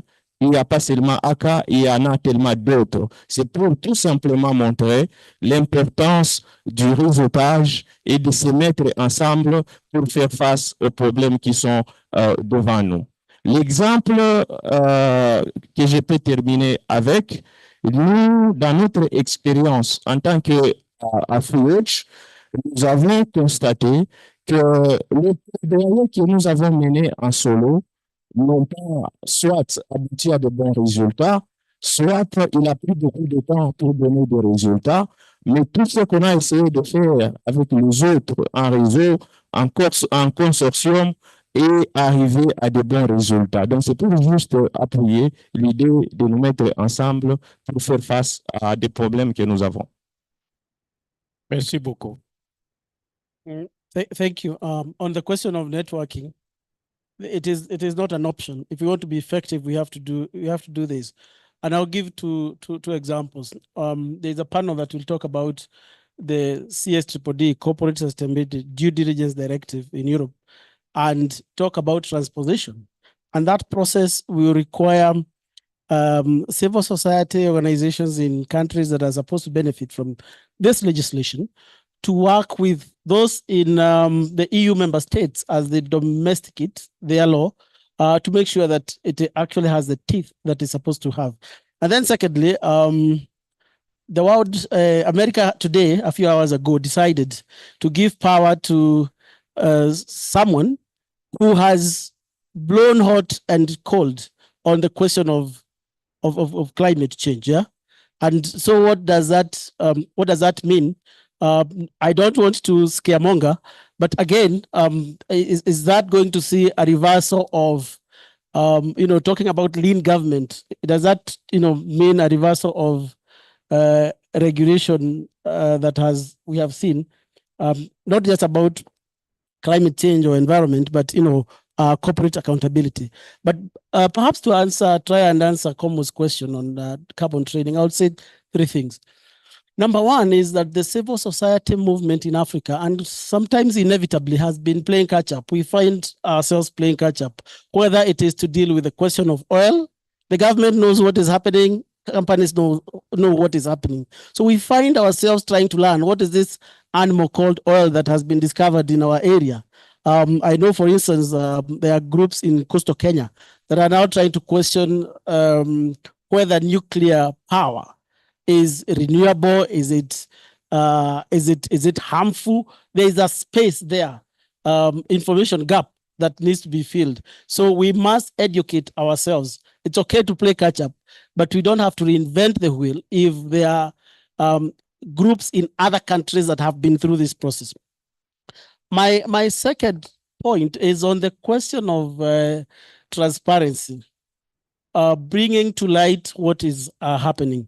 So for instance, I know an organization called SOMO a couple of years ago, not years ago, actually, less than a year ago, did a report on how carbon trading is impacting communities in Kenya, and called out some of the practices that went even beyond environment, sexual abuse happening in these communities. And the company that is involved took some measures, fired those who were responsible, and came up with a grievance mechanism. Now, I am not qualified to comment on the competence or the effectiveness of that grievance mechanism, but at least there was something that was going on.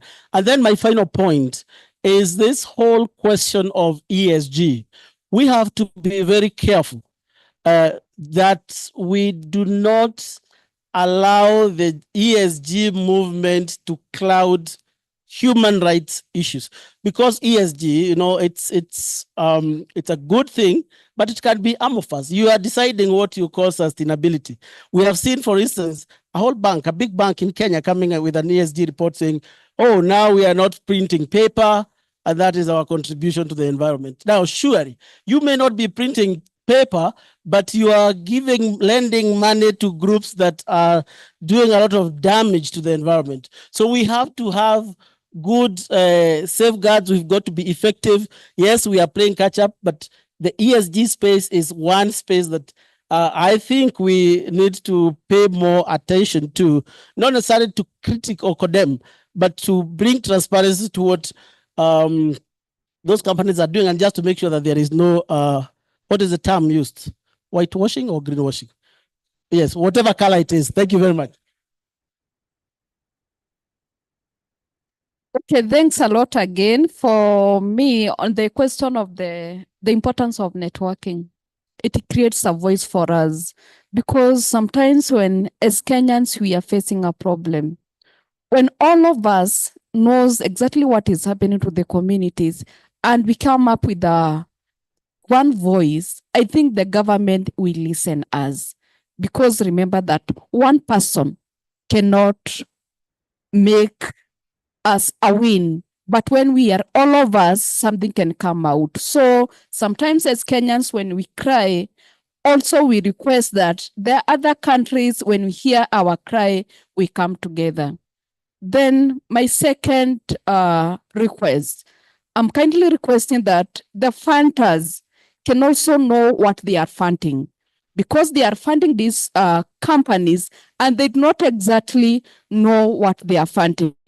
I was very lucky to work with the World Bank Group and also the European Investment Bank when Kengen was doing some projects and the companies wanted to confirm whatever that which was written on the internet or even the papers was not exactly what was being reflected on the ground. So sometimes let these funders know what they are funding. Let them come to the communities, know what is really negatively impacting the communities. Then another thing, the importance of networking is we can have these countries that who are also going with the same struggles that we are going. They're the ones who sometimes we are in problems, but at times win whatever that they have been going through. So if we can also share with the community how you succeeded by fighting all these problems, you can save that other community. So those are my inputs. Thanks a lot. these discussions are not ending here. We can still have them over dinner. And being a human rights activist, I don't want to be accused of denying you your right to food. I'll return this microphone to Joseph, and then thank you very much, the panel, and we can do the rest. Thank you so much, Maurice, and your able panel for squarely fitting in the 40 minutes that we gave you and giving us a fruitful discussion. It's time for lunch. I believe each one of us has received a lunch coupon. It looks like this from the ACCA Secretariat. Lunch is just one floor above at the main restaurant. But as we are going for lunch, we are going to meet Secretariat on the staircase. Please don't use the elevator, such that we're able to have a group picture. We will have lunch for 1 hour, and at 3:15, we should be back for the afternoon session. Enjoy your lunch break.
Alexon.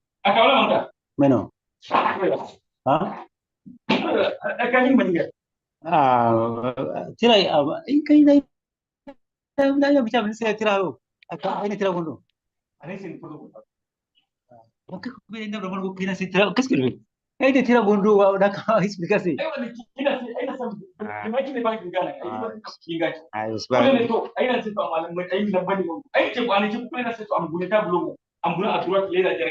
Bira udah paske ai da sukan sino kin fate se. Kai fate da winda da manu go ha. Walang go mili ne go no ai nasiban ko buendo. Ko no no su paspa je. Ya de la mar complico. Ah, paske na sil sim. Ama to karam kakni ai na sil jan ko fate ko buendo. Ai men tira non. Ela pa be ko. Ah.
There has been numerous developments at the regional and international level when it comes to strengthening the legal and policy framework for business and human rights. Currently, the European Union has a group of regulations, starting with the European Union Deforestation Regulation, the Corporate Sustainability Due Diligence Directive, the Forced Labor Regulation is also in the offing. The Initiative for Social and Economic Rights has been monitoring economic and social rights for over a decade and found persistent rights violations relating to businesses. Uganda is one of the few countries that has a national action plan on business and human rights. And we do commend the government of Uganda under the leadership of the Ministry of Gender, Labour and Social Development for this progress. As the CSO representative on the multi-stakeholder committee that developed the NAP, was engaged in consultations leading up to the development of the NAP. And communities often came to us complaining that they had no recourse against power.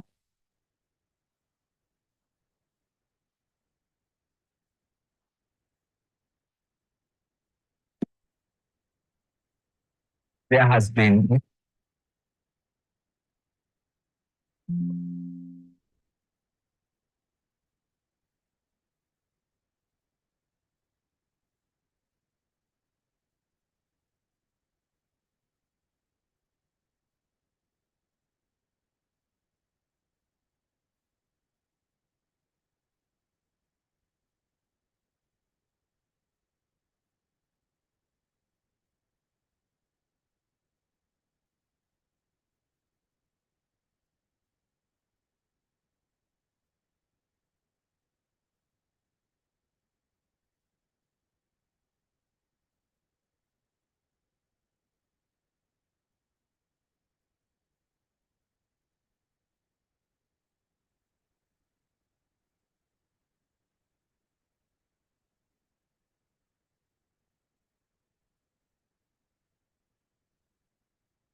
Check, check.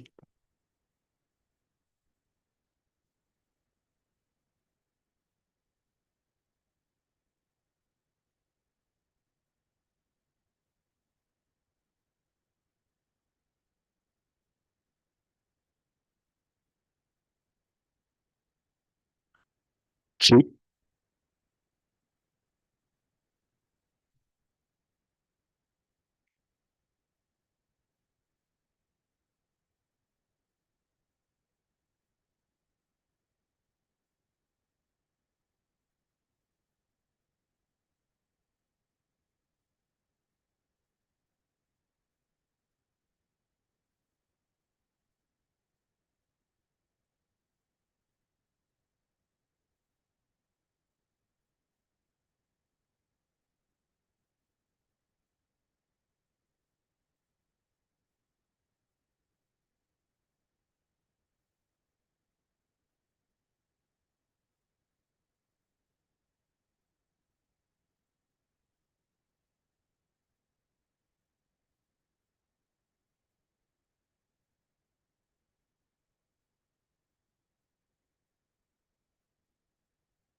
See,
I don't look like a thing I don't see. I will never forget the 90s. Many nights I could stay back for mercy. They could help me show me Christ. Thank you for the journey, oh Lord, oh Lord. If I say my story, oh, I can't school, I'm ever blazing. I wrote it with the energy. I did try for myself. Be a spin or regular. Thank God for this formula. I did try for myself. I did try for myself. Be a spin or regular. Thank God for this formula. I mean, I feel back to let them fool you. Make your stack your paper. Let them know when you pull up, pull up. Man down when I pull up, pull up. Be a leader, fuck the chaser. Bang, bang, bang, on the data. This get when I pull up, pull up. Yeah, road man, yeah, when I pull up, pull up. Pull up from the couple and I be ready. Shout out to a get that teacher. My crew,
Welcome back, everyone.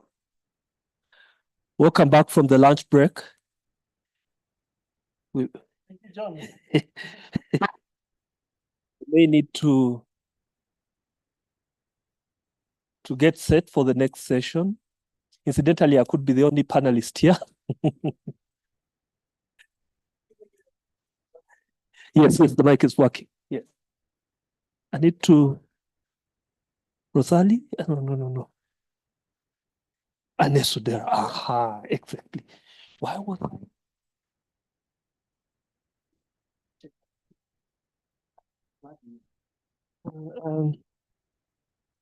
Rosalie Bisimwa. Joseph.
Welcome back to the session.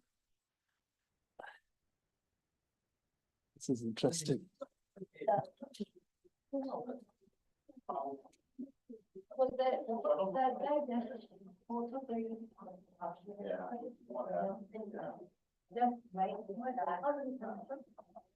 will be 40 minutes. 40 minutes. What's the time now?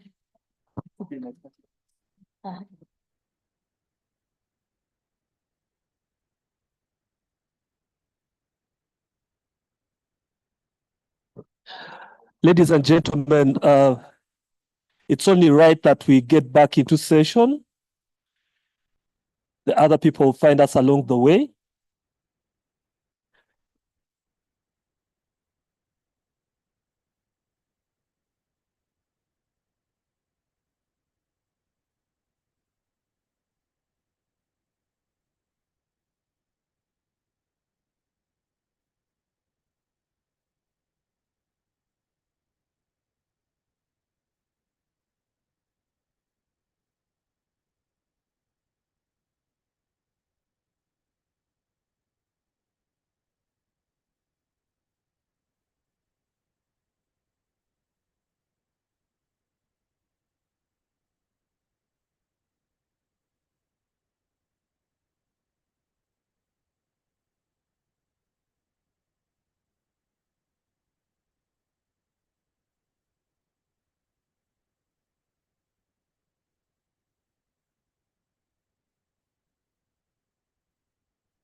Very dedicated group of people across the continent are crafting a manifesto and have crafted a set of demands on what public services should look like on our continent. This campaign where we are reclaiming public service for all, this campaign should be held by all of the stakeholders. I can say community level, women, young people, and all of the people who are involved in the development process.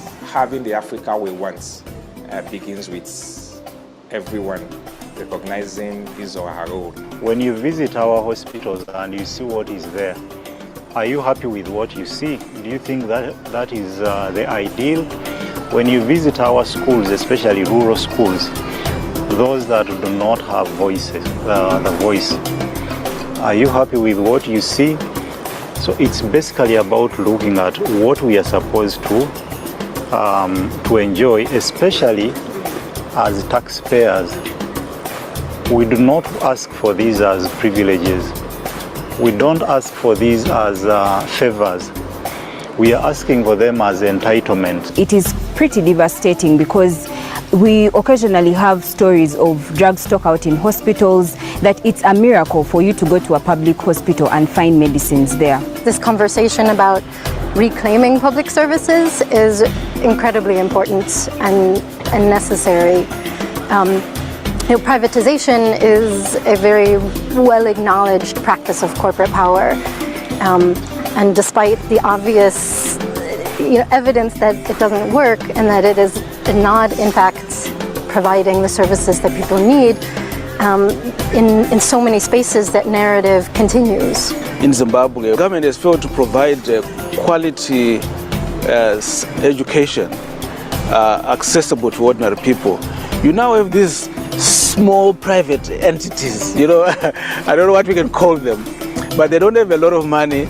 They just buy maybe they just rent a small building in town, and then they open some kind of a school, and they say we're providing public service. But those schools are, look, they are terrible. Government should not just leave the provision of these social services to the private actors, but government should be cognizant of the fact that they still bear the primary responsibilities of ensuring that social services are available.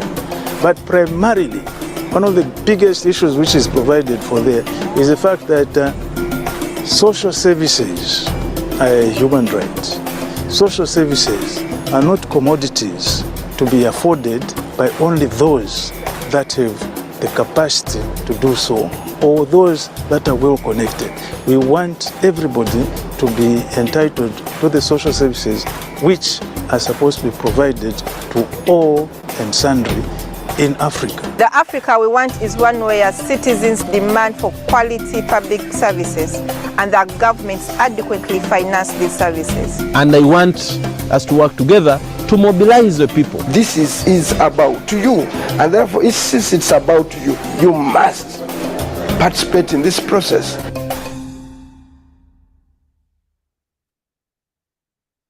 Thank you so much for that documentary on reclaiming public services. Welcome back from the lunch break. At least we have now a sizable number to work with. We're getting to the next panel.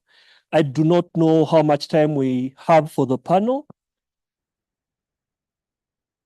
It's on the panel, so how much time do we have? 15 minutes. Okay, so we're getting to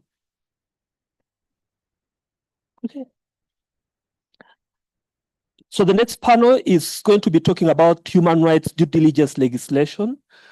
We know that in the discussions around human rights and environmental rights, and especially around how corporations operate, we have always had the unending discussion of the way the corporations act that is geared towards making profit and not really minding about the aspects of human rights. These discussions never end because these are practices across the Africa region. Now, we have been into these discussions. We have been into national legislation, regional legislation as the East African Community, as the African Union. But now we have been emboldened by another discussion around the European Union and the legislation that's coming through the European Union around the actions of corporations in as much as they violate the rights of the people wherever these corporations are operating. We have an opportunity to discuss the corporate sustainability due diligence directive from the European Union. We also have an opportunity to discuss the European Union deforestation regulation. With me on the panel, have Mr. Joseph Byomhangi from Uganda. ACCA, he's going to be a part of the panel. Please welcome Mr. Joseph Byomhangi. We have Anesu Dera. Anesu is coming from COWS. Please welcome Anesu. We have Lamarana Diallo. Please welcome Mr. Lamarana Diallo. And we also have Rosalie Bisimwa. Rosalie Bisimwa. Yes, please welcome Rosalie Bisimwa. If I could have the lady seated next to me. So, yeah, and so, that's the beauty of being a moderator. Yeah, that's you set the rules. I've set the rules. Yes, I set and own the rules that I set. Thank you so much to the panel. It's never my practice to introduce panelists because they know how to introduce themselves better. Someone gives a whole sheet of their education and everything, and then they say, "Oh, that was so gracious of you." No, so they each say what they want to say. So we had an opportunity through UNDP, the annual Business and Human Rights meeting that was held here in Nairobi. We had an opportunity to discuss the CS3D, the Corporate Sustainability Due Diligence Directive. We also had an opportunity to discuss the European Union Deforestation Regulation. Interestingly, more than half the people in the room had either not heard about it, or even when they had heard about it, they actually did not know what it was about. So we have an opportunity through Joseph to start us off with an understanding of those two regulations, the Corporate Sustainability Due Diligence Directive and the European Union Deforestation Regulation. Welcome, Joseph. He has 10 minutes and he's getting the most minutes because he's explaining the two. Then we'll move from there. Thank you. Thank you so much, moderator. Anis will be speaking more about the Corporate Sustainability Due Diligence Directive, but let me introduce myself. John has robbed us of the opportunity of getting the social preamble. Usually moderators give a marvelous social preamble. My name is Joseph Byomhangi. I'm from Uganda, and I coordinate the Uganda Consortium on Corporate Accountability. I'm going to be speaking on the European Union Deforestation Regulation, the progress of it, and then what we should do as civil society to support our states to be able to prepare for the compliance once it comes into force, because in many ways, the trade now with the European Union is hinged to this legal and policy framework. So I'm going to summarily give an overview. It will not be a legal class where we go clause by clause of the regulation, but just an overview of what it is, the objectives of the law, the scope, the key requirements, and then dive into the discussion on how we can support our states to comply, because we need the trade to continue such that revenue comes in and social services are provided to our citizens. So, Mr. Moderator, permit me to use 13 minutes, just an extension of 3 from the 10 you had given me.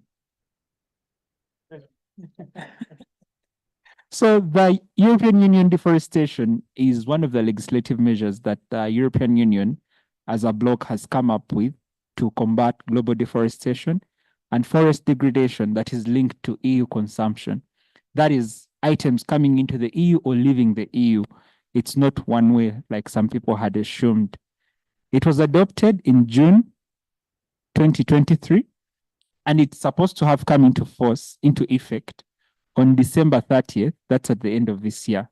However, there are voices pushing back on this due to the readiness aspect of the states that are going to be implicated by this, and especially us in sub-Saharan Africa. So we are not certain whether it's going to come into full effect by December 30th, but that was the aspiration, despite the voices asking for another year to push it. And that means it would come into force on December 30th, 2025. That's if it's approved. The regulation seeks to establish requirements for companies involved in trade of specific commodities, that is coffee, palm oil, cattle, wood, cocoa, and timber. So those are the items that are, sorry about that. Those are the items that are covered. And it seeks to address European Union's role as a major contributor to global deforestation.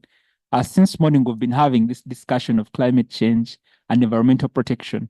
And curbing deforestation is one of the ways in which we can alleviate the crisis of climate change that we are faced with. The objectives are purposely to reduce deforestation. The EUDR aims to mitigate EU's impact on global forest loss by prohibiting importation and exportation of products linked with deforestation to their market. So they've used their market as a game changer, really, to be able to curb deforestation. They also intend to promote sustainable supply chains. That is, encourage businesses to adopt sustainable practices in sourcing and production, and then protect biodiversity by addressing deforestation. So, and that in turn upholds the respect for human rights if it's complied with.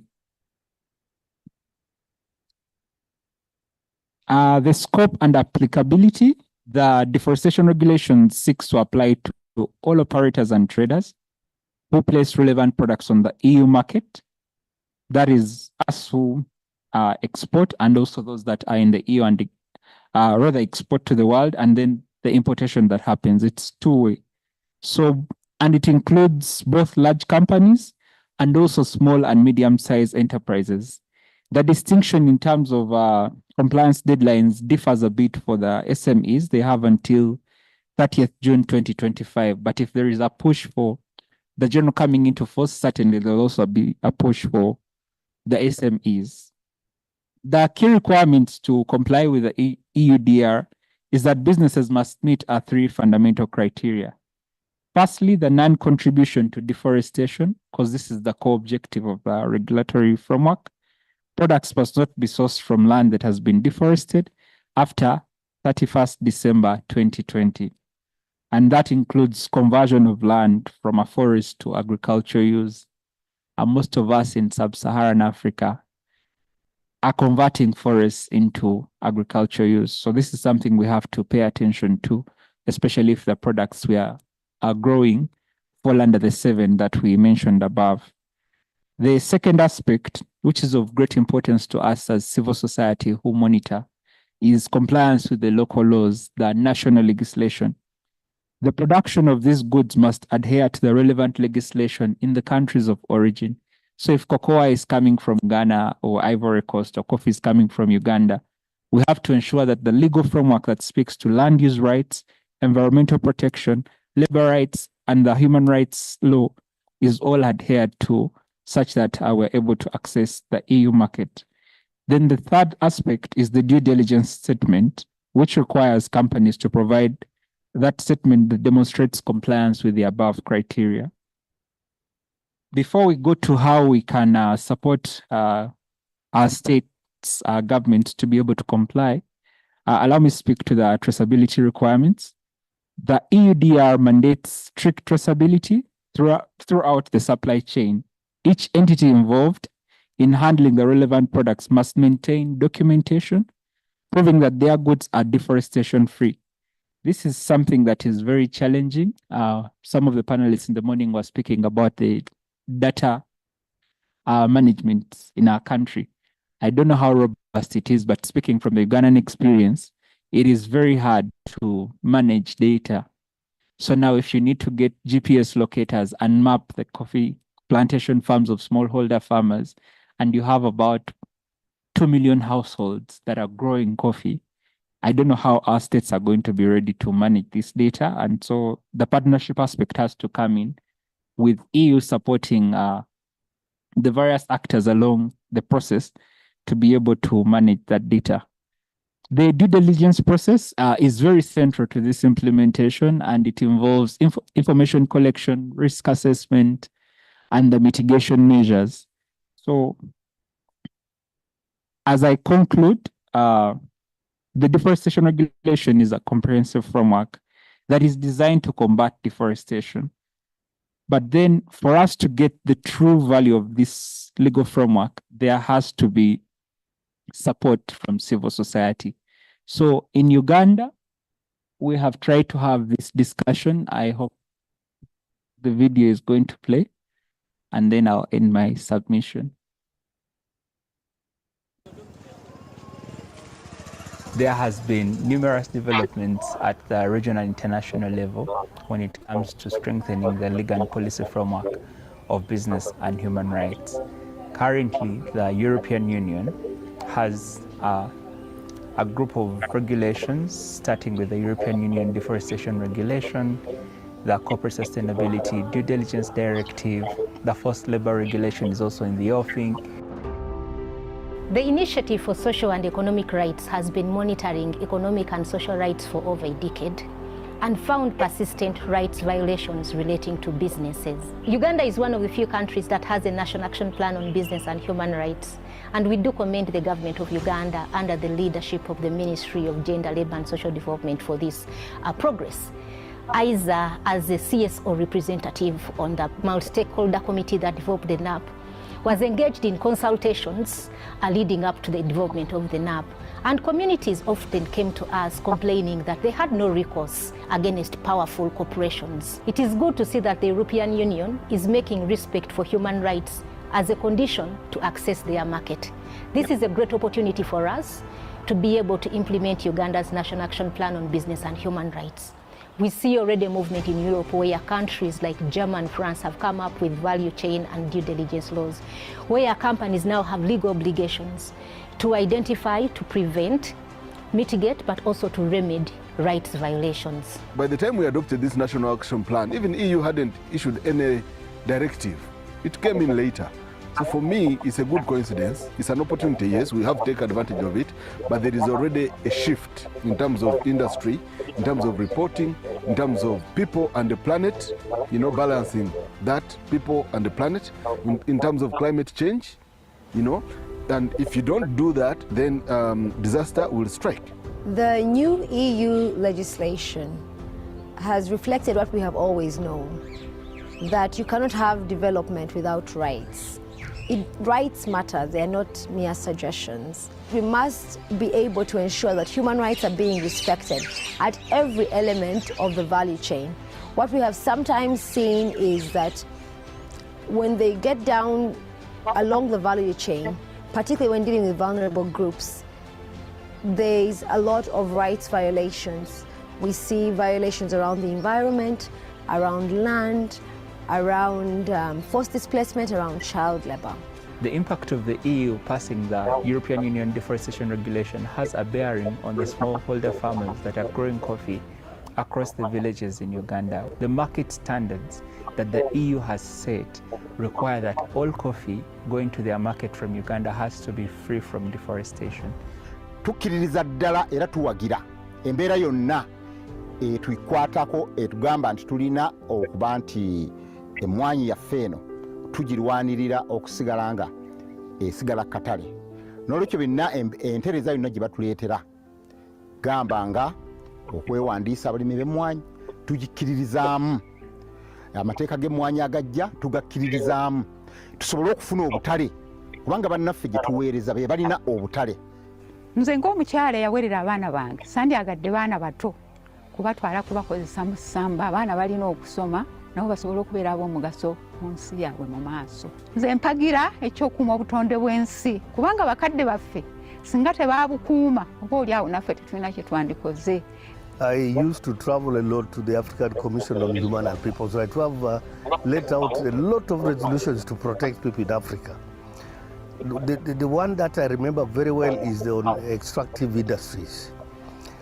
The cases that come to courts today are mainly on on the relation between the employee and the employer.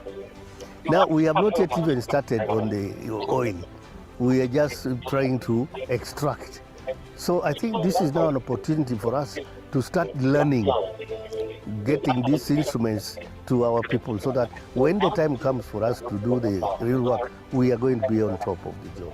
This legislation is showing is that it's extremely important for all companies that hope to get any benefit from the EU market to actually respect human rights. It's also extremely important that our governments are ensuring these companies comply. In so many ways, this legislation is buttressing our National Action Plan on Business and Human Rights, which had already found clear gaps in this area.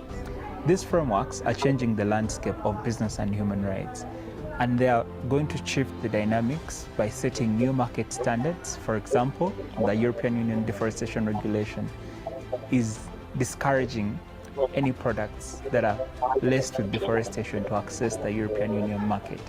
It's a call on the planet, on the people and the planet to balance business interests with issues climate, with issues environment, with the people. At ACCA, we believe that rights are not incompatible with development or economic growth. We must debunk the idea that our people's lives and dignity must always be sacrificed at the altar of profit. And the EU recent legislation shows that it is possible to actually do business and respect rights, and the market will welcome that.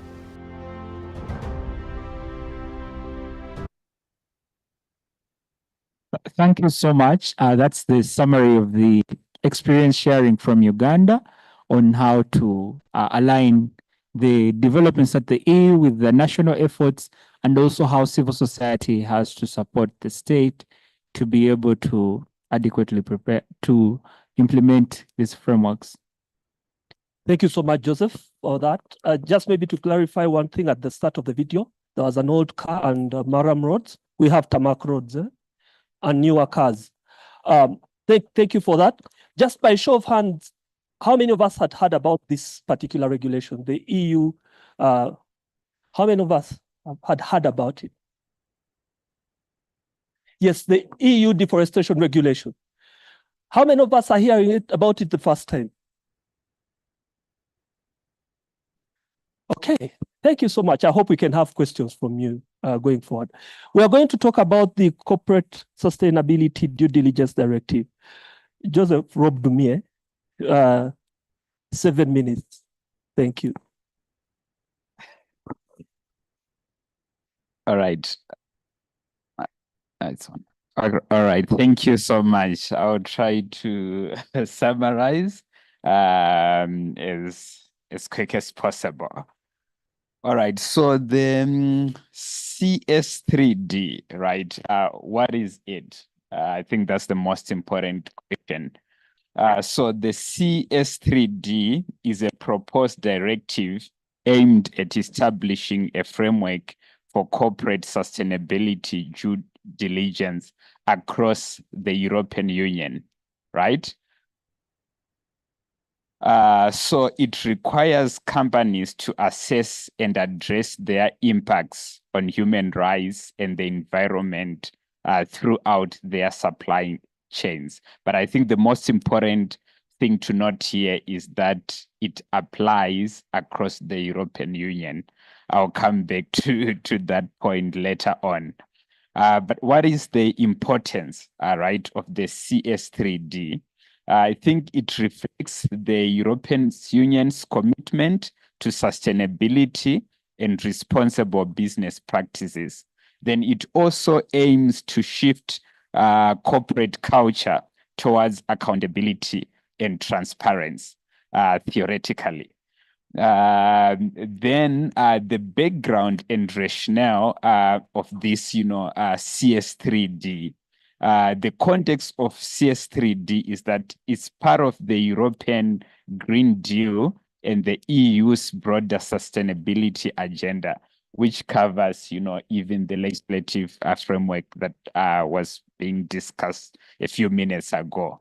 It also aligns with international frameworks such as the UN Guiding Principles on Business and Human Rights, and also they are offering it also as part of an alternative to the proposed treaty on business and human rights. So according to them, this would be an alternative.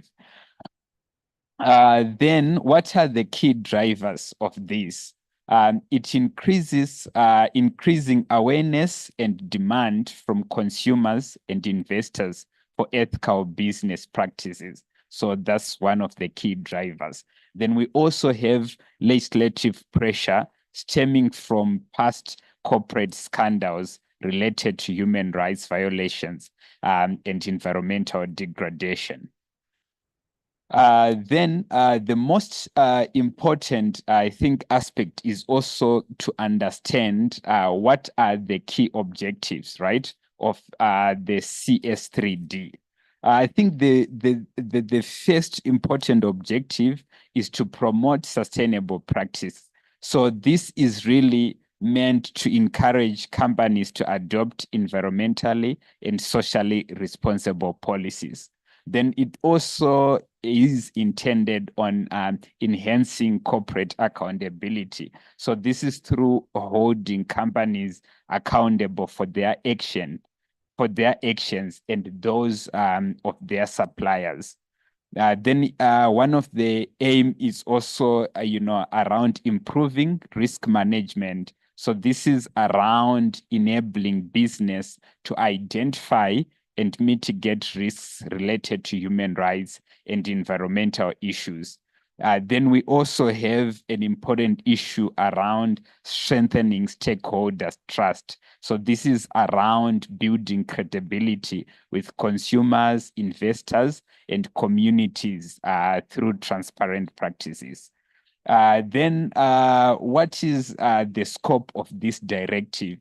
I think the most important question is to try and see who is affected, right?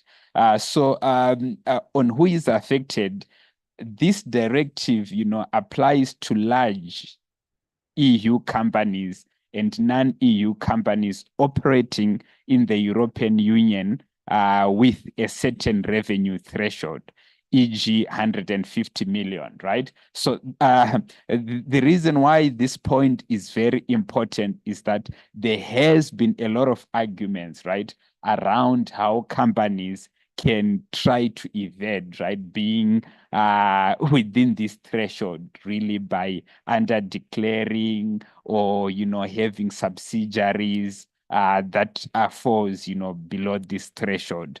Then we also have medium-sized companies in high-impact sectors, e.g. textiles, agriculture will also be included. Then around supply chain considerations, companies must conduct due diligence not only on their operations, but also on their entire supply chain, including suppliers and contractors. So then it's then important to take note on, what are the main requirements, right, under this regulation. So we have on due diligence obligations, the first important point is the issue of risk assessment, right? So under this point, there will be regular evaluations of potential human rights and environmental impacts. Then we also have an issue of mitigation measures. So this really is around implementing actions to address identified risks. Then we have stakeholder engagement. So this will entail consulting with affected parties, including workers and local communities. Then we have one key aspect around reporting, right? So this will entail regular disclosure of due diligence processes and outcomes in public reports.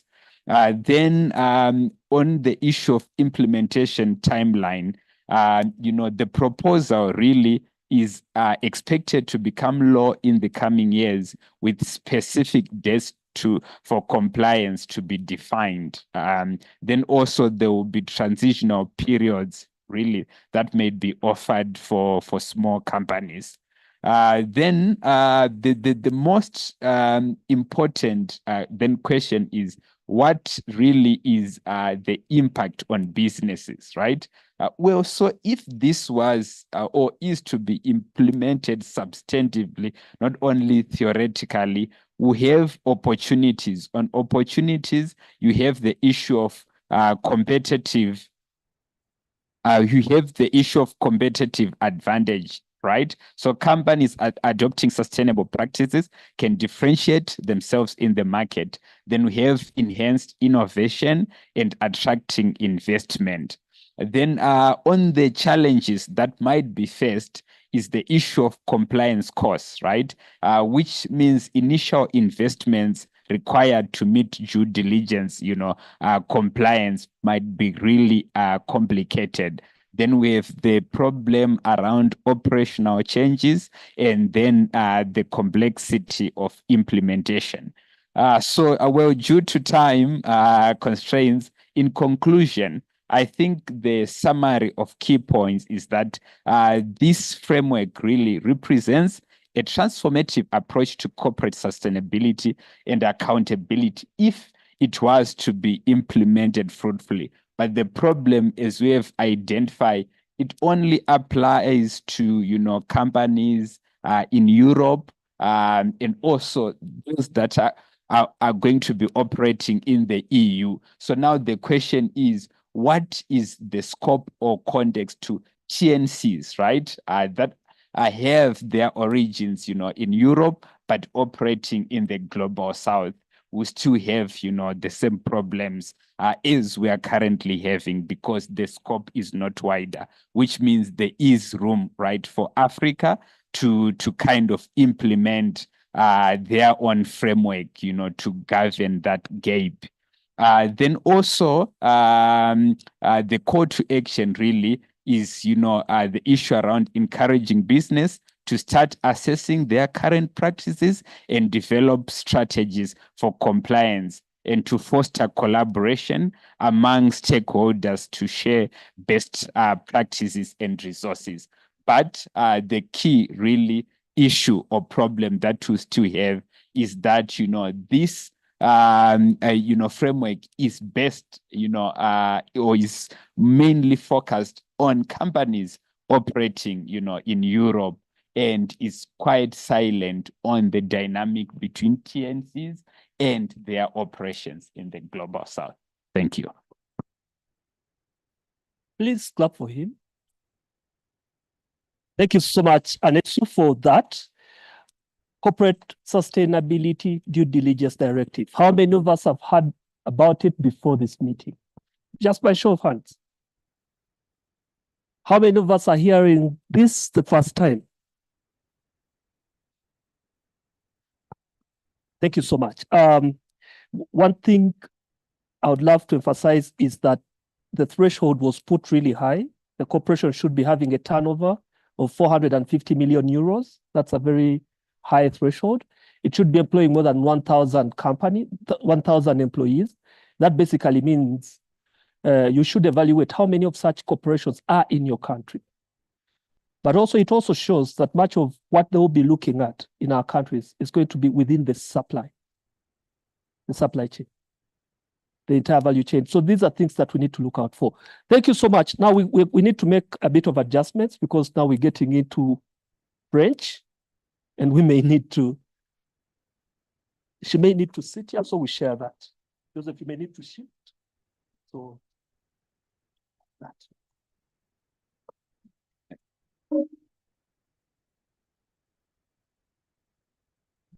That he is. Joseph, that he is, let him shift here.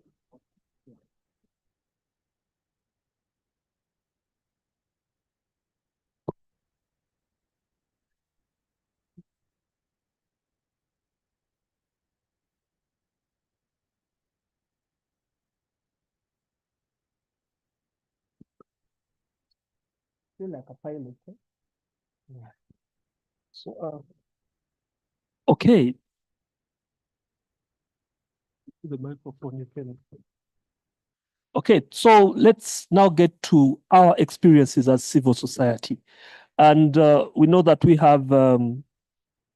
we're doing a lot of work around ensuring that these regulations can be understood in our home countries, but also that we could support the rollout of these regulations. There's a lot of work that we are doing in those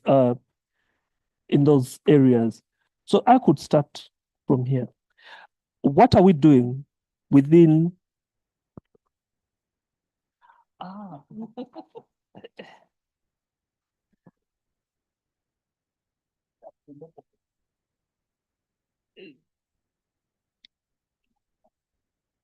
Okay, I'll start again. So what are we doing within our organizations to see that the people that we support, the communities that we work with, but also our governments can best understand the compliance that comes with these tools? That is the question I have for you for this discussion.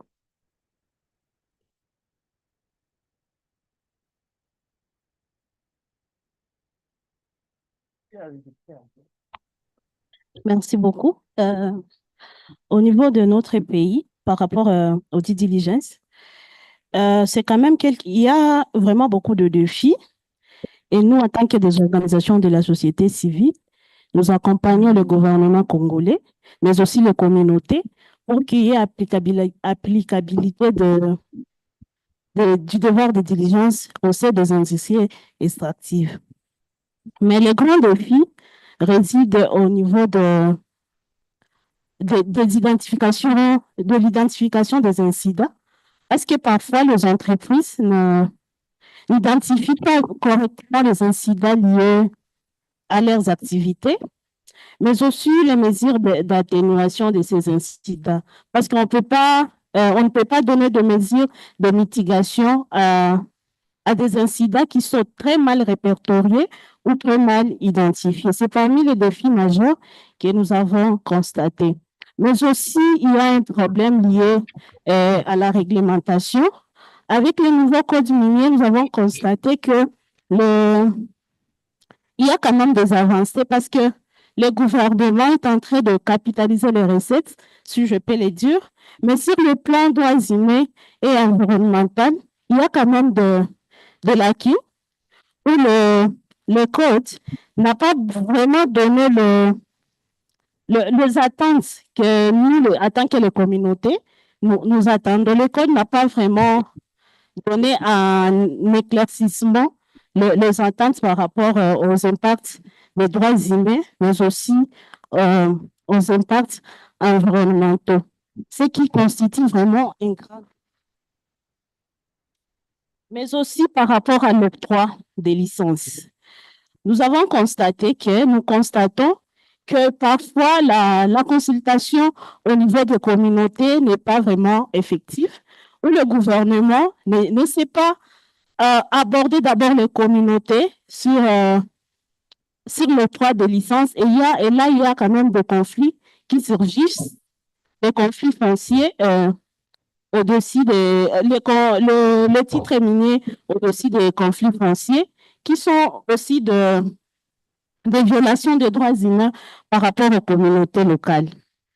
Mais aussi, en se basant sur les normes des principes de la directive des Nations Unies, nous avons constaté que, surtout en se basant au principe numéro 3, la procédure, vraiment, c'est ce que j'étais en train de dire, la procédure de droit minier, la législation de notre pays ne reconnaît pas le droit coutumier existant.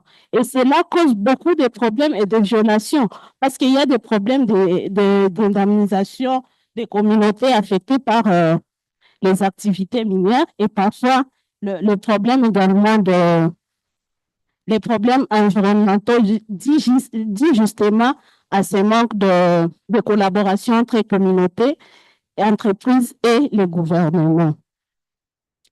Et si je peux citer, il y a un deuxième défi majeur, c'est l'augmentation des investissements chinois dans les ressources stratégiques.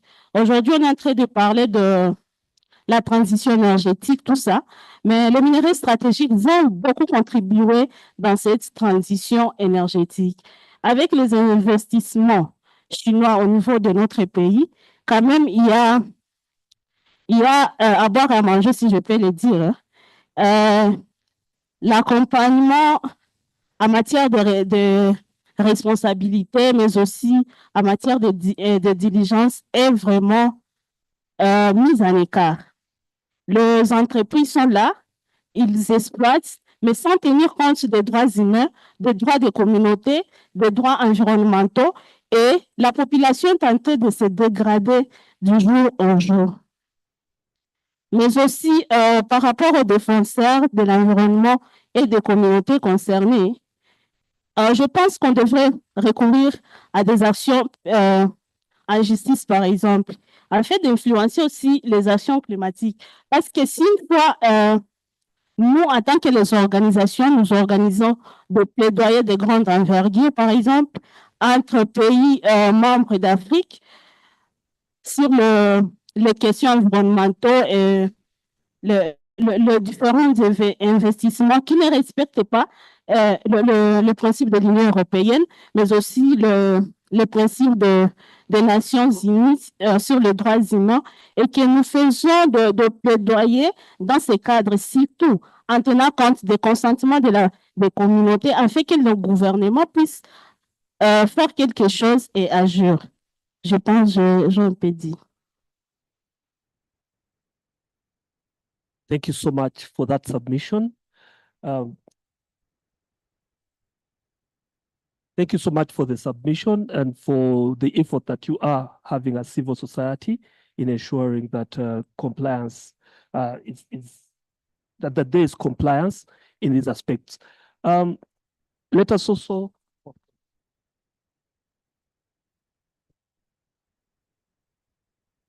Okay, the same question goes to Diallo, the bit of compliance, what it is does civil society do within your country to see that we ensure compliance?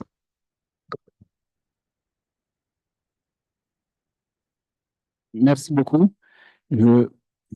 C'est pas bien de toujours parler derrière, après les Congolais, parce que le Congo et la Guinée, c'est presque des jumeaux sur la question de gouvernance et les défis au niveau des industries extractives. Alors, qu'est-ce que nous faisons pour accompagner l'État, pour pousser l'État à mettre en œuvre les diligences raisonnables?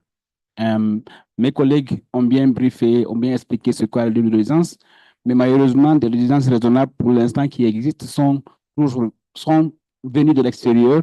L'obligation que nous avons pour l'instant qui engage nos États africains, c'est le principe des Nations Unies sur les droits de l'homme, mais malheureusement qui encore n'est pas contraignant. J'ai écouté M. Salomon ce matin-là. Je voulais savoir quels sont les instruments contraignants qui amèneraient les entreprises minières à être, les États même, les États à mettre en œuvre les diligences raisonnables. Malheureusement, pour l'instant, on n'a pas cette obligation. Même les États peinent à développer des plans d'action nationaux pour la mise en œuvre de ces principes directeurs-là, à plus forte raison et penser à appliquer. Les recommandations des principes directeurs des Nations Unies disent d'abord que les États doivent autoriser, mettre en place des lois qui permettent aux entreprises de s'engager solennellement et l'État aussi de s'engager solennellement à respecter les droits de l'homme. Malheureusement, en tout cas pour moi, notre pays, pour l'instant, il n'y a pas ce cas-là. Nous sommes en train de travailler là-dessus. Donc, je vais revenir sur deux cas pratiques pour lesquels nous, société civile en Guinée, on est en train de travailler pour amener les entreprises minières à appliquer ce processus-là. Le premier cas, c'est, vous connaissez tous que la Guinée est le deuxième pays producteur de la bauxite. Compte tenu de la diligence raisonnable développée tout de suite là par Joseph, l'Union européenne, à travers l'Allemagne, ont pris en 2023 une loi qui oblige toutes les entreprises, entreprises industrielles allemandes qui emploient plus de 3 000 personnes et qui est établie en Allemagne, qui a un lien avec l'Allemagne, de légiférer et d'appliquer obligatoirement les diligences raisonnables. Donc, de ce côté-là, l'Allemagne, lorsqu'ils ont pris la loi en 2023, les industriels allemands et les industriels allemands sont allés en Guinée, parce que la Guinée est le deuxième pays producteur de la bauxite, pour mettre en place une plateforme de dialogue et de concertation avec eux. Donc, cette plateforme inclut à la fois la société civile, les industriels eux-mêmes, le gouvernement allemand à travers la GIZ, et aussi les sociétés civiles ainsi que les communautés. Donc, on vient d'entamer ce processus de dialogue pour voir dans quelle mesure ce processus pourrait aboutir à un dialogue formel pour que les entreprises minières qui acceptent la bauxite guinéenne au niveau de l'Irlande puissent en train de respecter cette due diligence-là. Et nous avons des rapports accablants par rapport aux entreprises minières en droit qui exploitent la bauxite.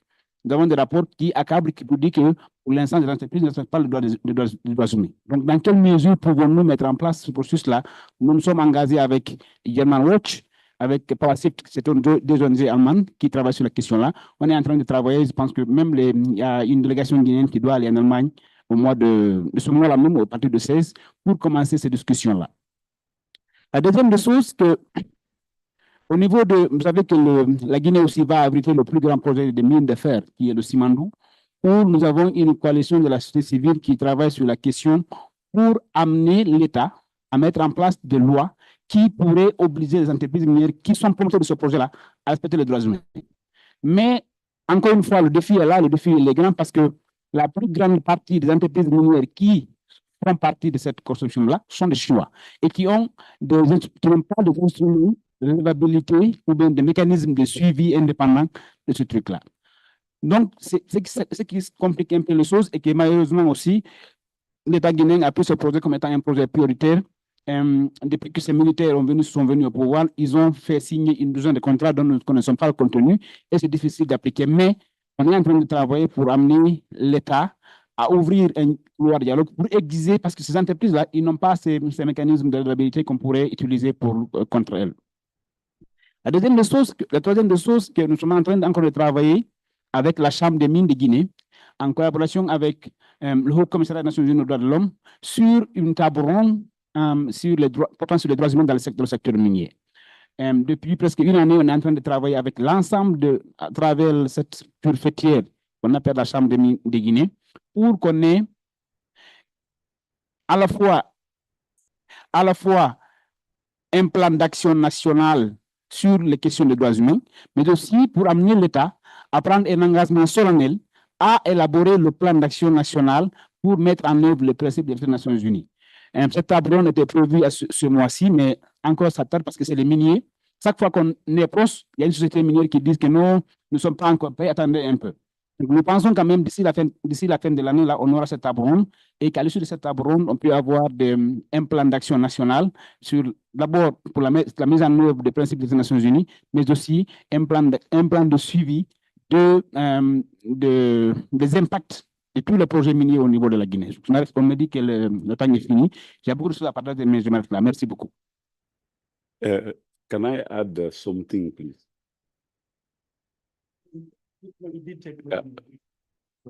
So for 1 minute, please.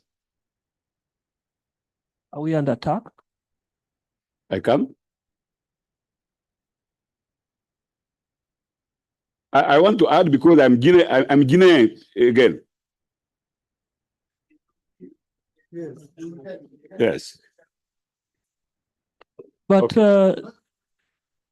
there's a level of order. You request and you're given the opportunity because we're going for the plenary, okay? Yeah, so you contribute. I don't know who I'm speaking to. Please put up your hand.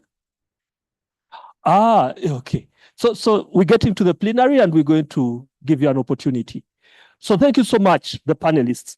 Now, I don't know if this is good or bad news, but the next presentation is not going to happen. The presenter is not here. So we're going to use the next minutes to have a plenary discussion and to really talk about these two regulations. I think that is fair for all of us, right? Okay, so thank you, the panelists, for talking about the Corporate Sustainability Due Diligence Directive, the European Union Deforestation Regulation, and for sharing your experiences. I want to take an opportunity, just like Justice Mukete did, to have an understanding of what some of you have done within your countries around these directives. so that then we can share those experiences. But also, I would love us to take an opportunity to hear from those who have heard for the very first time the questions that you could be having regarding these directives. Because this is something as civil society we would need to take on and be able to support. But also, it's not us taking on everything wholly. These are also directives we need to critique, because then we need to have a broader understanding of their implications. I'll give an example in 30 seconds. There has been a coffee boom in the region. People who have grown coffee have gotten a lot of money this season. Now, the discussion around registering coffee farmers under the EU deforestation regulation is one of those discussions that are turning very contentious. In some of our countries, as the EU talks about registering so that they avoid deforestation, so that they make sure that wherever you're growing your coffee, you do not first cut the trees to grow the coffee.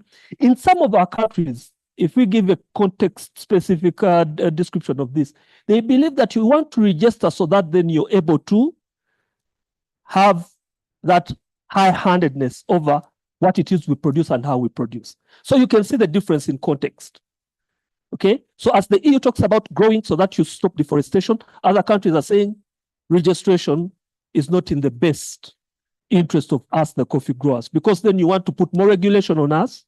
You want to regulate the profit we get. You want to regulate you want to even push some of us out of business. You want to make some of the communities that are growing coffee vulnerable. So these are honest discussions that look to the critique. In my own country, Uganda, today, in discussing coffee, Parliament has chosen to go to fist fights. So they decided to fight, and then they had to close the session. Because that's how deep it goes. So in all these discussions, we should also be able to look at the bright side, but also to critique. So thank you so much for that. I would want to hear country context specific. Country context, I'm going to move with this microphone by myself. When I stand next to you, you know you're going to use only 2 minutes. I've started.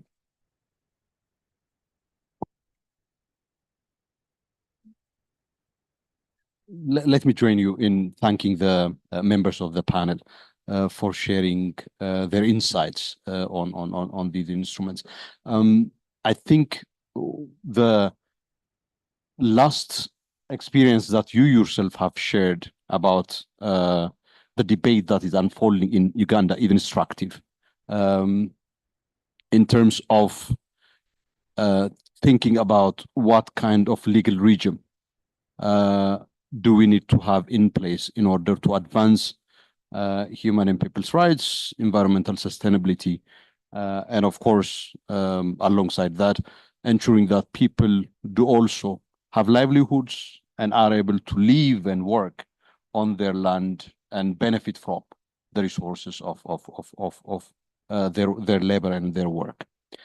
And in that context, therefore, one of the questions would be, wouldn't it be better if there is an international legal regime that actually sets those minimum standards collectively across the board, with the participation of various sectors of society, rather than different regions basically creating legal regimes and having this fragmented international regulatory framework, whereby with the fragmentation, it's not just the question of fragmentation that's the problem, but also importantly, the implications of some taking, if you like, the role of setting the legal agenda, the role of regulating for others, which is deeply problematic from a perspective of fundamental rights perspective, given that those would actually end up now set in Europe and affecting and regulating people in the rural areas of Ethiopia and Uganda and Kenya, with none of their voice having been at all given any hearing whatsoever. So there are, fundamental issues that really need to be looked into. I thought, it would be remiss of me if I don't reflect on this. Thank you very much. Thank you, Doctor. Yesterday, when we were having this discussion with the European Union, they said, we are hoping the US can also have a set of regulations. And we're like, wow. So it's going to be that segmented. 2 minutes, Maria. 1. Thank you. Just sharing the country context, and because I was fortunate for ACCA to accord me the opportunity. I'm from Tanzania. So for me, as what Professor Doctor has said, I call you Professor Doctor because I'm not sure which one comes first. The commissioner, yes, thank you. So, and after having that a thorough conversation with ACCA members, sometimes back in April or July this year, I figured the relevance of what you said, how many people truly do even have that information back home where I'm coming from, but also how that will mean to those who are transacting at a very local level, and to what extent the regulation will speak to their own needs, but also be translated to already existing laws and all that which is already as a legal framework. So we took an initiative under the support of ACCA to really work with women rights organizations, because those are who we are working with, but now trying to see, just gathering general understanding from the civil society perspective, how many of us within even the civil society do understand what is coming up, and how are we prepared to respond or even to engage the actors when these regulations are in space. So I think with that, playing that role as much as, because of the time, the resources, and the expertise, all these are very controversial from the civil society space. But the small moment that we have to engage the larger population through the civil society and the other actors, such as what you mentioned on the regulatory part of it, that will open that understanding and maybe deter in a way that there is awareness somewhere which is coming. But how do we position as a country? That is another question, because the issue, I know John is here, the issue of being imposed with so much legal framework, and now the increasing investments in African continent is so much questionable on how much is there for me as a last or as a buyer to what is being given to me, and what is my negotiating power. So for me, I find that that's very relevant to have the voices of those who cannot speak for themselves, at least as we collect this information and share it to the respective authorities. Probably they'll have their further conversations. 1 minute is done. Thank you. You know, the camera is moving. So when I want to stand in front of someone, it basically means I'll be in front of. So that's why I'm defeated in keeping time. So let's all put up our hands and people may see how many people want to make contributions. So that's already 20 people. So just so you know. Yeah. Thank you. Yeah, thank you very much. Yeah, my name is Chiwege. I work with the African Law Foundation of the Law, Abuja, Nigeria. I just want to share experience we have in a recent project we did with the Freedom Fund to investigate forced labor issues in cocoa supply chain in Nigeria. So we did that under the U.S. Tariff Act of 1930. That provided that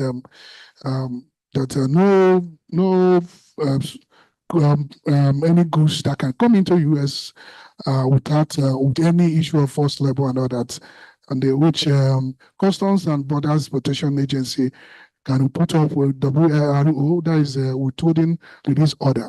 So that project, from our experience, I want to link it to these regulations we are talking about, because we found out that one of the key challenges we have is that, notwithstanding that we went to the field and discovered a lot of forced labor issues in the cocoa supply chain from Nigeria to US, with a lot of time cocoa chocolate companies in US. We filed a petition under Section 307, and the CBP reviewed it and said, yes, we have a very good case. But the challenge is that how do we track the produce to the companies? We now notice that the companies are smart and try to cut off the supply chain. the short is like a corporate secrecy, even between them and the government.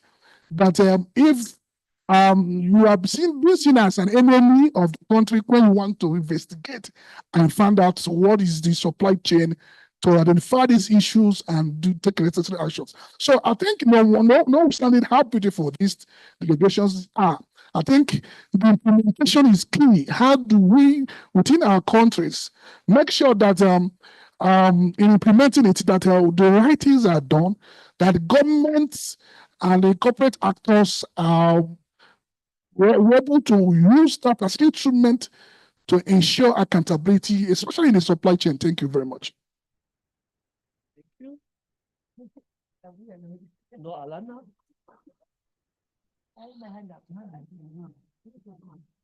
I just want to respond to Commissioner Dasson. I think he has a very good concern. I think we can't lose sight on the need for binding treaty.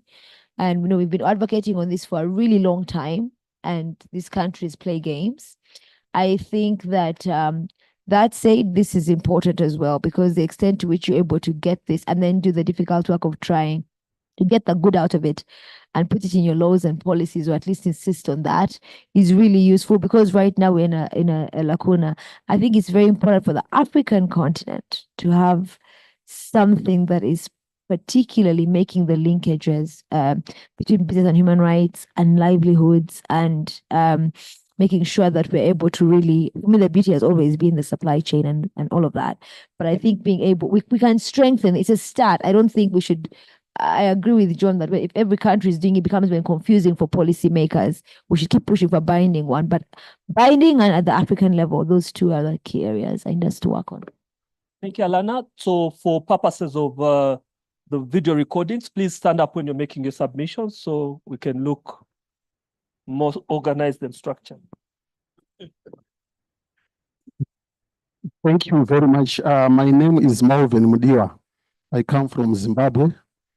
My contribution is on human rights, due diligence, and compliance. It's a very interesting subject. But compliance, it all depends on the government its response.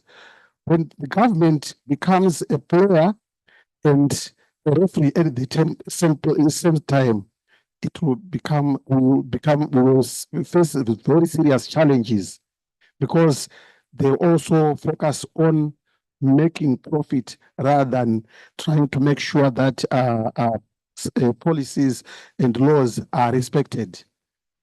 I want to give one good example of what is happening, like in Zimbabwe, where there is serious challenges on riverbed mining. So there are laws that was put in place, even the court cases to that effect. But you find out that once government has got interest in those, they are continuously mining.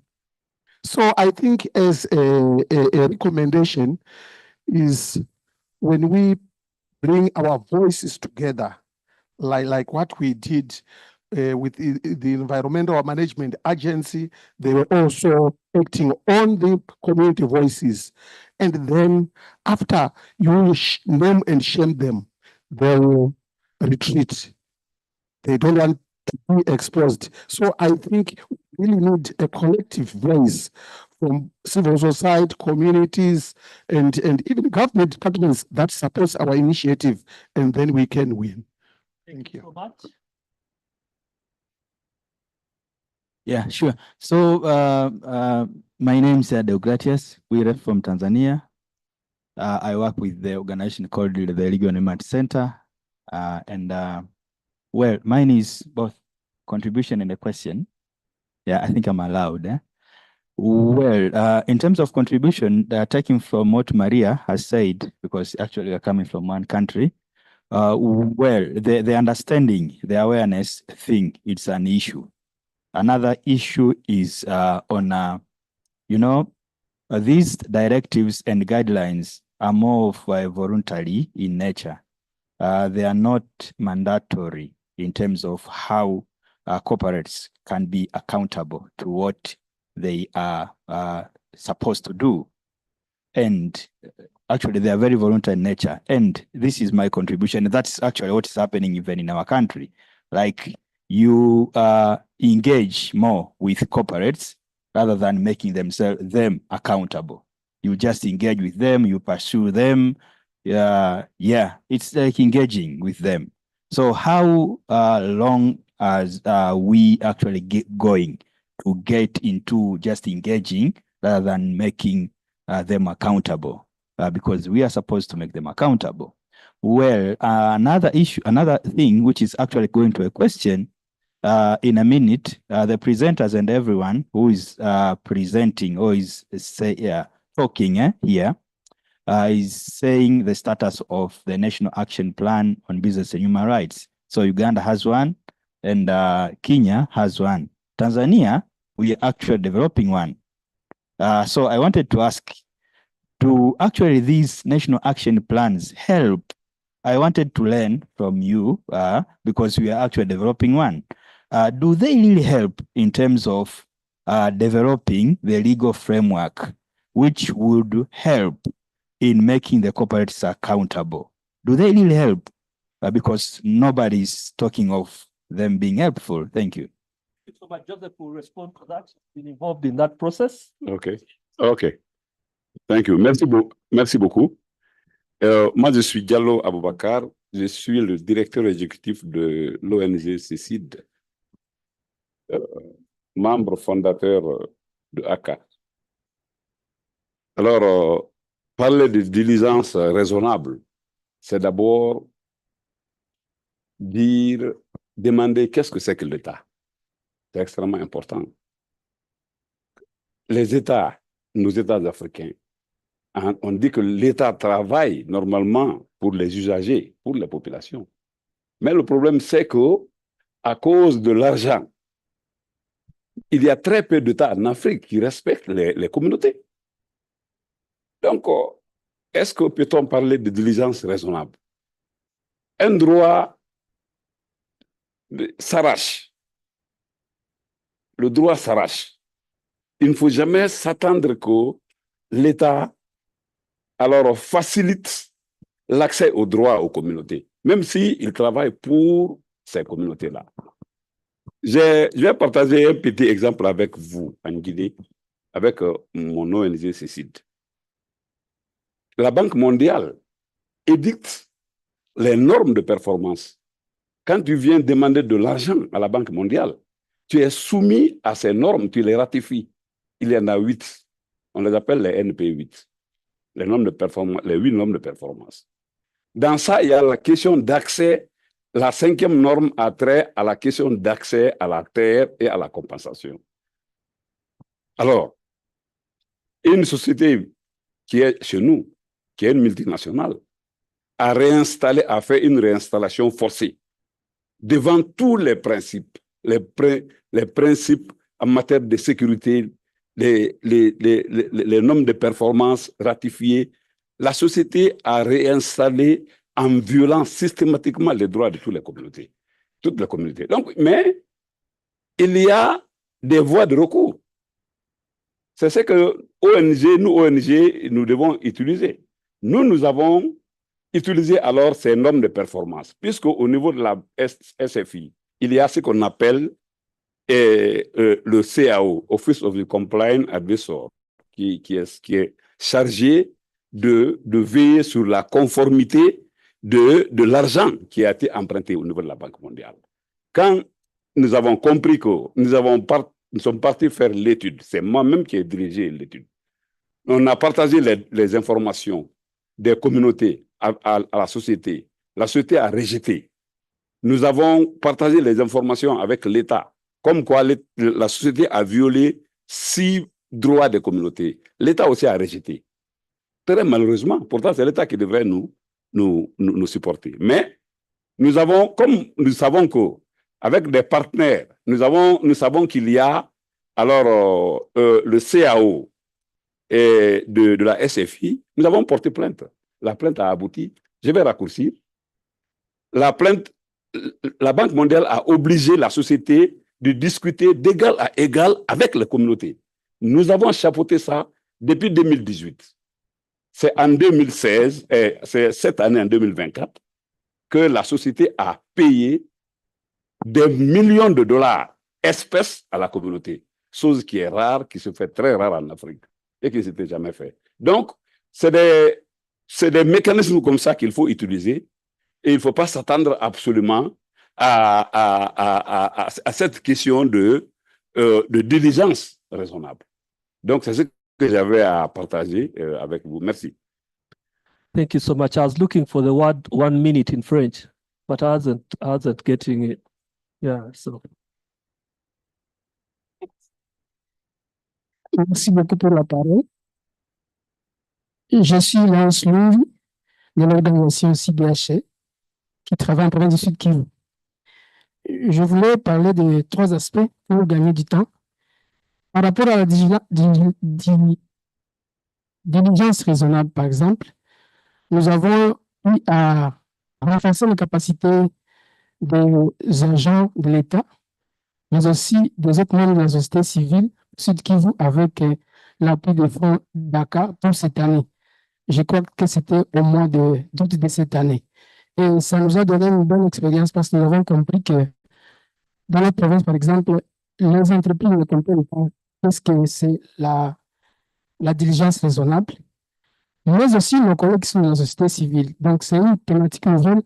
Et pour moi, il est important que nous continuions à travailler là-dessus pour informer et former davantage.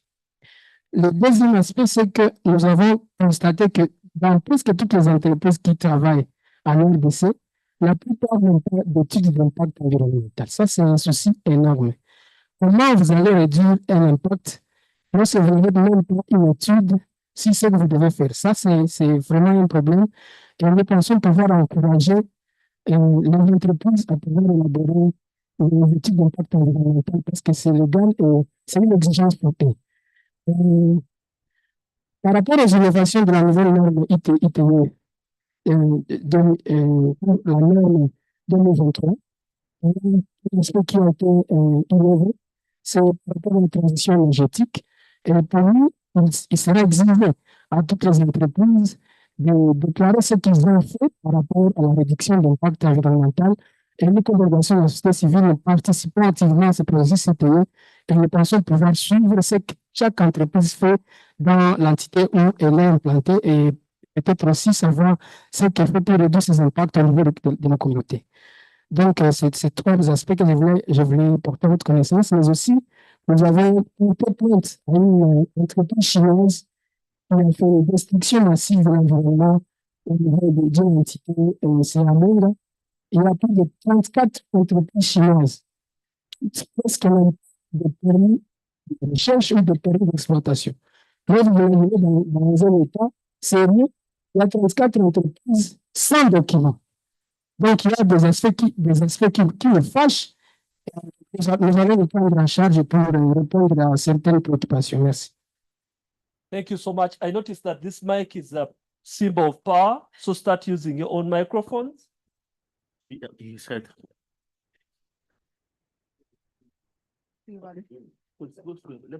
gave you an opportunity. You want to, that's why you mic. Okay. My name is Ikole Bazid Nanjembe from Koke, Africa. I'm contributing to what one of the founding members, Mr. Diallo, who's the member from Fontate. He said, at times your right is not giving you, you take your right by force. I come from Cameroon, and we all know most of our government are oppressive government. Imagine when a community, the multinational company just go to the community and try to start doing their activities, and you get up to ask your right. I don't know how you manage it because most of our government are oppressive government. So I think if a law is being passed, will be a right part for all of us. So when you talk of when your right is not given, you take it by force. To me, in my country, we have witnessed situation where activists, because they want to talk about something that is going wrong, they are being killed. Sometimes they disappear. They don't know where they are today. So I think for me, your strategy, I don't know if that's what is happening in your country, because in Cameroon, they are too oppressive. The government is too oppressive because some laws are not yet valid. Like, okay, we are talking now about there is a need for a treaty for business and human rights. If there is a treaty for investment law in Africa, therefore, there's also a need for business and human rights. So it would be very difficult in Cameroon to see someone go to the street saying that you take the law by your hand. So I'm just trying to contribute to contradict what he was saying, because there are many activists who are nowhere to be found today. Thank you. Thank you. That's noted. And it's a difference of opinion. One can propose constructive criminality, and another propose. No, we're not going to have a response to that. Yes, thank you so much for your opinion. Hi, I'm Jin Zhang, and some of you know me. I'm a China trained lawyer, and some of you may remember I brought 7 people delegation from China in 2019 and to the GA, ACCA, GA. And first, I want to respond to some questions or your two our panelists mentioned Chinese investment in your respective country, DRC and Guinea. I happen to work in Guinea for since 2018, so I know the country very well. First, I will say this legal instrument made in EU or North America won't affect a Chinese company very much. So that is the very cruel reality you have to face. And Chinese company, and they're from China, and China is the authoritarian regime, and China very clearly expressed China won't accept its extraterritorial obligation, and it's very clear. So we won't have any EU due diligence legislation like law in China. Don't expect that. So that is the first my response to your expression. And second, I want to mention, especially want to mention the condition of the Guinea. I haven't seen the strong legal action from bottom. And you have very relatively good the Mining Code, Environment Act, and many other regulations. But I haven't seen this strong legal effort to use local court and for the community and hold the companies, no matter from China or from Europe or from North America, hold them accountable at your local court, local level. If you put your hope on some instrument, legal instrument in Europe, do you expect that will affect the company and bring the legal remedy to the community affect at local level? I challenge the assumption that legal instrument made in Germany and France and EU can affect help the community in Guinea to get their legal remedy. So my point is the local court and judiciary and local level NGOs effort to use your own court and your own domestic law, national laws for communities affected by those foreign investment projects. Thank you so much. Okay, thank you so much. My name is Sumoy Swaiko, Coordinator, Peace Point Development Foundation, Nigeria. I'm happy to learn about EU deforestation regulation. And I wish this has happened many years back. When talking about deforestation, our mind goes back to where we intervene in Cross River State in Nigeria, where we have massive deforestation handled by governments. The past governor of the states tried to build what we call superhighway, which cut across about all the 18 local government area, 185 communities. We try to intervene that project cannot come to limelight because the state at the moment highly indebted, and we gave them some parts of advice what should be done, because it was impacting on even the national park, even community forests. We have a community that has conserved their forests for years, Ekuri community. I think it's a model for every other communities. They have even a stronger NGO. So government channel that road to that forest. The people organized themselves, went to courts, but you know, court in Nigeria is the highest bidder. Government were able to defeat them. And that project till today has not come to pass. All what they did, sir. Yeah? Conclude in a minute. Yes, all what they did was to share the forest to House of Assembly members for massive logging.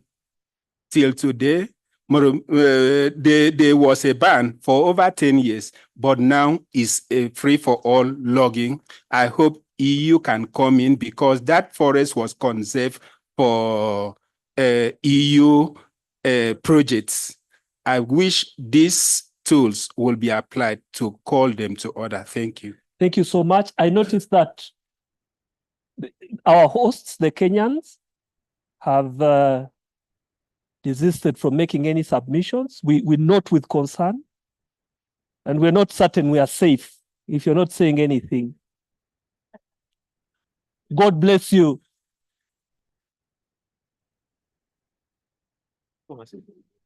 So Kenyans, you're put on notice, eh? Okay, yes, good. Ok, merci. Je m'appelle Donat Benbela. Je suis de la RDC. J'ai suivi avec attention les présentations. Moi, ce que je voudrais demander de ma petite expérience, il ne faudrait pas compter sur les directives, sur les différentes réglementations qui sont l'apanage des autres. Nous devons travailler sur nos législations. Nous devons avoir des législations fortes. Au-delà de la question d'avoir des législations fortes, nous devons travailler pour que nous ayons des institutions fortes. Sinon, il n'y aura rien. Et je prends le cas de la RDC. Il y a beaucoup d'entreprises qui ont des investissements chinois. Et donc, avec ça, nous n'avons pas, nous n'avons pas d'espoir si nous nous tournons vers les directives, d'ailleurs, Jinjin est là, les directives de la Chambre de commerce chinoise de l'importation et de l'exportation, c'est facultatif. Et donc, nous devons travailler sur ce que nous avons. Une législation forte, des institutions fortes et des mécanismes de recours forts. Sinon, il n'y aura pas de solution. Thank you so much. And someone has grabbed the microphone. Merci. Merci bien. Jacques Kaboulot de la RDC. Je voudrais juste ajouter sur ce qui vient d'être dit et rebondir sur ce que Jing a évoqué. L'exemple de la RDC, comme on vient de le dire, au jour d'aujourd'hui, on peut dire que 80%, voire même 90% des investissements dans le secteur extractif sont chinois. Si on peut compter les entreprises européennes ou occidentales, c'est 2, 3 ou 4. Alors que les investissements chinois prennent et occupent du terrain, nous concentrons à réfléchir, à regarder sur les directives européennes des Nations Unies qui n'intéressent vraiment à rien le chinois. Le plus important serait, non seulement pour l'exemple de la RDC, mais d'autres pays qui sont aussi confrontés par la même situation de la présence des investissements chinois qui ne respecte pas le droit de l'homme, qui pollue l'environnement, avec autant de problèmes, c'est de voir comment on peut faire avec le chinois. Au-delà de renforcer les législations, je suis aussi d'avis, d'essayer un peu de comprendre, comme nous essayons de le faire actuellement chez nous, comment les choses fonctionnent au niveau de la Chine. Ça peut également nous aider. Au lieu de rester concentré seulement sur les directives, moi, je pense qu'on peut faire le 2 ou le 3. Merci. Thank you. We've had submissions from all the other regions. Let's have Obat with the last submission. Then we'll have a submission from Kenyans, and that will be it. Kenyans are a special category. All right. Thank you so much, the panelists, for the wonderful presentation. So my question is around the implementation of the EU corporate sustainability due diligence. I noticed that there was no participation or involvement in any way of countries in the global south that supply a lot of products into the EU market. So I want to understand from the panelists the level of ambition that the EU is putting into this directive, and to what extent does it provide some sort of mechanism to engage with African civil society, African governments, because I think the question of traceability will remain. We have, I think, presentations saying this will not apply to Chinese entities, and we have so many of those on the continent, Chinese companies, and even China is now the biggest investor in most African countries. So in the mining sector particularly, I think you have companies that mine raw materials that are exported to China primarily for processing, refining, but we know for a fact that they end up into the EU market.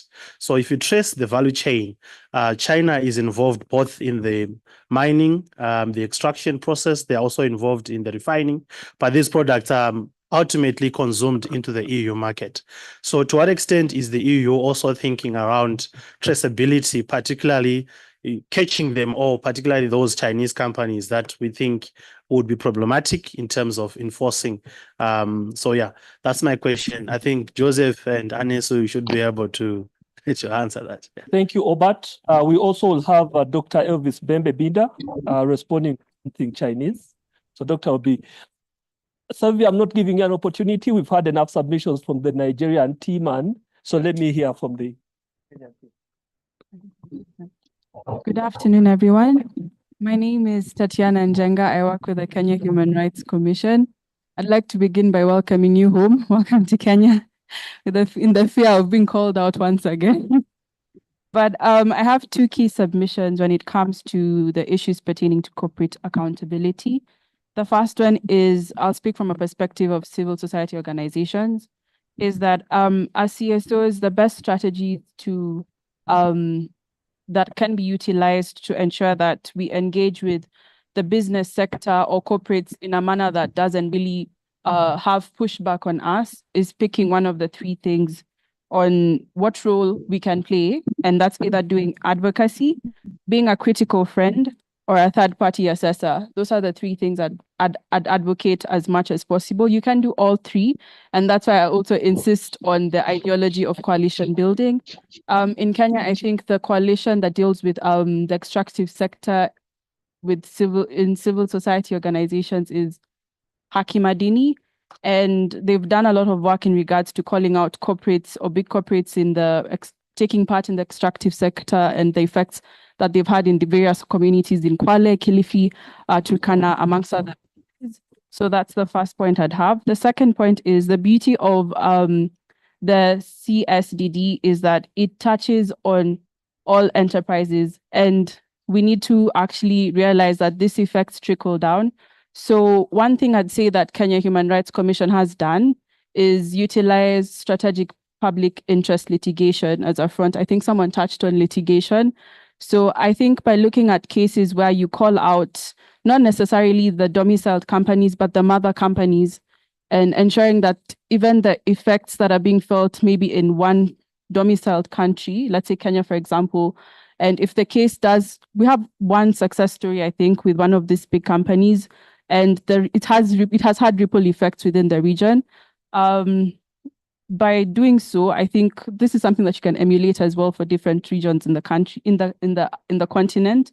So, for example, the case I'm talking about is the one for Finlay in regards to the horticultural sector.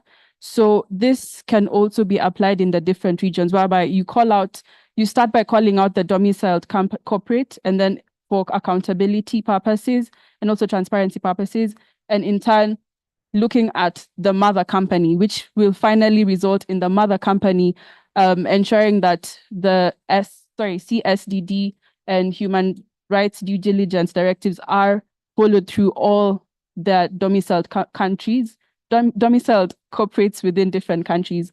Yeah, I think that's it. Thank you so much. Let's hear from Dr. Elvis, and we get back to the panel. Yeah, thank you very much. I would like to thank the panelists for the presentations. I want just to make a quick comment from another comment made rightly by our friend from DRC, who has raised this paradox that when you consider the situation in the DRC, you have 95% and more of companies that are Chinese, and that could be the case in many other African countries, especially in extractive industry. But paradoxically, we talk more about EU directives and other relevant instruments. This is very true because we have been also thinking about that. Actually, yesterday I was attending a meeting in Kampala where it was a meeting between African jurists and Chinese. So we met a couple of Chinese universities and we were discussing. And during that meeting, we highlighted one of our research findings where we identified a number of guidelines that exist in China to hold accountable Chinese companies in China. But why don't we talk about this? The main reason is the accessibility of instruments from China, mainly because of the language. That's the main reason that we discussed, but there could be also more. So I really support the idea that probably in ACCA and other forums, we should increase discussions about the Chinese legal landscape, how it works, what are different systems of holding Chinese companies accountable abroad because they exist, and how then we can combine that with what is happening with the European legal system so that we can know how to do well our job. And that, for me, will be actually a way of even fostering what we are doing, because otherwise we'll be addressing the wrong people with the wrong legal framework. So I consider this as something that is very important for us to take on board. And we cannot really do that without the support of our Chinese experts like Jing and others, because the research that we conducted was about the impact of Chinese investment on social development in Rwanda. And for us to discover those tools, we had to partner with another professor of Beijing Normal University. And he's the one who brought this to us, saying that, there are things that we need to talk about.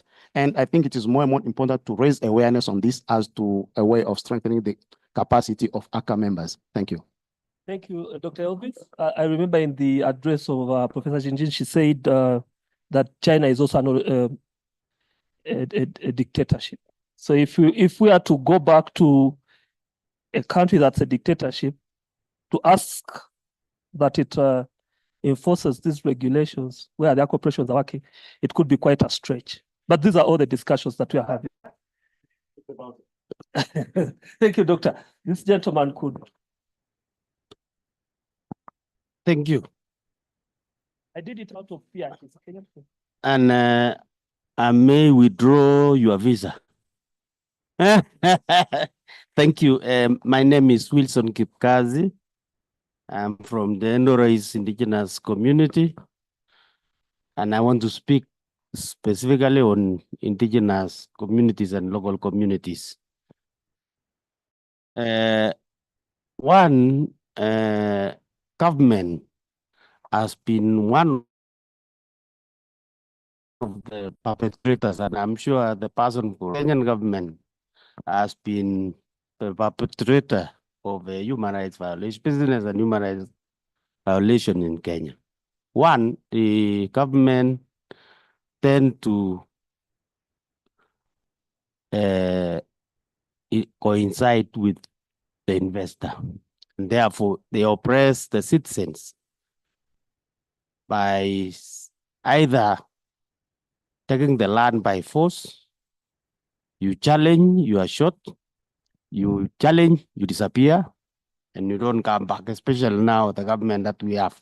I must say, maybe Kenyans are fearing, because in Kenya now you disappear and you don't come back.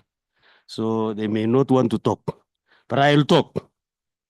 As IPs, LCs, we've decided to come together as a consortium because we realize both mining, tourism venture, you are aware of the Ngorongoro land, which was taken by government by force and affecting the community. It was about business with the Arab Emirates. And therefore, we've decided in Kenya to form a coalition. It's called Community Land Action Now, to be able to, we have an act which was also created, but the government refused to help the communities to register their lands. So we've decided as communities to register our lands as communities so that we can be able to engage with business communities that want to engage with us in mining, in farming, and all sorts of, in tourism. Most of what's happening now in Kenya is a lot of business in ecotourism and conservationism. And therefore, we are working, and we are lucky we got some support, unfortunately, to be able to support communities to register their lands. So we've been working. We have 50 communities that we are registering their lands currently, but we are facing a lot of challenges because government do not want communities to own the land, especially if they have resources.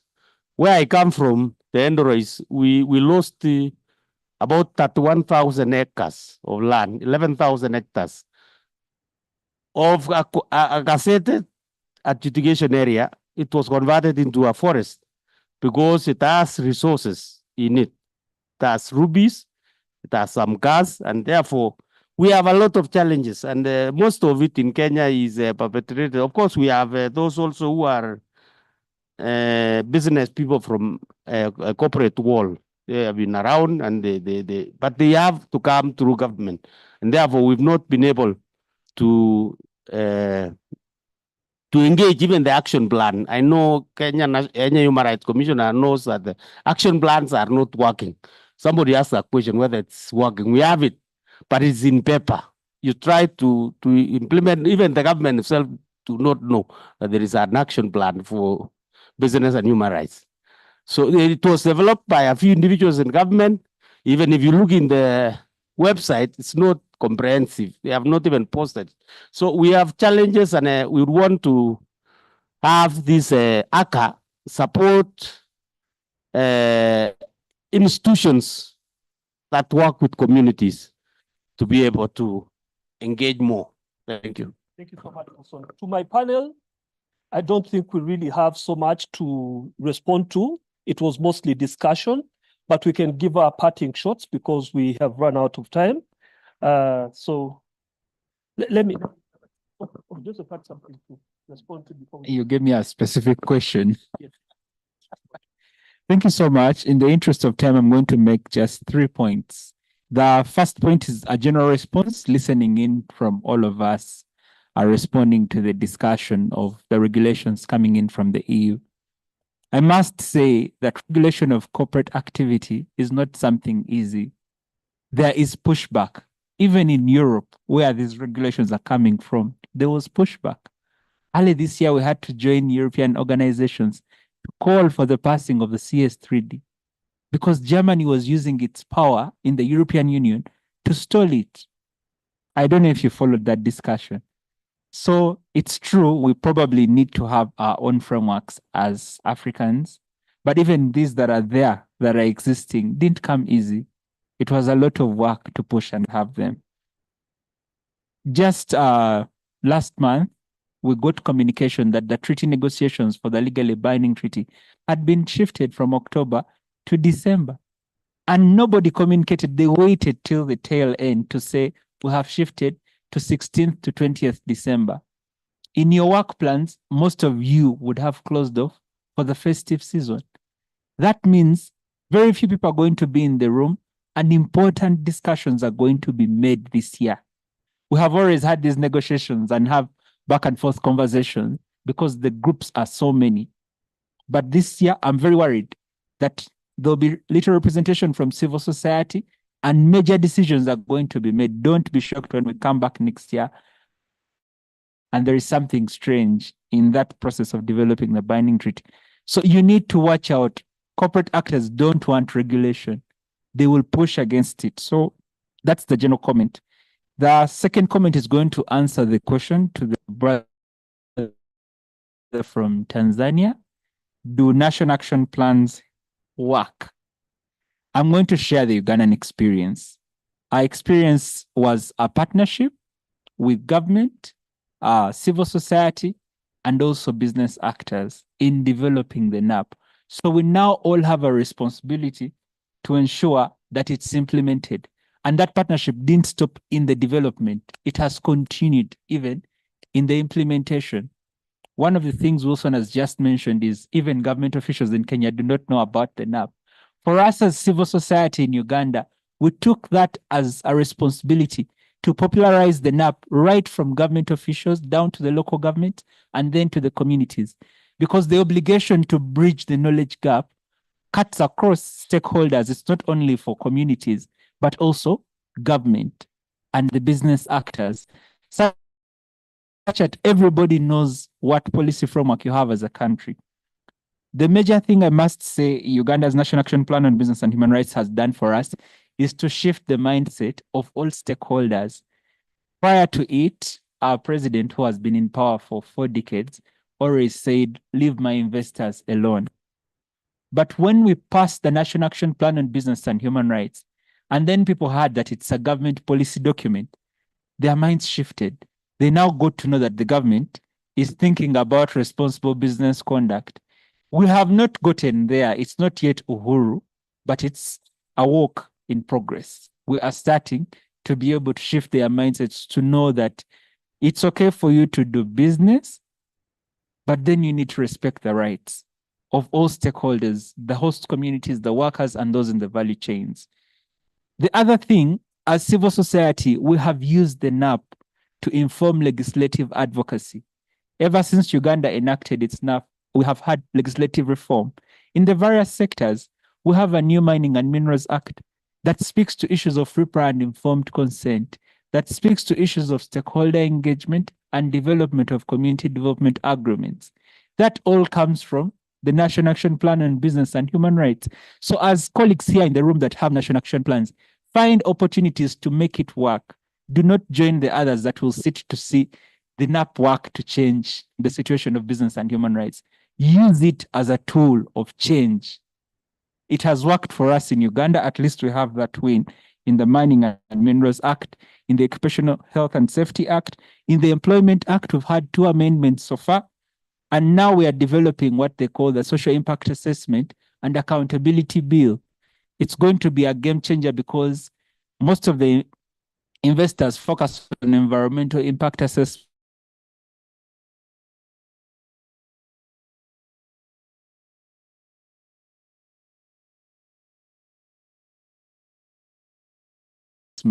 And nobody cares about the social impact assessment.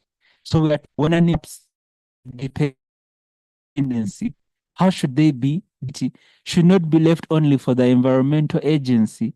The Ministry of Gender, that is responsible for social affairs in the country, also now has to be brought on board so as to deal with the social impacts, because you can't afford to ignore them.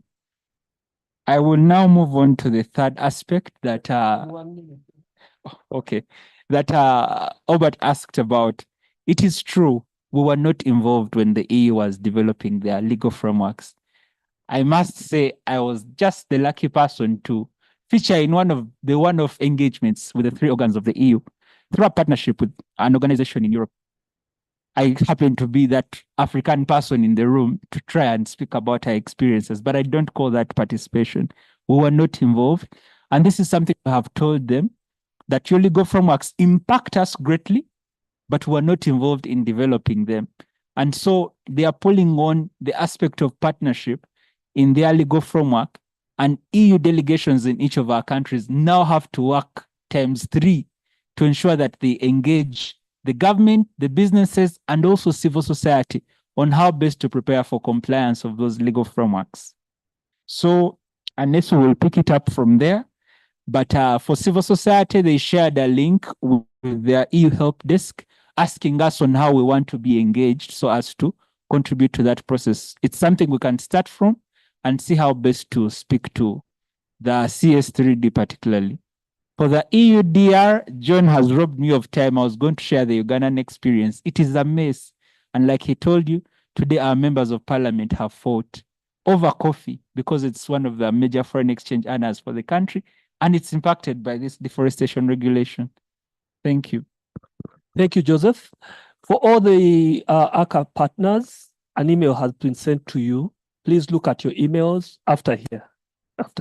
Look at your emails and fill in the emails, because we have a process that we have to run tomorrow, a voting process for all of us. So please fill those emails. Let it be a person per organization. Okay.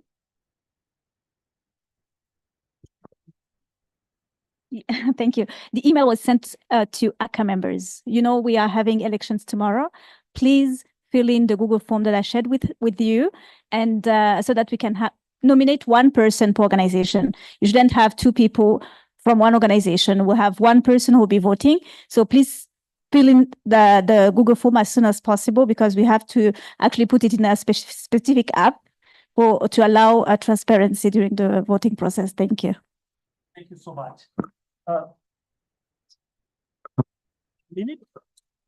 OK. Merci beaucoup. Je pense que il y a eu beaucoup de commentaires pour moi, en tout cas, qui est des questions. Je n'ai pas les questions précises. Mais par rapport que le principe de des Nations Unies ne soit pas contraignant, je pense que à défaut d'avoir un loi régional au niveau national sur ces principes-là, le principe de Nations Unies en tant que tel, c'est un engagement, parce que de tous les États, lorsque ça a été validé aux Nations Unies, c'est tous les États, y compris la Chine. Donc, pour l'instant, je pense que si on réussit à faire implémenter, à faire enclencher un processus de développement d'un plan d'action national qui établit les règles, un truc, on aura quelque chose de continu qu'on pourrait opposer aux entreprises chinoises sur la question. Donc, merci beaucoup, Jésus, par rapport à cette question de oui, pour l'instant, nous n'avons pas des actions au niveau local, au niveau de niveau en tant que tel, mais la problématique des investissements chinois, c'est à la fois, c'est l'État qui est l'avocat des entreprises chinoises.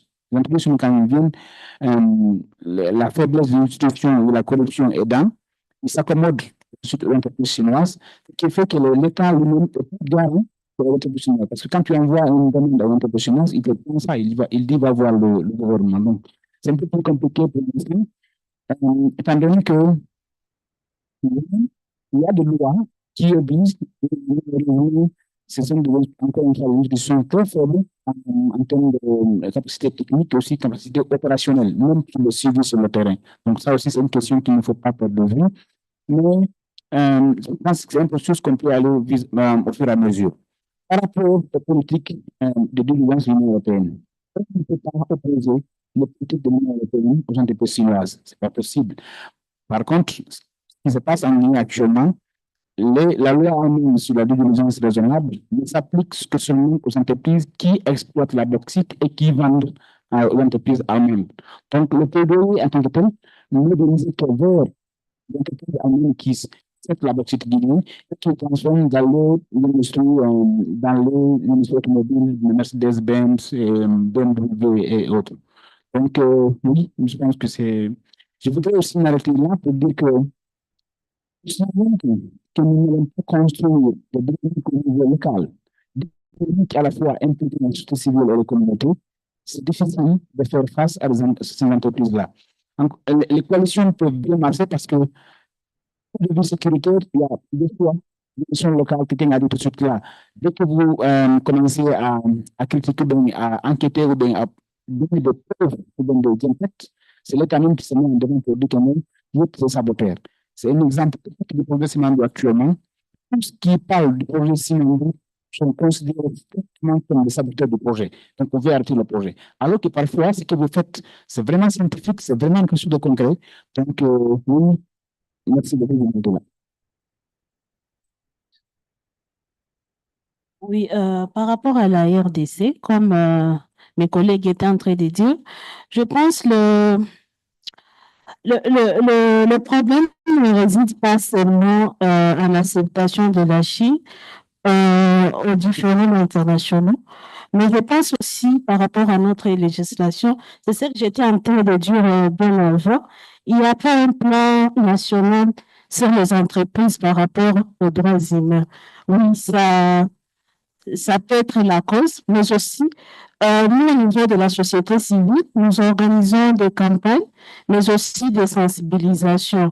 Et parfois, quand ces campagnes sont faites par des plateformes, par des coalitions, quand même, on peut espérer de bons résultats par rapport aux différents défis liés au devoir de diligence sur le plan environnemental et droits humains.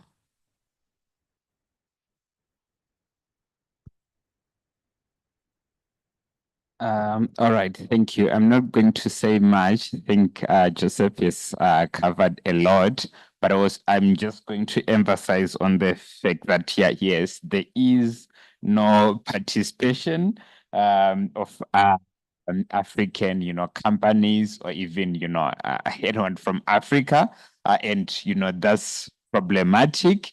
And that is why really some have been arguing that maybe instead of waiting, right, upon these guys to have their directives and, wait to be invited to participate, maybe it's high time, right, for Africa to try and come up, with policies that really can safeguard or protect the people, the African continent, or even the companies, that operate in Africa, even, the entrepreneurs from Africa. So I think really it's just high time Africa gets to really do something in relation to coming up with directives, with policies, with frameworks that speaks and protects us. Thank you. Thank you so much to the panel for the great deliberations. Thank you so much to Diallo, to Joseph, to Roselia, and for the excellent deliberations that we've had. But also thank you so much to all of you for sharing your experiences and your level of knowledge. Please clap for us. So we can ask the panel to leave. We have someone online who's going to make a submission, and then I hand over to the ACCA Secretary. Thank you so much for being a great audience. Thank you. Please go ahead online.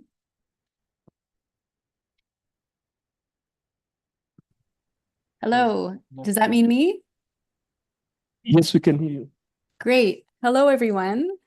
Thank you very much. My name is Karen Hamilton, and I work with a Canadian organization called Above Ground. We're a human rights and corporate accountability project. And Lise had asked me to attend your meeting today to provide a brief introduction to the work of the Global Initiative for Corporate Accountability, or the GICA.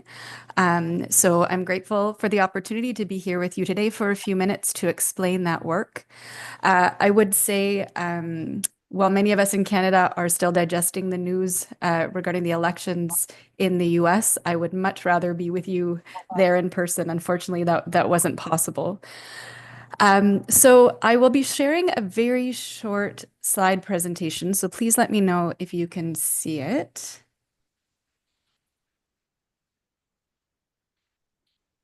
Is that showing up on your screen?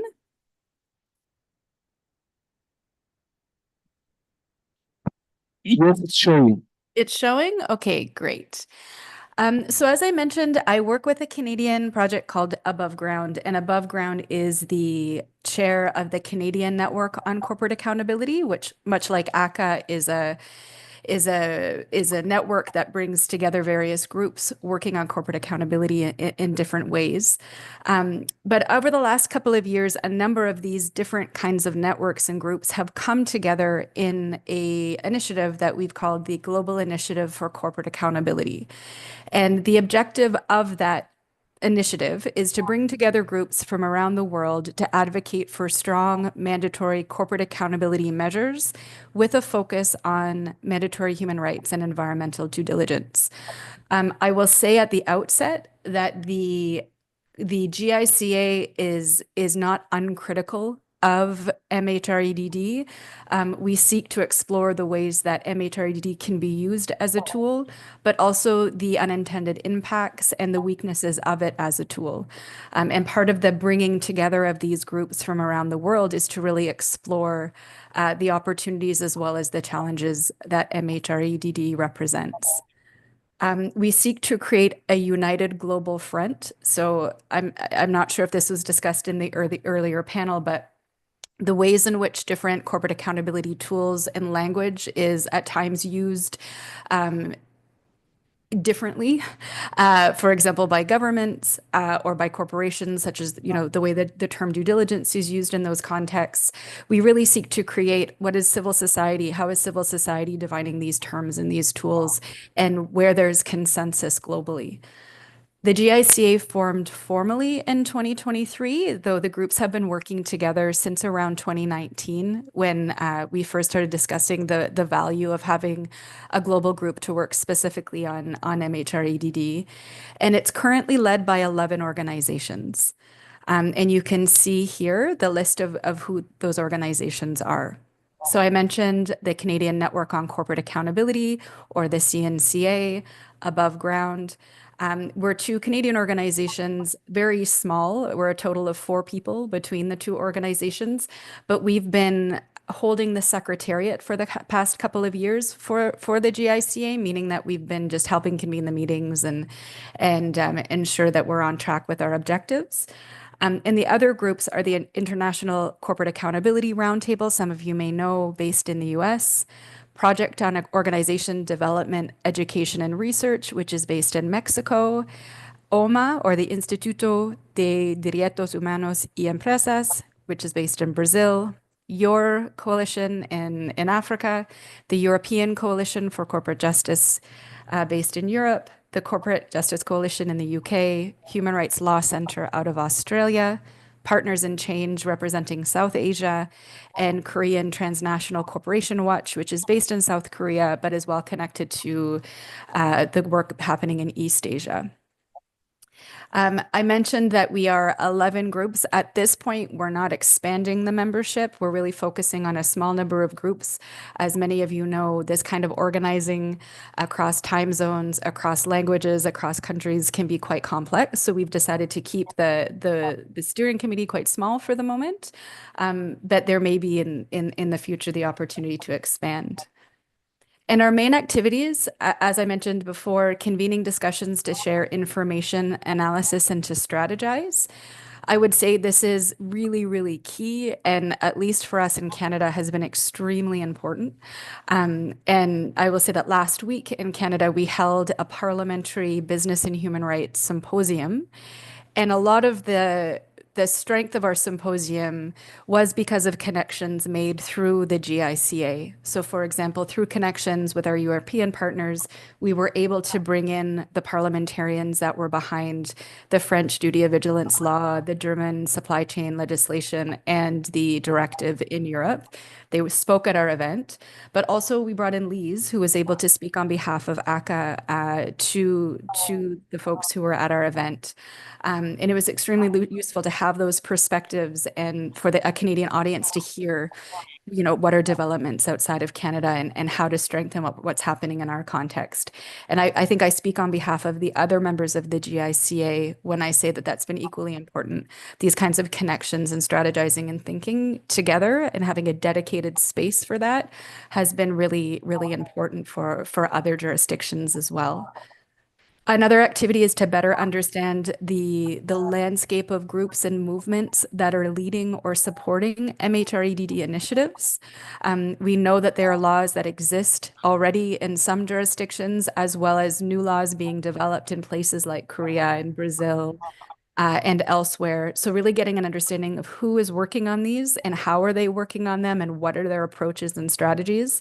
And so that goes beyond the 11 members of our group. It expands to others who are also linked. And also going back to that critical piece, understanding the strengths and weaknesses of MHREDD as a corporate accountability tool and how to better understand arguments, for example, that MHRDD is a form of neocolonialism, for example, or that has consequences that might not be fully understood. So making sure there's a space to share that and to ensure that the work that we're promoting is work that tries to avoid, as far as possible, some of those concerns. It's a space for sharing relevant resources, so pulling together the reports, the analysis, the various proposals that circulate on MHREDD. And it's also an opportunity for us to explore opportunities for collaboration across jurisdictions. As I mentioned, the symposium we had last week is a good example of that. The network is fairly new and having existed just for a couple of years now, and we do have a few tools we're hoping to make public in the coming months. We will be launching a landing page, just a very short description of who we are in December, and with that, a guide on elements for strong and comprehensive MHREDD. And here we're building on analysis and work that's been done already. So, for example, some of you might be familiar, there are different documents on key features of MHREDD or what we mean by MHREDD. For the last 2 years, we've been building consensus on a set of elements that would really set a high bar for what we consider strong and comprehensive MHREDD. And that's in part in reaction to what you may have discussed earlier, where the directive in Europe, while it's an accomplishment, still falls very short of what civil society was asking for. So how do we ensure that the directive does not become the new gold standard, but is really a floor?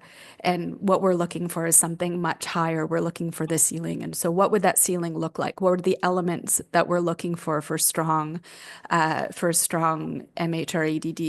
And that elements document, we should be publishing within the next month or so, and will hopefully be helpful for some of you. We also have a communications guide. The language around MHREDD is not accessible. As many of you know, it does not resonate with the average person. Due diligence is a term that means different things to different people. So we've been working with a communications firm to try to set out and learn how we can best communicate these ideas and build public support for these initiatives, knowing that the language that's currently used is just not accessible. And a third thing that we have been rolling out and will be doing in an ongoing way are thematic webinars. The most recent webinar that we held was a South-South exchange between African civil society groups and Latin American civil society groups on MHREDD. So these kinds of spaces where we can explore together and across jurisdictions the MHREDD work. So I don't have anything further to add to my presentation today. Thank you again for having me here. I understand, I think I'm at the end of your day, and it's likely been a long day for you. But I'm open to any questions if there are any, or feel free to contact me. Thank you. Thank you so much for that presentation. We understand it's early in the morning on your part of the world. It's the close of day in Nairobi here. Right, Do we it's have not too early. for her presentation? Okay. We'll still be with her even tomorrow in case you want to sleep over the presentation and ask something from her. Okay, so I'm going to invite the co-chair to give closing remarks of day one, such that we call it a day. I don't know what Maurice would say. We feel at Nairobi or we feel at Kenya. Madam Co-Chair.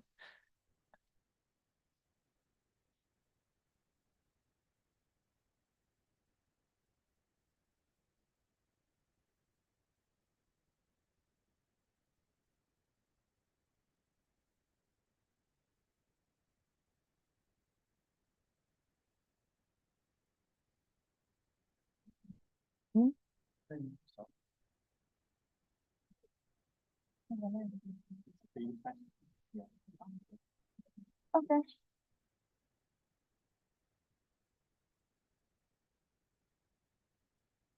Bonsoir tout le monde.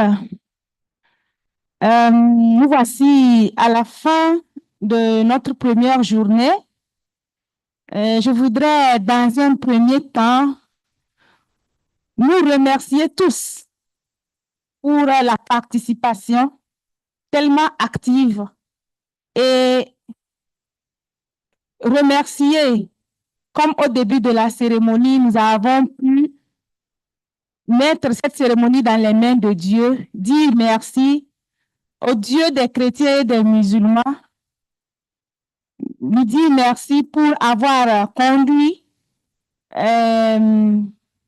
ces activités de la journée. Alors, je voudrais sincèrement remercier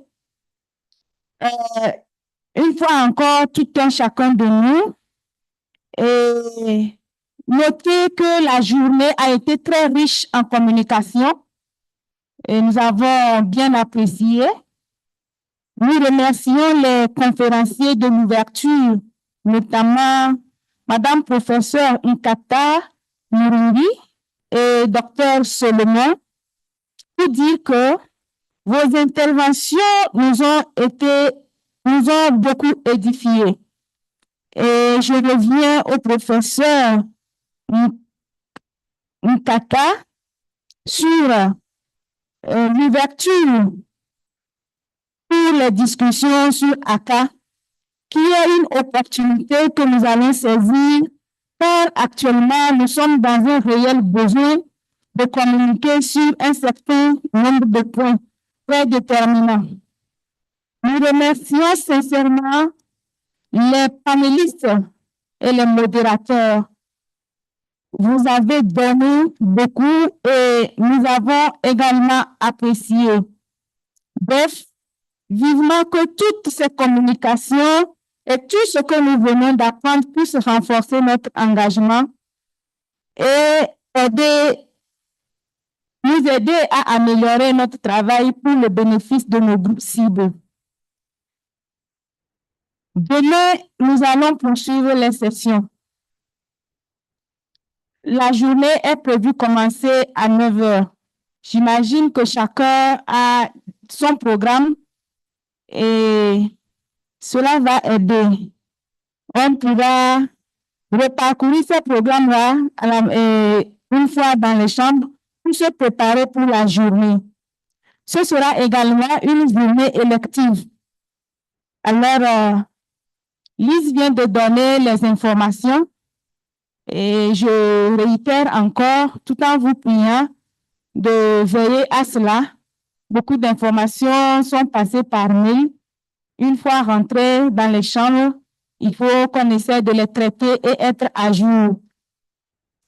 Aussi, par rapport à cette session, je vous prierai de nous excuser si par mégarde quelqu'un a constaté quelque chose qui n'a pas fonctionné. Veuillez vraiment nous excuser.